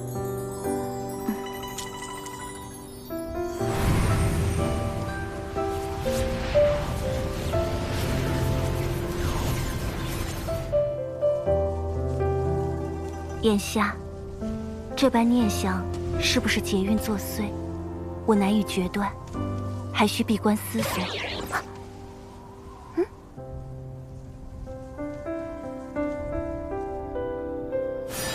水神，奇缘道友出事了。孽缘线。水神大人，您定要相信小神。奇缘道友乃是您的至交好友，小神怎敢给他随意安排姻缘？更何况还是这种命运纠缠、不死不休的孽缘线。是天道，这和大姐有没有关系？狐妖是占据妲己肉身的九尾狐吗？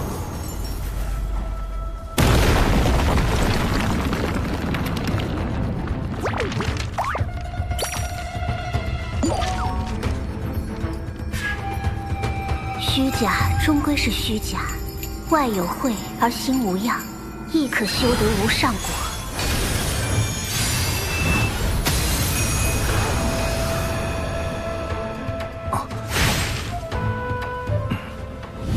你若不想和你那个同乡一样，也成为天道禁忌，便不要再试探天道的底线。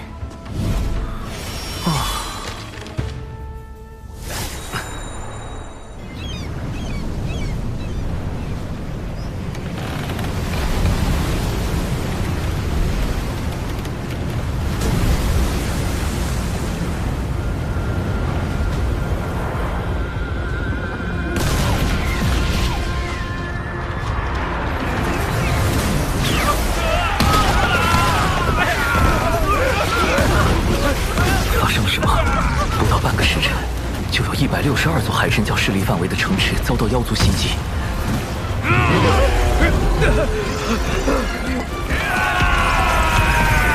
长寿，长寿，逍遥仙宗发来求救信，说遭到数万妖兵围攻，其中有不少大罗之境的高手。即便贫道带人赶去，恐怕也是力有未逮。你看这可如何是好？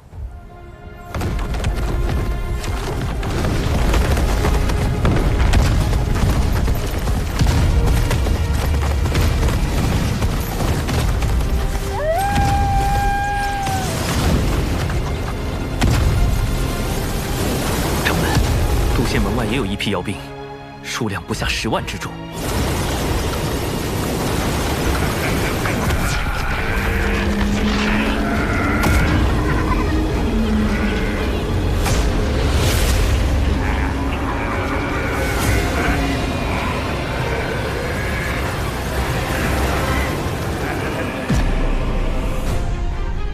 太子若能让妖族听命于我，无论最后成或不成，此物送归太子，如何？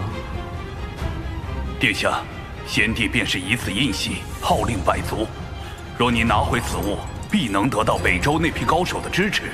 他们都曾追随先帝，实力不亚于当初的10大妖帅。妖帝应玺乃妖庭至宝，自当归于妖庭。可我如何确定事后一定会物归原主？贫道可立天道誓言。怎么，你们西仿教也开始学道门，用天道誓言自证了？方法而已，能达成目的即可。主人，你拿妖帝印玺去赌，小心血本无归。这一次我有17层算计，看水神如何应我。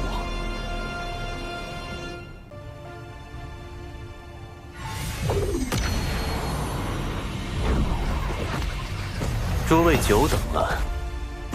地藏，灵山因他而封，没想到这么快就又被尊体圣人启用了。主人，他就是文静。金蝉折损前就怀疑过他。往后见我，不必行跪拜之礼，请起。因各位跟脚，我西仿教无法让你们走到台前，但诸位所立功劳，2位师尊都会看在眼中，该有的自不会缺。不知大人有何吩咐？谛听日前获悉，水神极有可能出自人教仙宗，但人教仙宗共有6家。文静，你觉得若对人教仙宗发难，逼水神现身，选哪家较为合适？那自然是要选道成最多的那个逍遥仙宗。但水神绝非一语之辈，他那灵爆秘法，委实有些吓人。此次围攻的是人教仙宗，他若用灵爆秘法，岂非自毁城墙？大人所言极是。你我在此商讨时，贫道的算计便已开始。妖庭的妖兵作为先锋军，分往3处袭击，各位只需在此静候指示即可。这个地藏下手好快。水神，是你让我折服的，不是我不给你传消息。你可千万别怪我。主人，这个文静一直在心里嗡嗡嗡个不停，肯定一肚子坏水。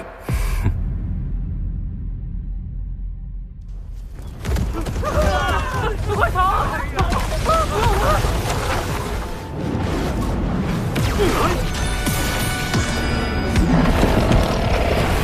水神，你再不现身，我们就将此地夷为平地！要逼我本体现身进攻熊寨，倒也说得过去，怎么偏偏他选中了渡仙门？不能因为渡仙门菜就那么欺负人吧？掌门莫急，啊，一会儿我会在暗中与您配合。嘿嘿，小家伙，俺又来凑你了。大前辈，太清圣人竟然主动把玄黄塔送来给我防身，看来事情大条了呀！必须启动最高级别防备体系。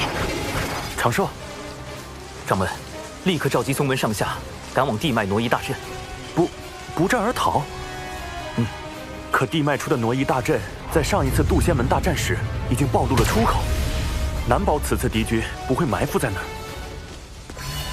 数年前，弟子便在旧的挪移大阵下方1600丈处，搭建了一处新的挪移大阵，十分无疑。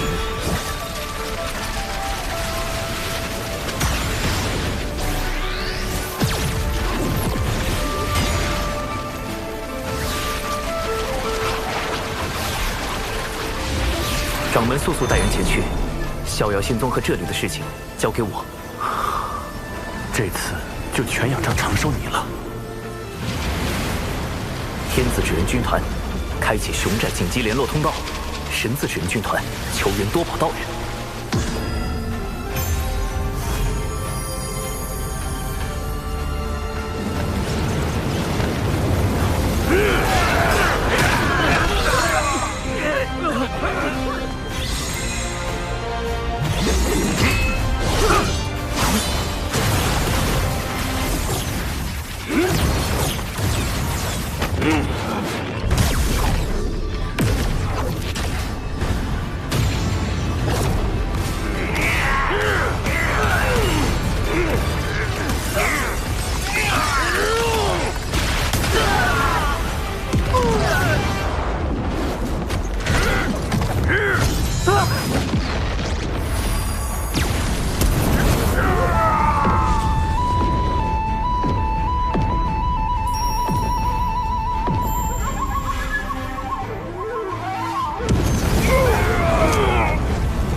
截教火灵，奉师尊多宝道人之命，驰援人教，逍遥仙宗。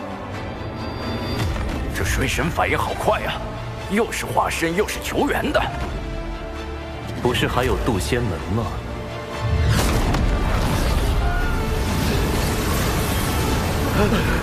快，让他们跑了！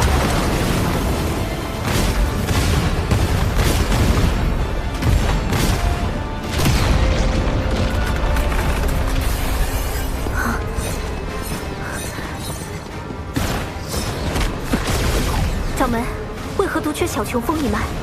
他们决定留下来。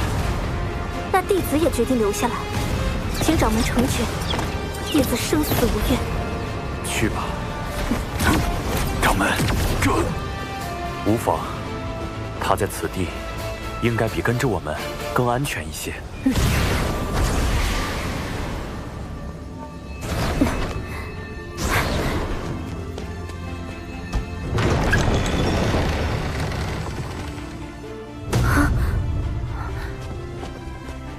奇缘世书，究究是有情师妹，有些事情还不方便告知他们。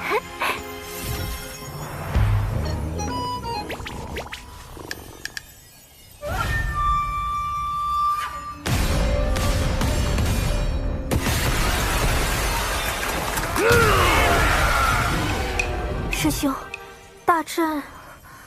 放心，一切都已安排妥当。你与灵儿下棋看戏即可。师兄，这是来了多少妖族？哼哼，10万有余。师兄，98%？不然呢？你可是在质疑为兄的遁法？这可不敢，师兄遁法无双，跑路无敌。来晚了。他们跑光了。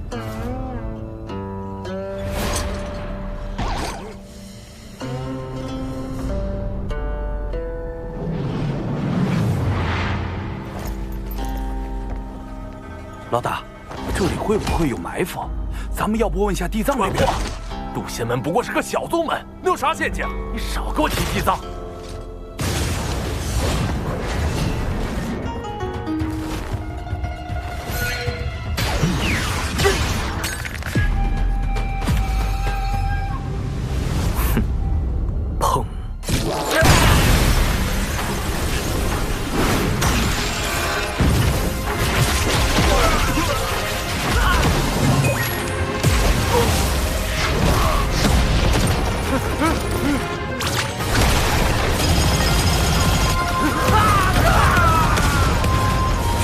妖兵来了，就别想再走。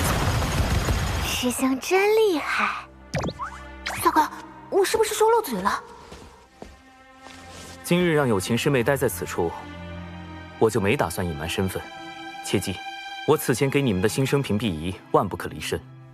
师兄放心，保证万无一失。长寿师兄的本体究竟在何处？这个倒是说不精准，不过通常而言，师兄都会在一个最为安全的地方。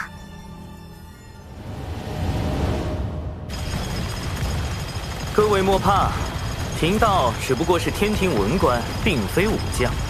平日里只是擅长一些撒豆成兵之术，各类符阵以及各种毒丹而已。冲啊！四边符阵，镜子迷宫。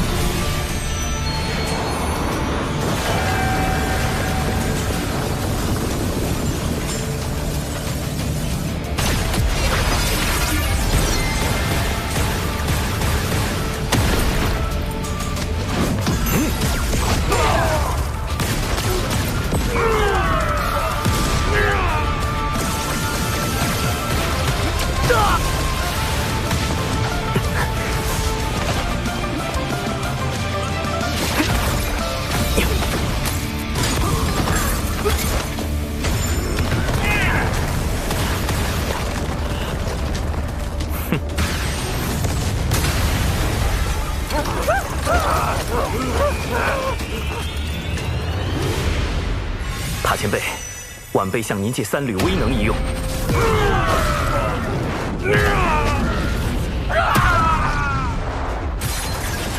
这样一来就能混淆视听，不会暴露我的根脚。这小子，你心眼子也太多了。说好的天庭文官不善武力呢？你这卑鄙无耻之徒！尔等不过是上古败犬，今日竟还敢在此嘤嘤狂吠！我从未见过有如此厚颜无耻之妖。你，水神，你一意孤行，若人妖两族再多大战，此间因果你当一力背负。妖族并非人族之敌，大德大慈的圣母女娲便曾是妖族客卿。只有那些将生灵视为草芥的邪恶生灵，才是全洪荒生灵之敌。怎么感觉水神说的好有道理？不要听他乱说，冲！哎妈，太弱了！这群家伙没吃饭呢，那感觉被他们打，完全就是爬宝界的耻辱啊！地藏派妖兵来送死，恐怕另有用意。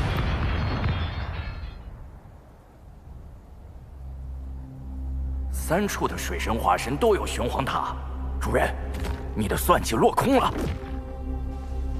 只是第1重罢了。文静，你对眼下局势怎么看？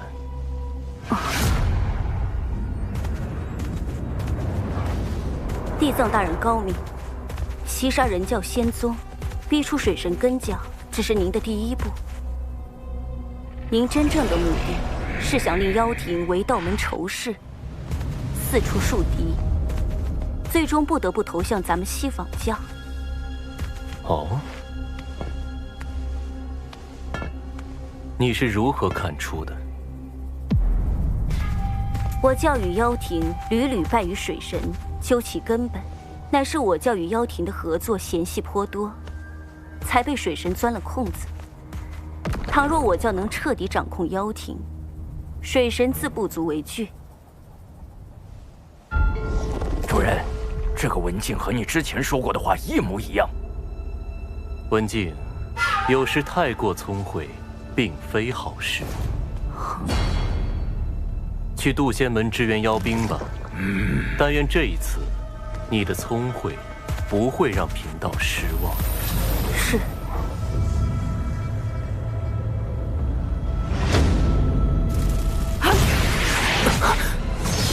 竟欲借机令妖族投向西方教，不愧是地藏。文静，稍后你配合我。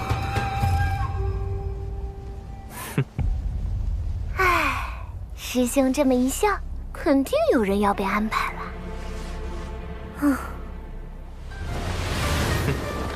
今日竟有这么多的妖兵，那位道友果不欺我，当真有大量功德送上门来。那位道友，你什么意思？今日之事，不是只有地藏大人知道吗？难道水神和地藏是一伙的？你们一定是误会地藏大人了。哎呀，被你们发现了！为地藏道友考虑，我今日是绝不能放过你们了。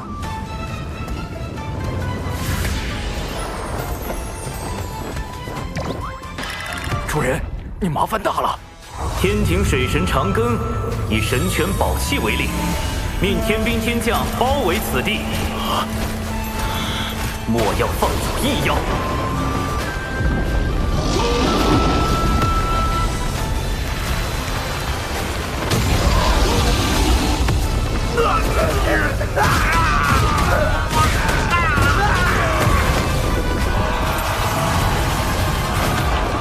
杀出去，找地藏算账！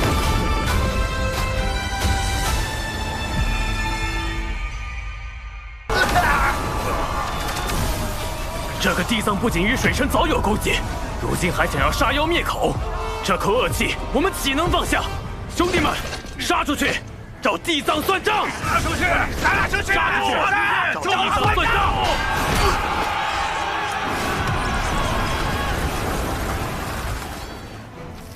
这么明显的挑拨计，妖兵居然还会上当？那些妖兵被你派去送死，本就对你不满。主人，从局外人的角度来看，这次确实很像你与水神配合，阴了他们。快，通知文静，千万不要自作主张去接击那些逃走的妖兵。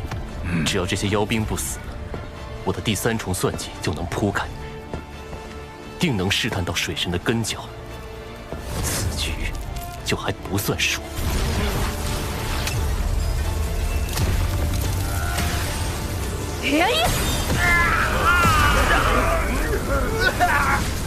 完了，主人，他已经出手了。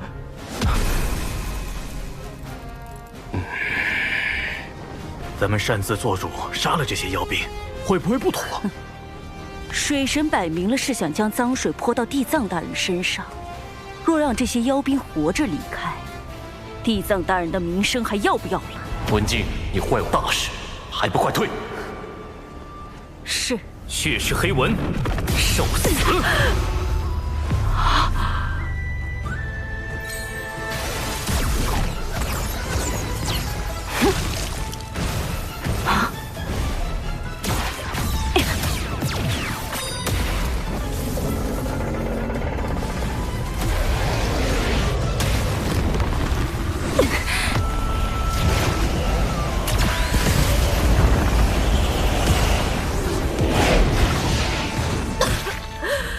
水神大人，虽然知道是在演戏，但你下手也太狠了吧！更狠的还在后面。纸人灵爆阵，核爆起！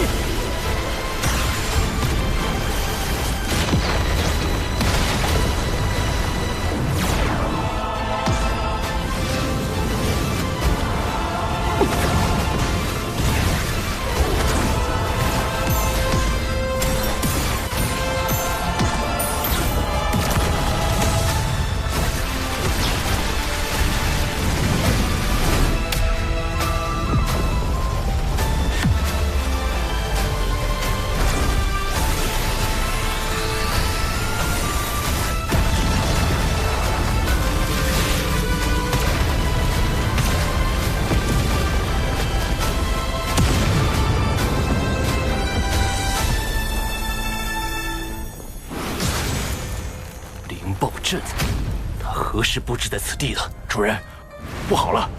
刚有妖族大能在北周现踪，已扬言要找你算账。主人，路亚已得知了今天的事情，放话再也不与西仿教合作。哼！主人，说，水神刚刚在逍遥仙宗说了几句话。主人，你……他说了什么？算了，主人。我怕你被气到吐血。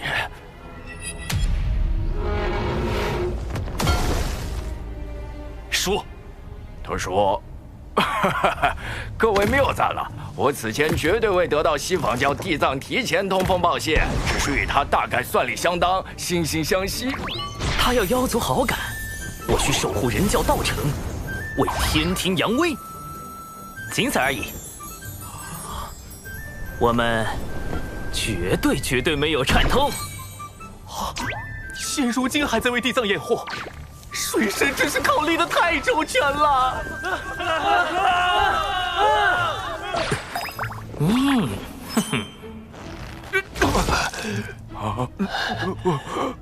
杀人诛心，杀人诛心呐！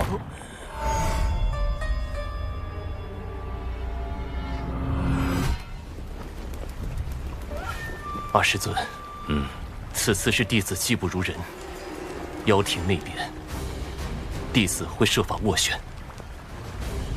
世间诸事自有缘法，不可强求。文静，你可知错？属下何错之有？你以水神里应外合，截杀妖兵，将我与水神合谋的谣言坐实，是也不是？妖兵受水神蛊惑，属下担心他们将此事宣扬出去，这才出手灭口。属下所做的一切都是为了地藏大人您考虑。若今日之事让您在妖庭那边没法交代，您大可将属下交出去，属下不会有丝毫怨言。但您绝不可怀疑属下对您的忠心。你罢了。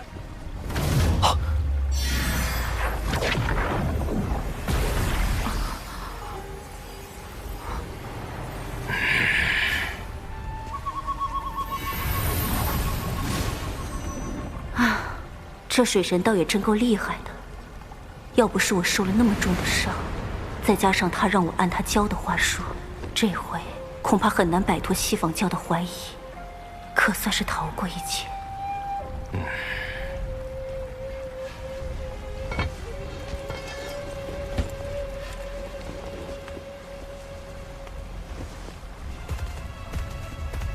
主人，文静真的没问题吗？我看不出一丝破绽，那就是没问题的意思喽。没有破绽，往往有2个可能：一是真的，二是装的，且装得天衣无缝。我希望答案是前者。若是后者，水神的智谋已到了极高的境界，我西方教只恐……唉。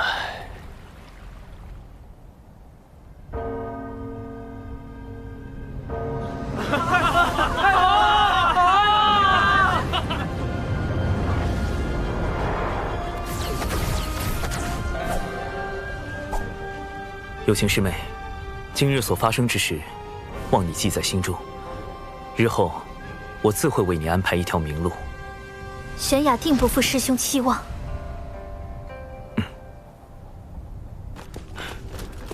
殿下，西方教地藏已在外等候多时了。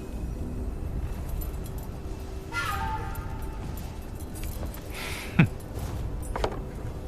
为了这枚妖帝印玺，我妖庭折损了多少妖兵？你去告诉地藏，妖庭不会再与西方教合作。殿下，如此不是正中那水神的挑拨之计？哼！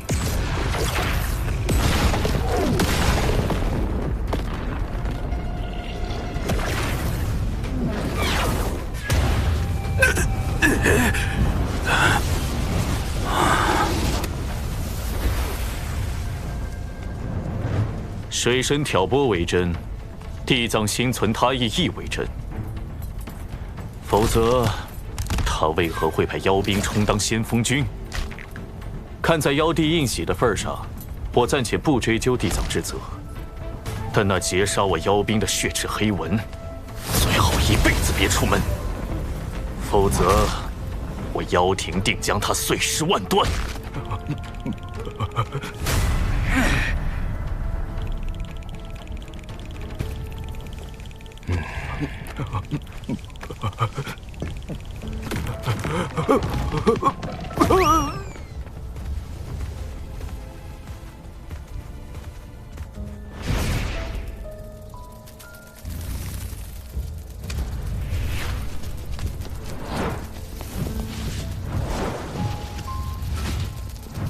此役实在冒险，能侥幸取胜，全凭你在其中助力。但陆压竟如此大范围的搜捕，此事是我顾虑不周。下一次，还是以保全你自身为主。那个，既然奴家这一次表现那么好，水神大人什么时候？而今你身处险境，等到机会合适，我自会安排你与大法师相见。奴家明白。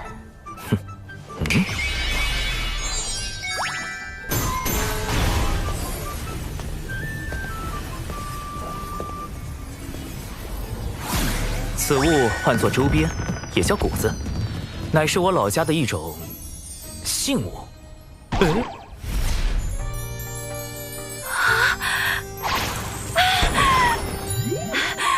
可爱，大法师的谷子。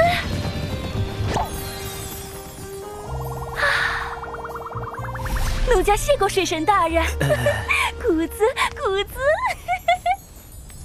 文静这边终于安置妥当了。渡仙门一役，小琼峰虽然没有受到波及，但仍需升级防护措施。又到了喜闻乐见的小琼峰击剑环节。我宣布，小琼峰2期改造工程开工。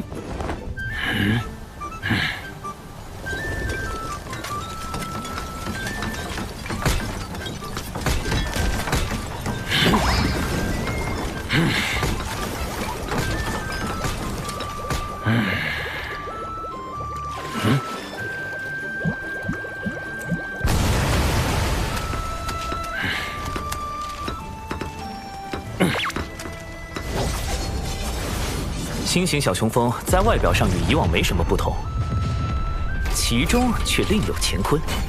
不但兼顾了洞府、板砖、自移动超级阵法炮台，还能凭芥子乾坤之法，令风中人一同缩小放大。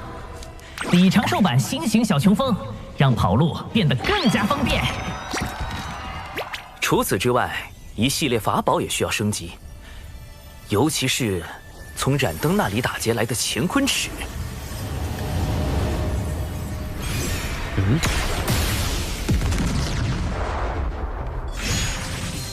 哇！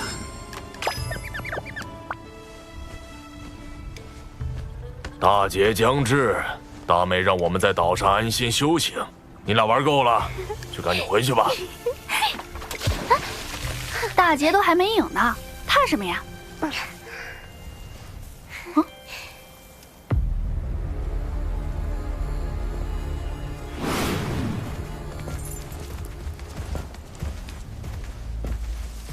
说什么灵山封山1000年，这地藏又在外面溜达了。二妹三妹，几声书否？否。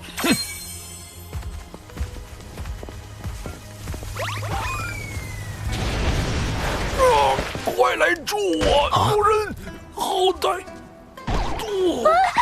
大哥，你怎么了？你醒醒啊！西方教地藏是你杀的大哥。贫道只是路过。大哥，你醒一醒啊！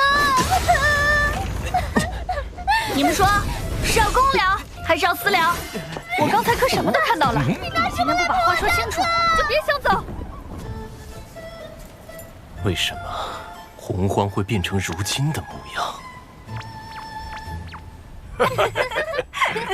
要说那地藏反应也是真的快，见我吐血也立马躺地上吐血。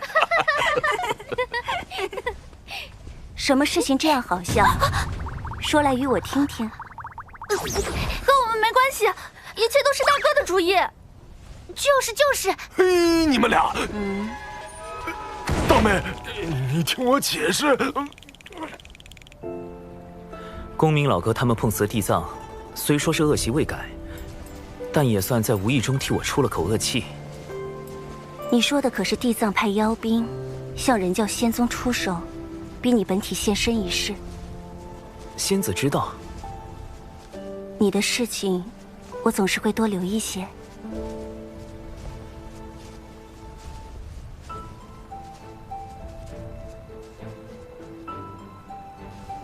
人教仙宗遭遇妖兵袭击，天庭定不能坐视不理。昔年道祖因天庭代其行监管洪荒之权，我欲以天庭之名发布讨妖檄文，如此便师出有名。大劫将至，你虽在天庭行事，但也要小心。我近日总是心神不宁，怕是已有什么劫难应在我兄妹身上。2位妹妹，我能进足3仙道，可大哥终究是我兄长。倘若劫难避无可避，我定会与你，我定会倾力相助。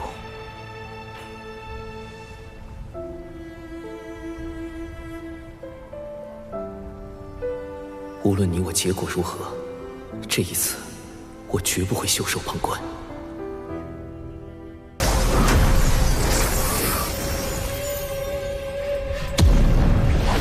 天庭此举，无非是想逼我现身，再无法躲在暗处算计。水神心思狡诈，借机广招天兵。短短数日，便有不少炼器士投奔。原本无人在意的天庭，如今已有大兴之势。老臣惭愧，不能为殿下排忧解难。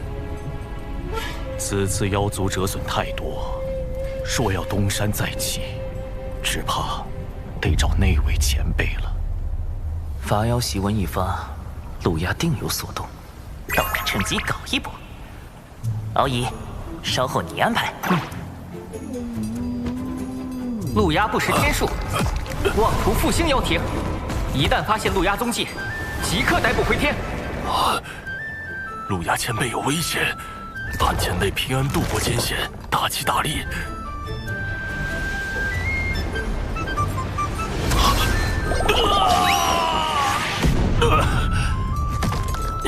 就我这张嘴呀，这可如何是好？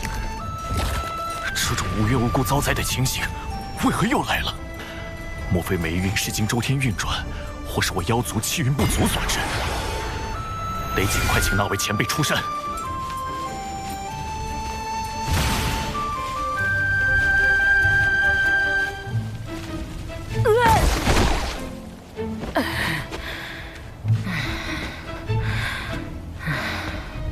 10卦9不准，一天算10卦。今天10卦用完了，客人改日再来。前辈既留在此地等我，何以低头不见？小老儿见过您。夫人，您印堂发黑，似有血光之灾。正是有这般灾祸，才来寻前辈指点一二。望前辈念在昔日旧情，帮一帮我。我跟您认识。我族被欺凌至此，前辈当真不愿助？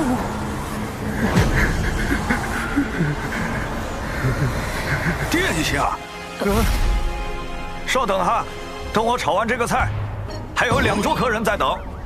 来。前辈为何在酒肆之中做个厨子，而非？殿下认为贫道为先帝效命时，便以能掐会算为生灵所知，而今隐居此间，理应做个与之相称的卦师。其实，贫道的兴趣远不止占卜观测。是晚辈先入为主了，前辈肯来相见，可是愿出山相助晚辈一程。我还道殿下是问活命之法，不曾想竟存着这般念头，如此便请回吧。前辈言下之意，晚辈有生死之危。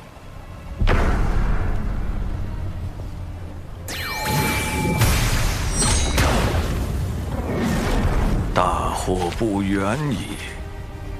天庭水神千方百计害我，阻我妖庭复兴大业，望前辈救我。贫道曾见证百族不甘被巫族捕食，汇聚不周山顶，立妖庭与巫族争锋。但百族压过巫族后，却开始了无尽的征伐和奴役。妖庭败落是应得的因果。那些喊着复兴妖庭的家伙，不过是想借机行奴役之事。殿下莫要因此纠结前世。无数妖兵惨死在水神的谋算之中，如今天庭又广发讨妖檄文，妖族面临的是灭顶之灾，晚辈如何能放下？还望前辈帮一帮我，帮一帮妖族。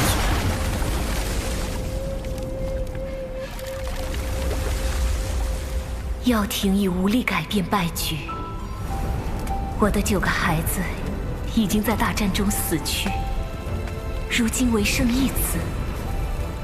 但这孩子有3次生死大劫，望先生解救于他，西河感激不尽。老臣的命是娘娘救下的，但有所托，老臣必不辱命。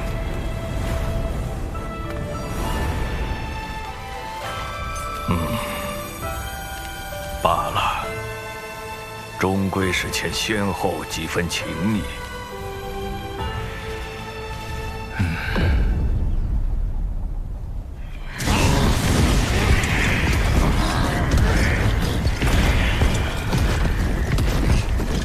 天庭欺我妖族良善，偏帮巫族道门，妖族处处退避，百般忍让，换来的却是一道讨妖檄文。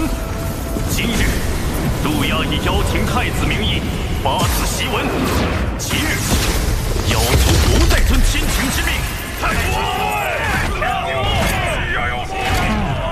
说的跟以前听过天庭号令一般。水神大人，这些妖族凶到就差直接咬人了，咱们何时起兵伐妖？妖族派系凌厉，难以一心。此时出兵，反倒会促使他们结盟。那时天兵会死伤几何？一旦伤亡过大，哪怕顺利镇压，天庭实力亦会暴露。倘若再败，天威荡然无存。是小神莽撞，思虑不周，望水神见谅。不过妖族不尊天庭，便是不尊天道。诸位身负神职，何不用天道之力削他几层皮？比如雷伐殿给身负业障的妖降雷法，吓他一下。代管财部的诸神就搞点破财之事。小神代管风部，可令群妖汇聚之地，日日大风，不见天日。小神代管四季轮换，可让群妖居所，夜夜大雪，白昼酷热。小神代管黄昏晚霞，可写上妖族必败等话语，乱其军心。小神专管侧神殿，定要妖族如厕时4次爆桶，溃不成军。小神也只能做到这种地步了。算你一功。不过扰乱妖族的关键还得看月老殿，如何让各大妖王互挖墙角，加快妖族内乱。卞副统领，听闻你深谙此道，还望能对月老倾囊相授。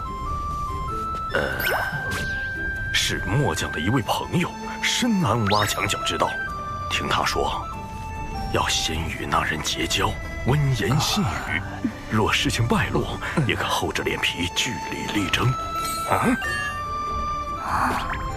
水神老师算计之脏，令极发指，其对老师无比钦佩。若妖族愤而攻打天庭，又当如何？那他们顷刻间便会死无葬身之地，连骨灰都不会留下。教主哥哥定已做好了万全的准备。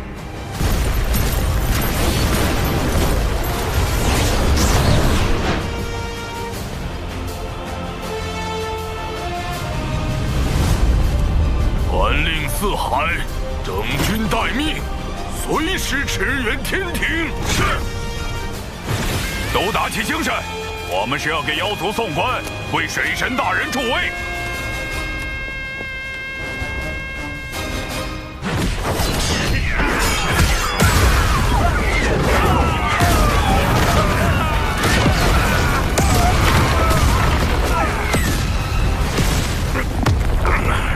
你让老子失去南妖的尊严，老子让你失去这条命！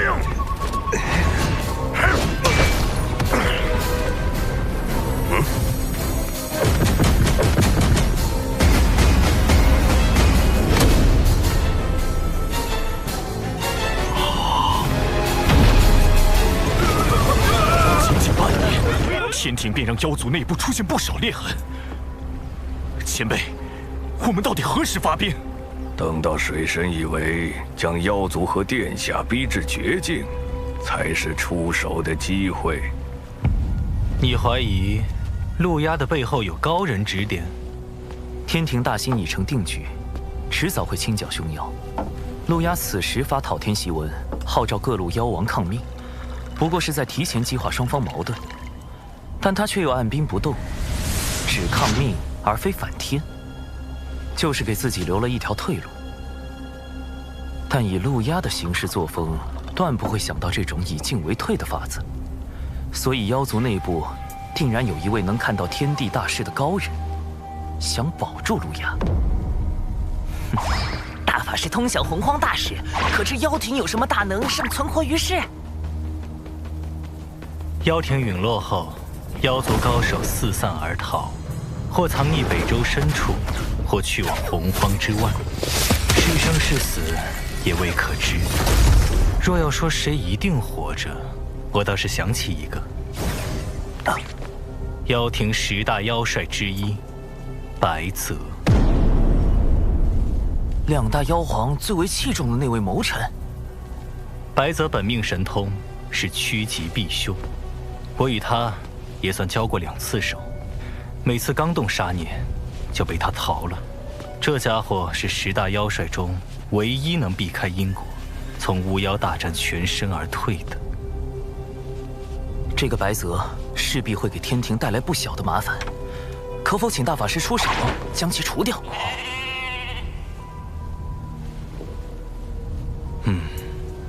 不过这家伙对付起来有点麻烦，我得多耗费一些时日才行。或可利用白泽的神通阴阳逆转，引他入瓮。破局之法便在锦囊之中，不到危急关头，切莫打开。殿下，这是贫道最后一次帮您了。前辈要走？水神定已察觉到贫道，现在不走，就真的走不了了。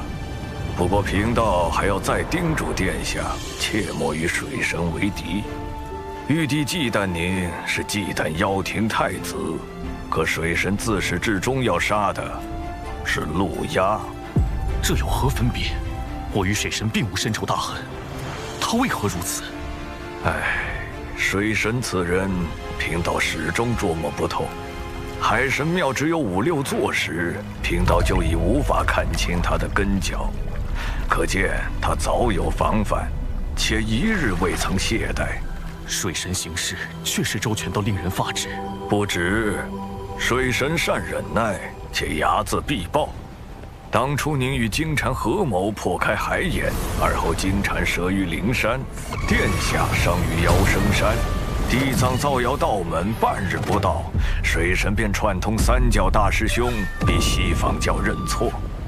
逼上灵山，何尝不是3教大师兄有意促成？前辈对水神是否夸大其词了？贫道如今能告诉殿下的，便是水神修行至今，绝不超过500年。这怎么可能？此人天赋之高，谋算之深，非我等可及。且面皮于他如无物，宝物宝财如烟云。最让人钦佩的，便是见利而不忘义。贫道虽未与他打过照面，但仿佛神交已久。不可设法除掉水神吗？动他，最先落到你头顶的，不是太清圣人的太极图，也不是通天教主的清平剑，而是道祖的紫霄神雷。殿下莫要多问，贫道不敢沾他半点因果。若依锦囊所说行事，尚有一条活路。妖庭早已不复存在，望殿下放下执念，及时回头啊！人情已还上，咱们今后便不多见吧。殿下保重。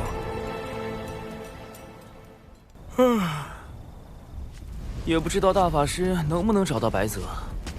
师兄，有一位自称泽白的道者留下一枚传信玉符，点名要给师兄。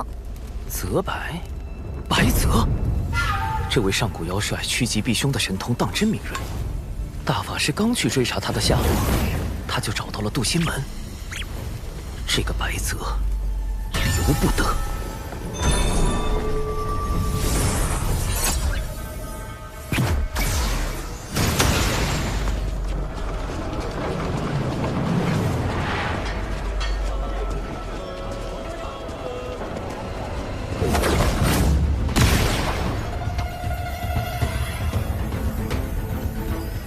水神饶命！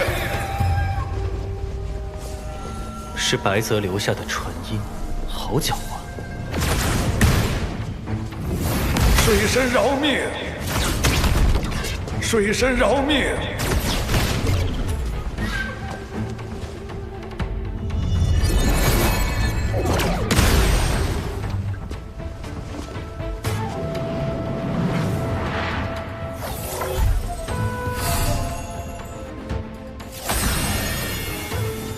白泽这趋吉避凶的神通当真厉害。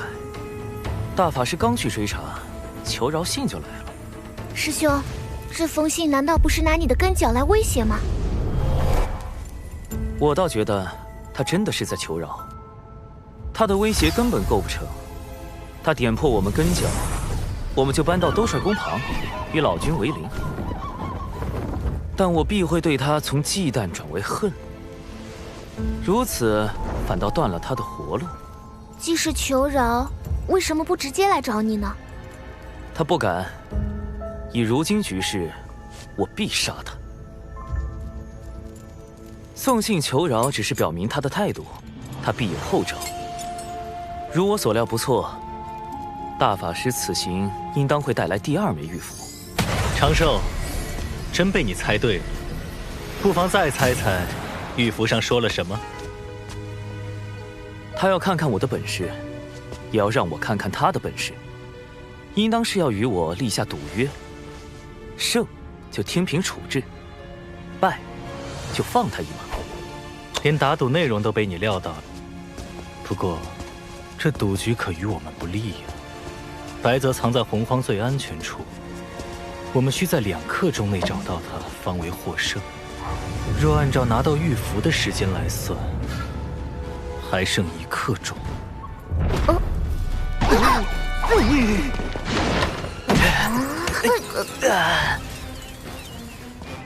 最安全之处吗？已快速检索完洪荒地图，于白泽而言，全洪荒约有126处安全地点。幸有大法师出手，如今已经排除了50处，余下70多处，正在派遣小纸人搜寻。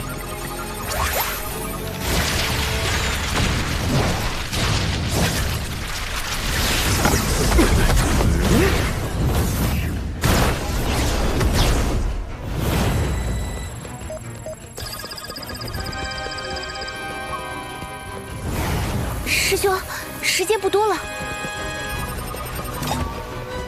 怎么关键时候卡住了？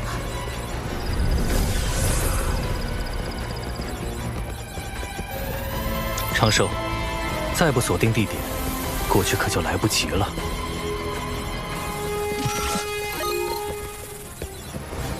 灵娥，大法师，你们来选。什么？我们？快选！大法师，听灵娥的，去这里。听我的。水神的思量在第10层，普通聪慧之人在第5层，而我本该与水神在高层角逐，但我主动退回第5层，以最不符合水神的思考方式，才能选定最安全之地。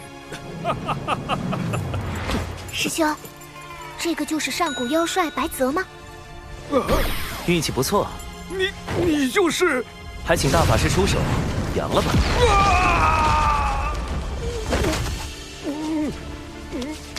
白泽是洪荒少有的高雅之士，定宁死不屈，不如杀了，成全他与妖庭同生共死的名声。这般不妥，他身上没有业障，且有瑞兽名头。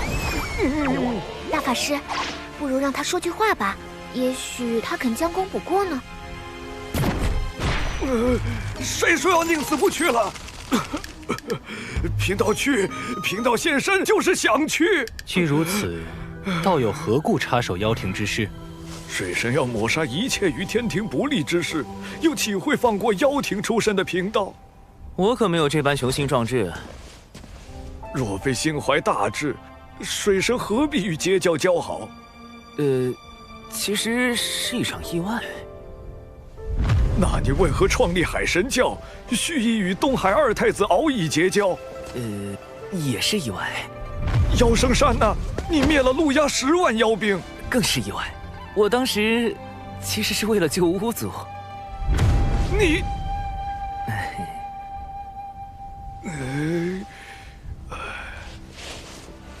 你之志向究竟为何？你不觉得在洪荒这般凶险之地，能安稳活着便已十分不易了吗？还要什么志向？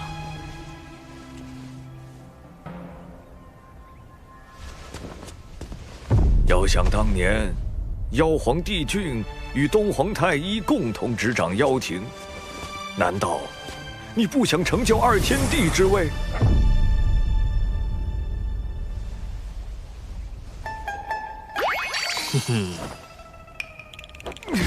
我枉费心机，设下此番赌约，本是心存辅佐明主之意，却不想你竟如此胸无大志。唉，道友，时代变了。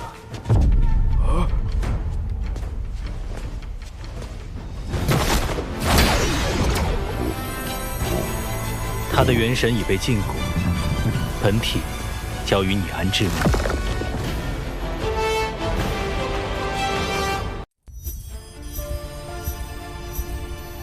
师兄，你究竟是怎么找到白泽的？后来又为什么听了我的呢？贫道也想知道。很简单，靠运气。啊！白泽筹备此局良久，我无论做何种选择，他都早已预想到。因此，我将最终决断交给了你与大法师。大法师当时并未思虑太多，而是抱着戏耍的心态，故我将大法师的选择放在可能性第2的选项。而灵娥这般聪慧但思虑难周全之人，给出的答案有3成可能是白泽的藏身之地。3成，这可不像你的性子。所以，此番能够找到白泽，全靠运气。嘿嘿。运气，水神之志非常人所能及，与我的较量更不可能只靠运气。他究竟是怎么找到我的？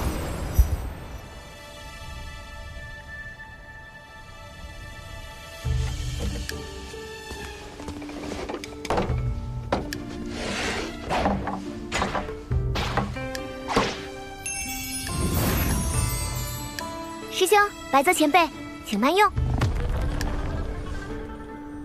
师兄，咱们把白泽安置在门内黑池峰，是不是离小琼峰太近了？大法师有意留白泽一条性命，我自不能杀了白泽，但也不能放了他。面对这样的危险分子，最好是将他安排在身边不近不远之处，再借机收服。前辈，请。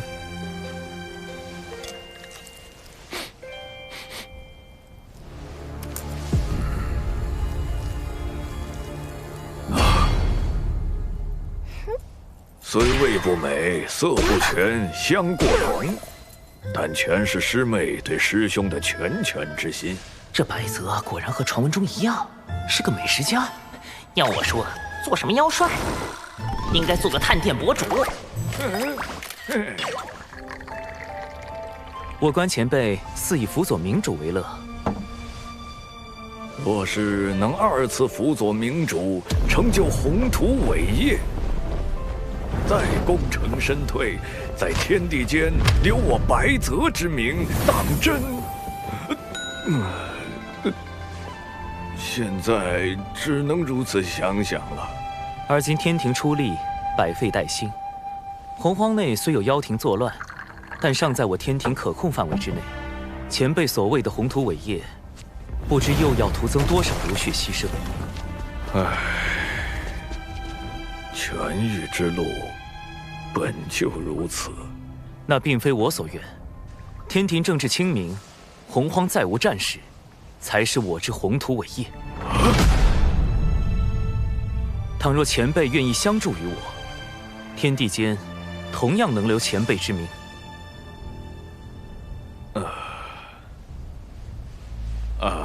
这鱼要是再焦一点，就更香了。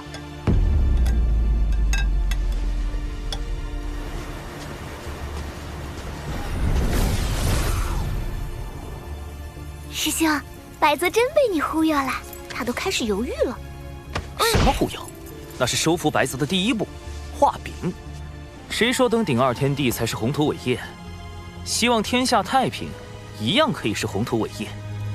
那第2步是什么呢？收服白泽第2步，名曰交心。他既然喜好美食，我们不如从美食入手。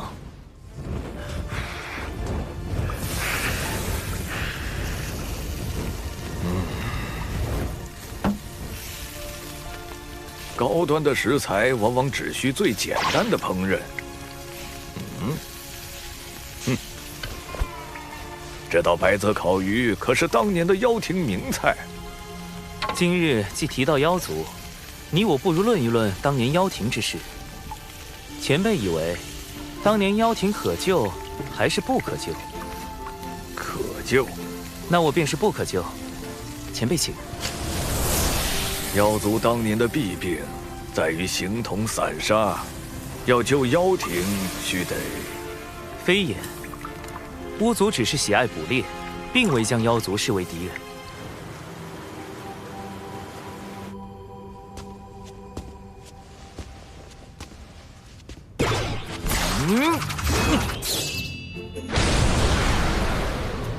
百族联合，形成了今日的妖族。本无同族之共情，贫道何来对妖族背信弃义一说？嘿嘿。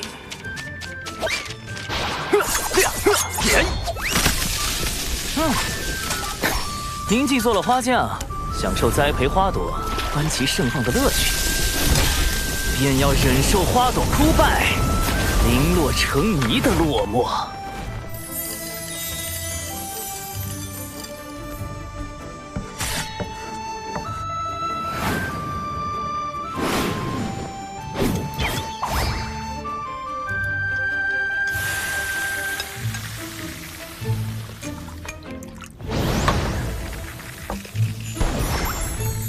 痛快，太痛快了！水神真乃知音也。贫道真是越来越好奇了。以水神之智，当日能够找到我，真的是凭运气吗？前辈以为我还有何种破解之法？师兄，收服白泽的第3步是什么？没有第3步，或者说，第3步是一道考题，一道需由白泽亲自来完成的考题。